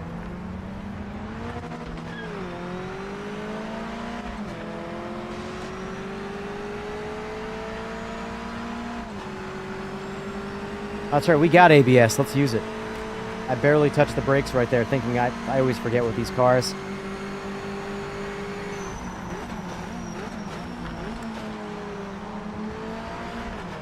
Yeah, this is definitely the best they've been. Physics-wise, they still seem pretty easy, but reality is that they should be easy. These cars are not hard to drive. Now, I've never driven the MX-5 Cup car, this specific car, but I've driven tons of street variants, like I've said, and they're very easy to drive. So I would imagine the Cup car relatively easy to drive. Obviously, and no matter what vehicle it is, when you put it right there at that limit of going as fast as possible, it's always going to be easy to lose control of something. Oh, whoa, whoa, Eagles, where Eagles? Wow, that couldn't have been any more,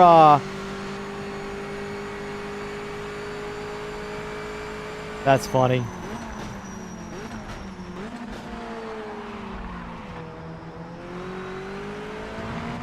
So the force feedback's, like, fantastic.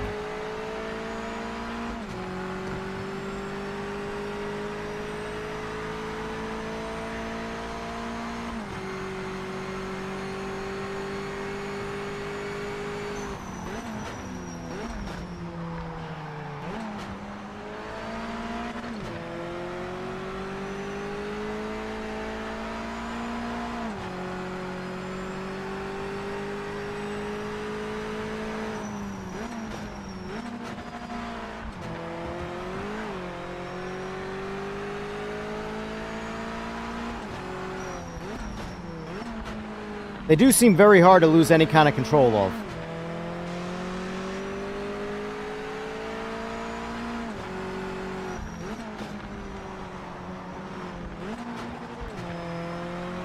What is up with me speaking? There's a yellow flag. Repeat, yellow flag. The past 2 laps, I just talked about how easy these cars are, or how they don't lose control. Both times the guys in front of me lost control of the car as soon as I said that.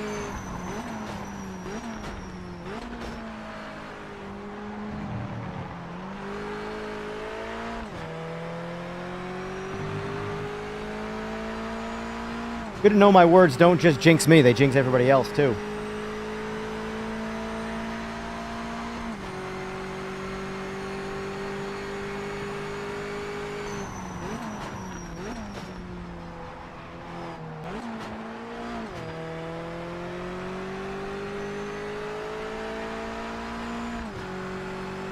Yeah, like this car is actually very, very easy to drive,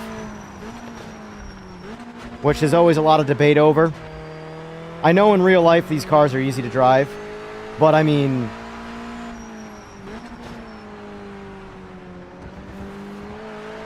that's bullshit.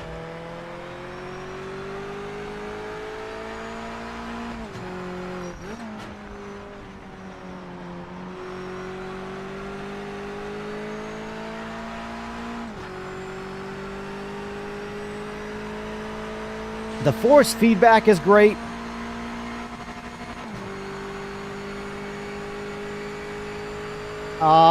No, to be honest with you, I don't really watch Dave Cam much. Was it at least anything good? Because that BD8 shifter is supposed to be the bee's knees.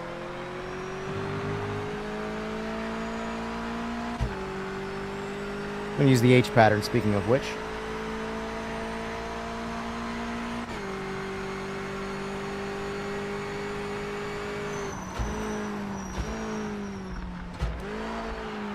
There we go.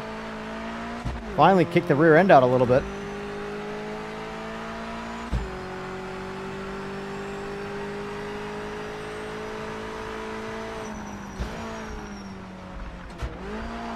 What's the tire temp bug, Harry? Speaking of tire temps. Oh, stay on the track.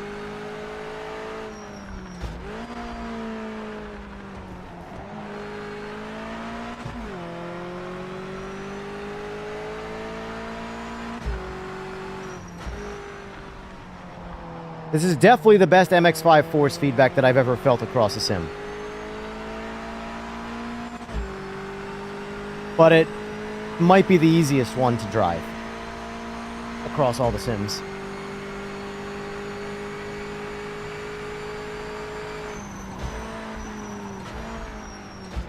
I don't know how this car is to drive the MX-5 in real life. The cup car, like I said. My imagination says it's a very easy car to drive, based off of driving the street car versions. You don't take a street car, stiffen the chassis, put good suspension on it, good tires on it, and it become harder to drive. Period. P1, top job. The sponsors will be very happy with that. So, I don't know. I had the slowest lap, too. I could be braking way later in every turn. Every single turn. But I was just driving the car. Since I won.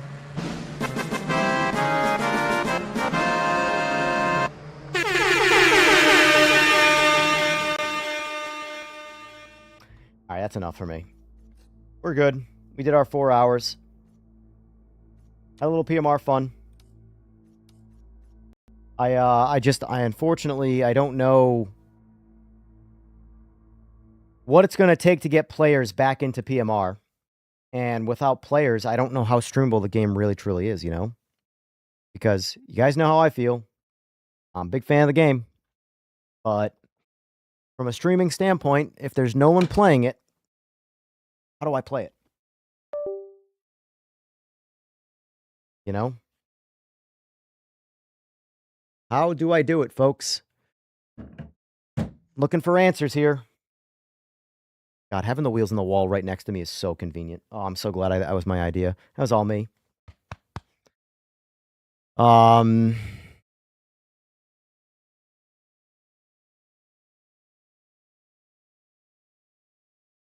Yeah. I don't know. Anyway, tomorrow we're going to explore AC Evo. I'll be honest with you. Part of me is debating skipping AC Evo. What do you guys think? Truthfully. For tomorrow's stream, should I go over AC Evo or should I just skip it?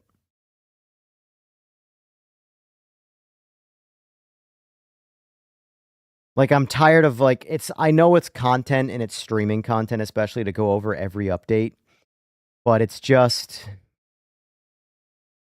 they're never sustainable updates, you know?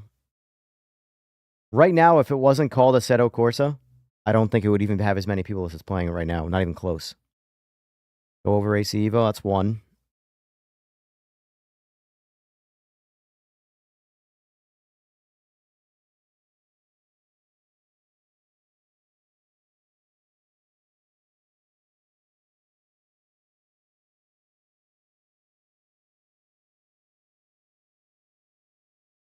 I don't know. I don't know.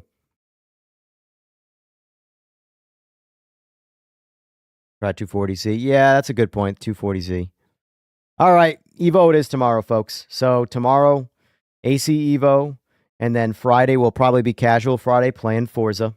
And I know some of you are going to check the fuck out because you don't care about Forza.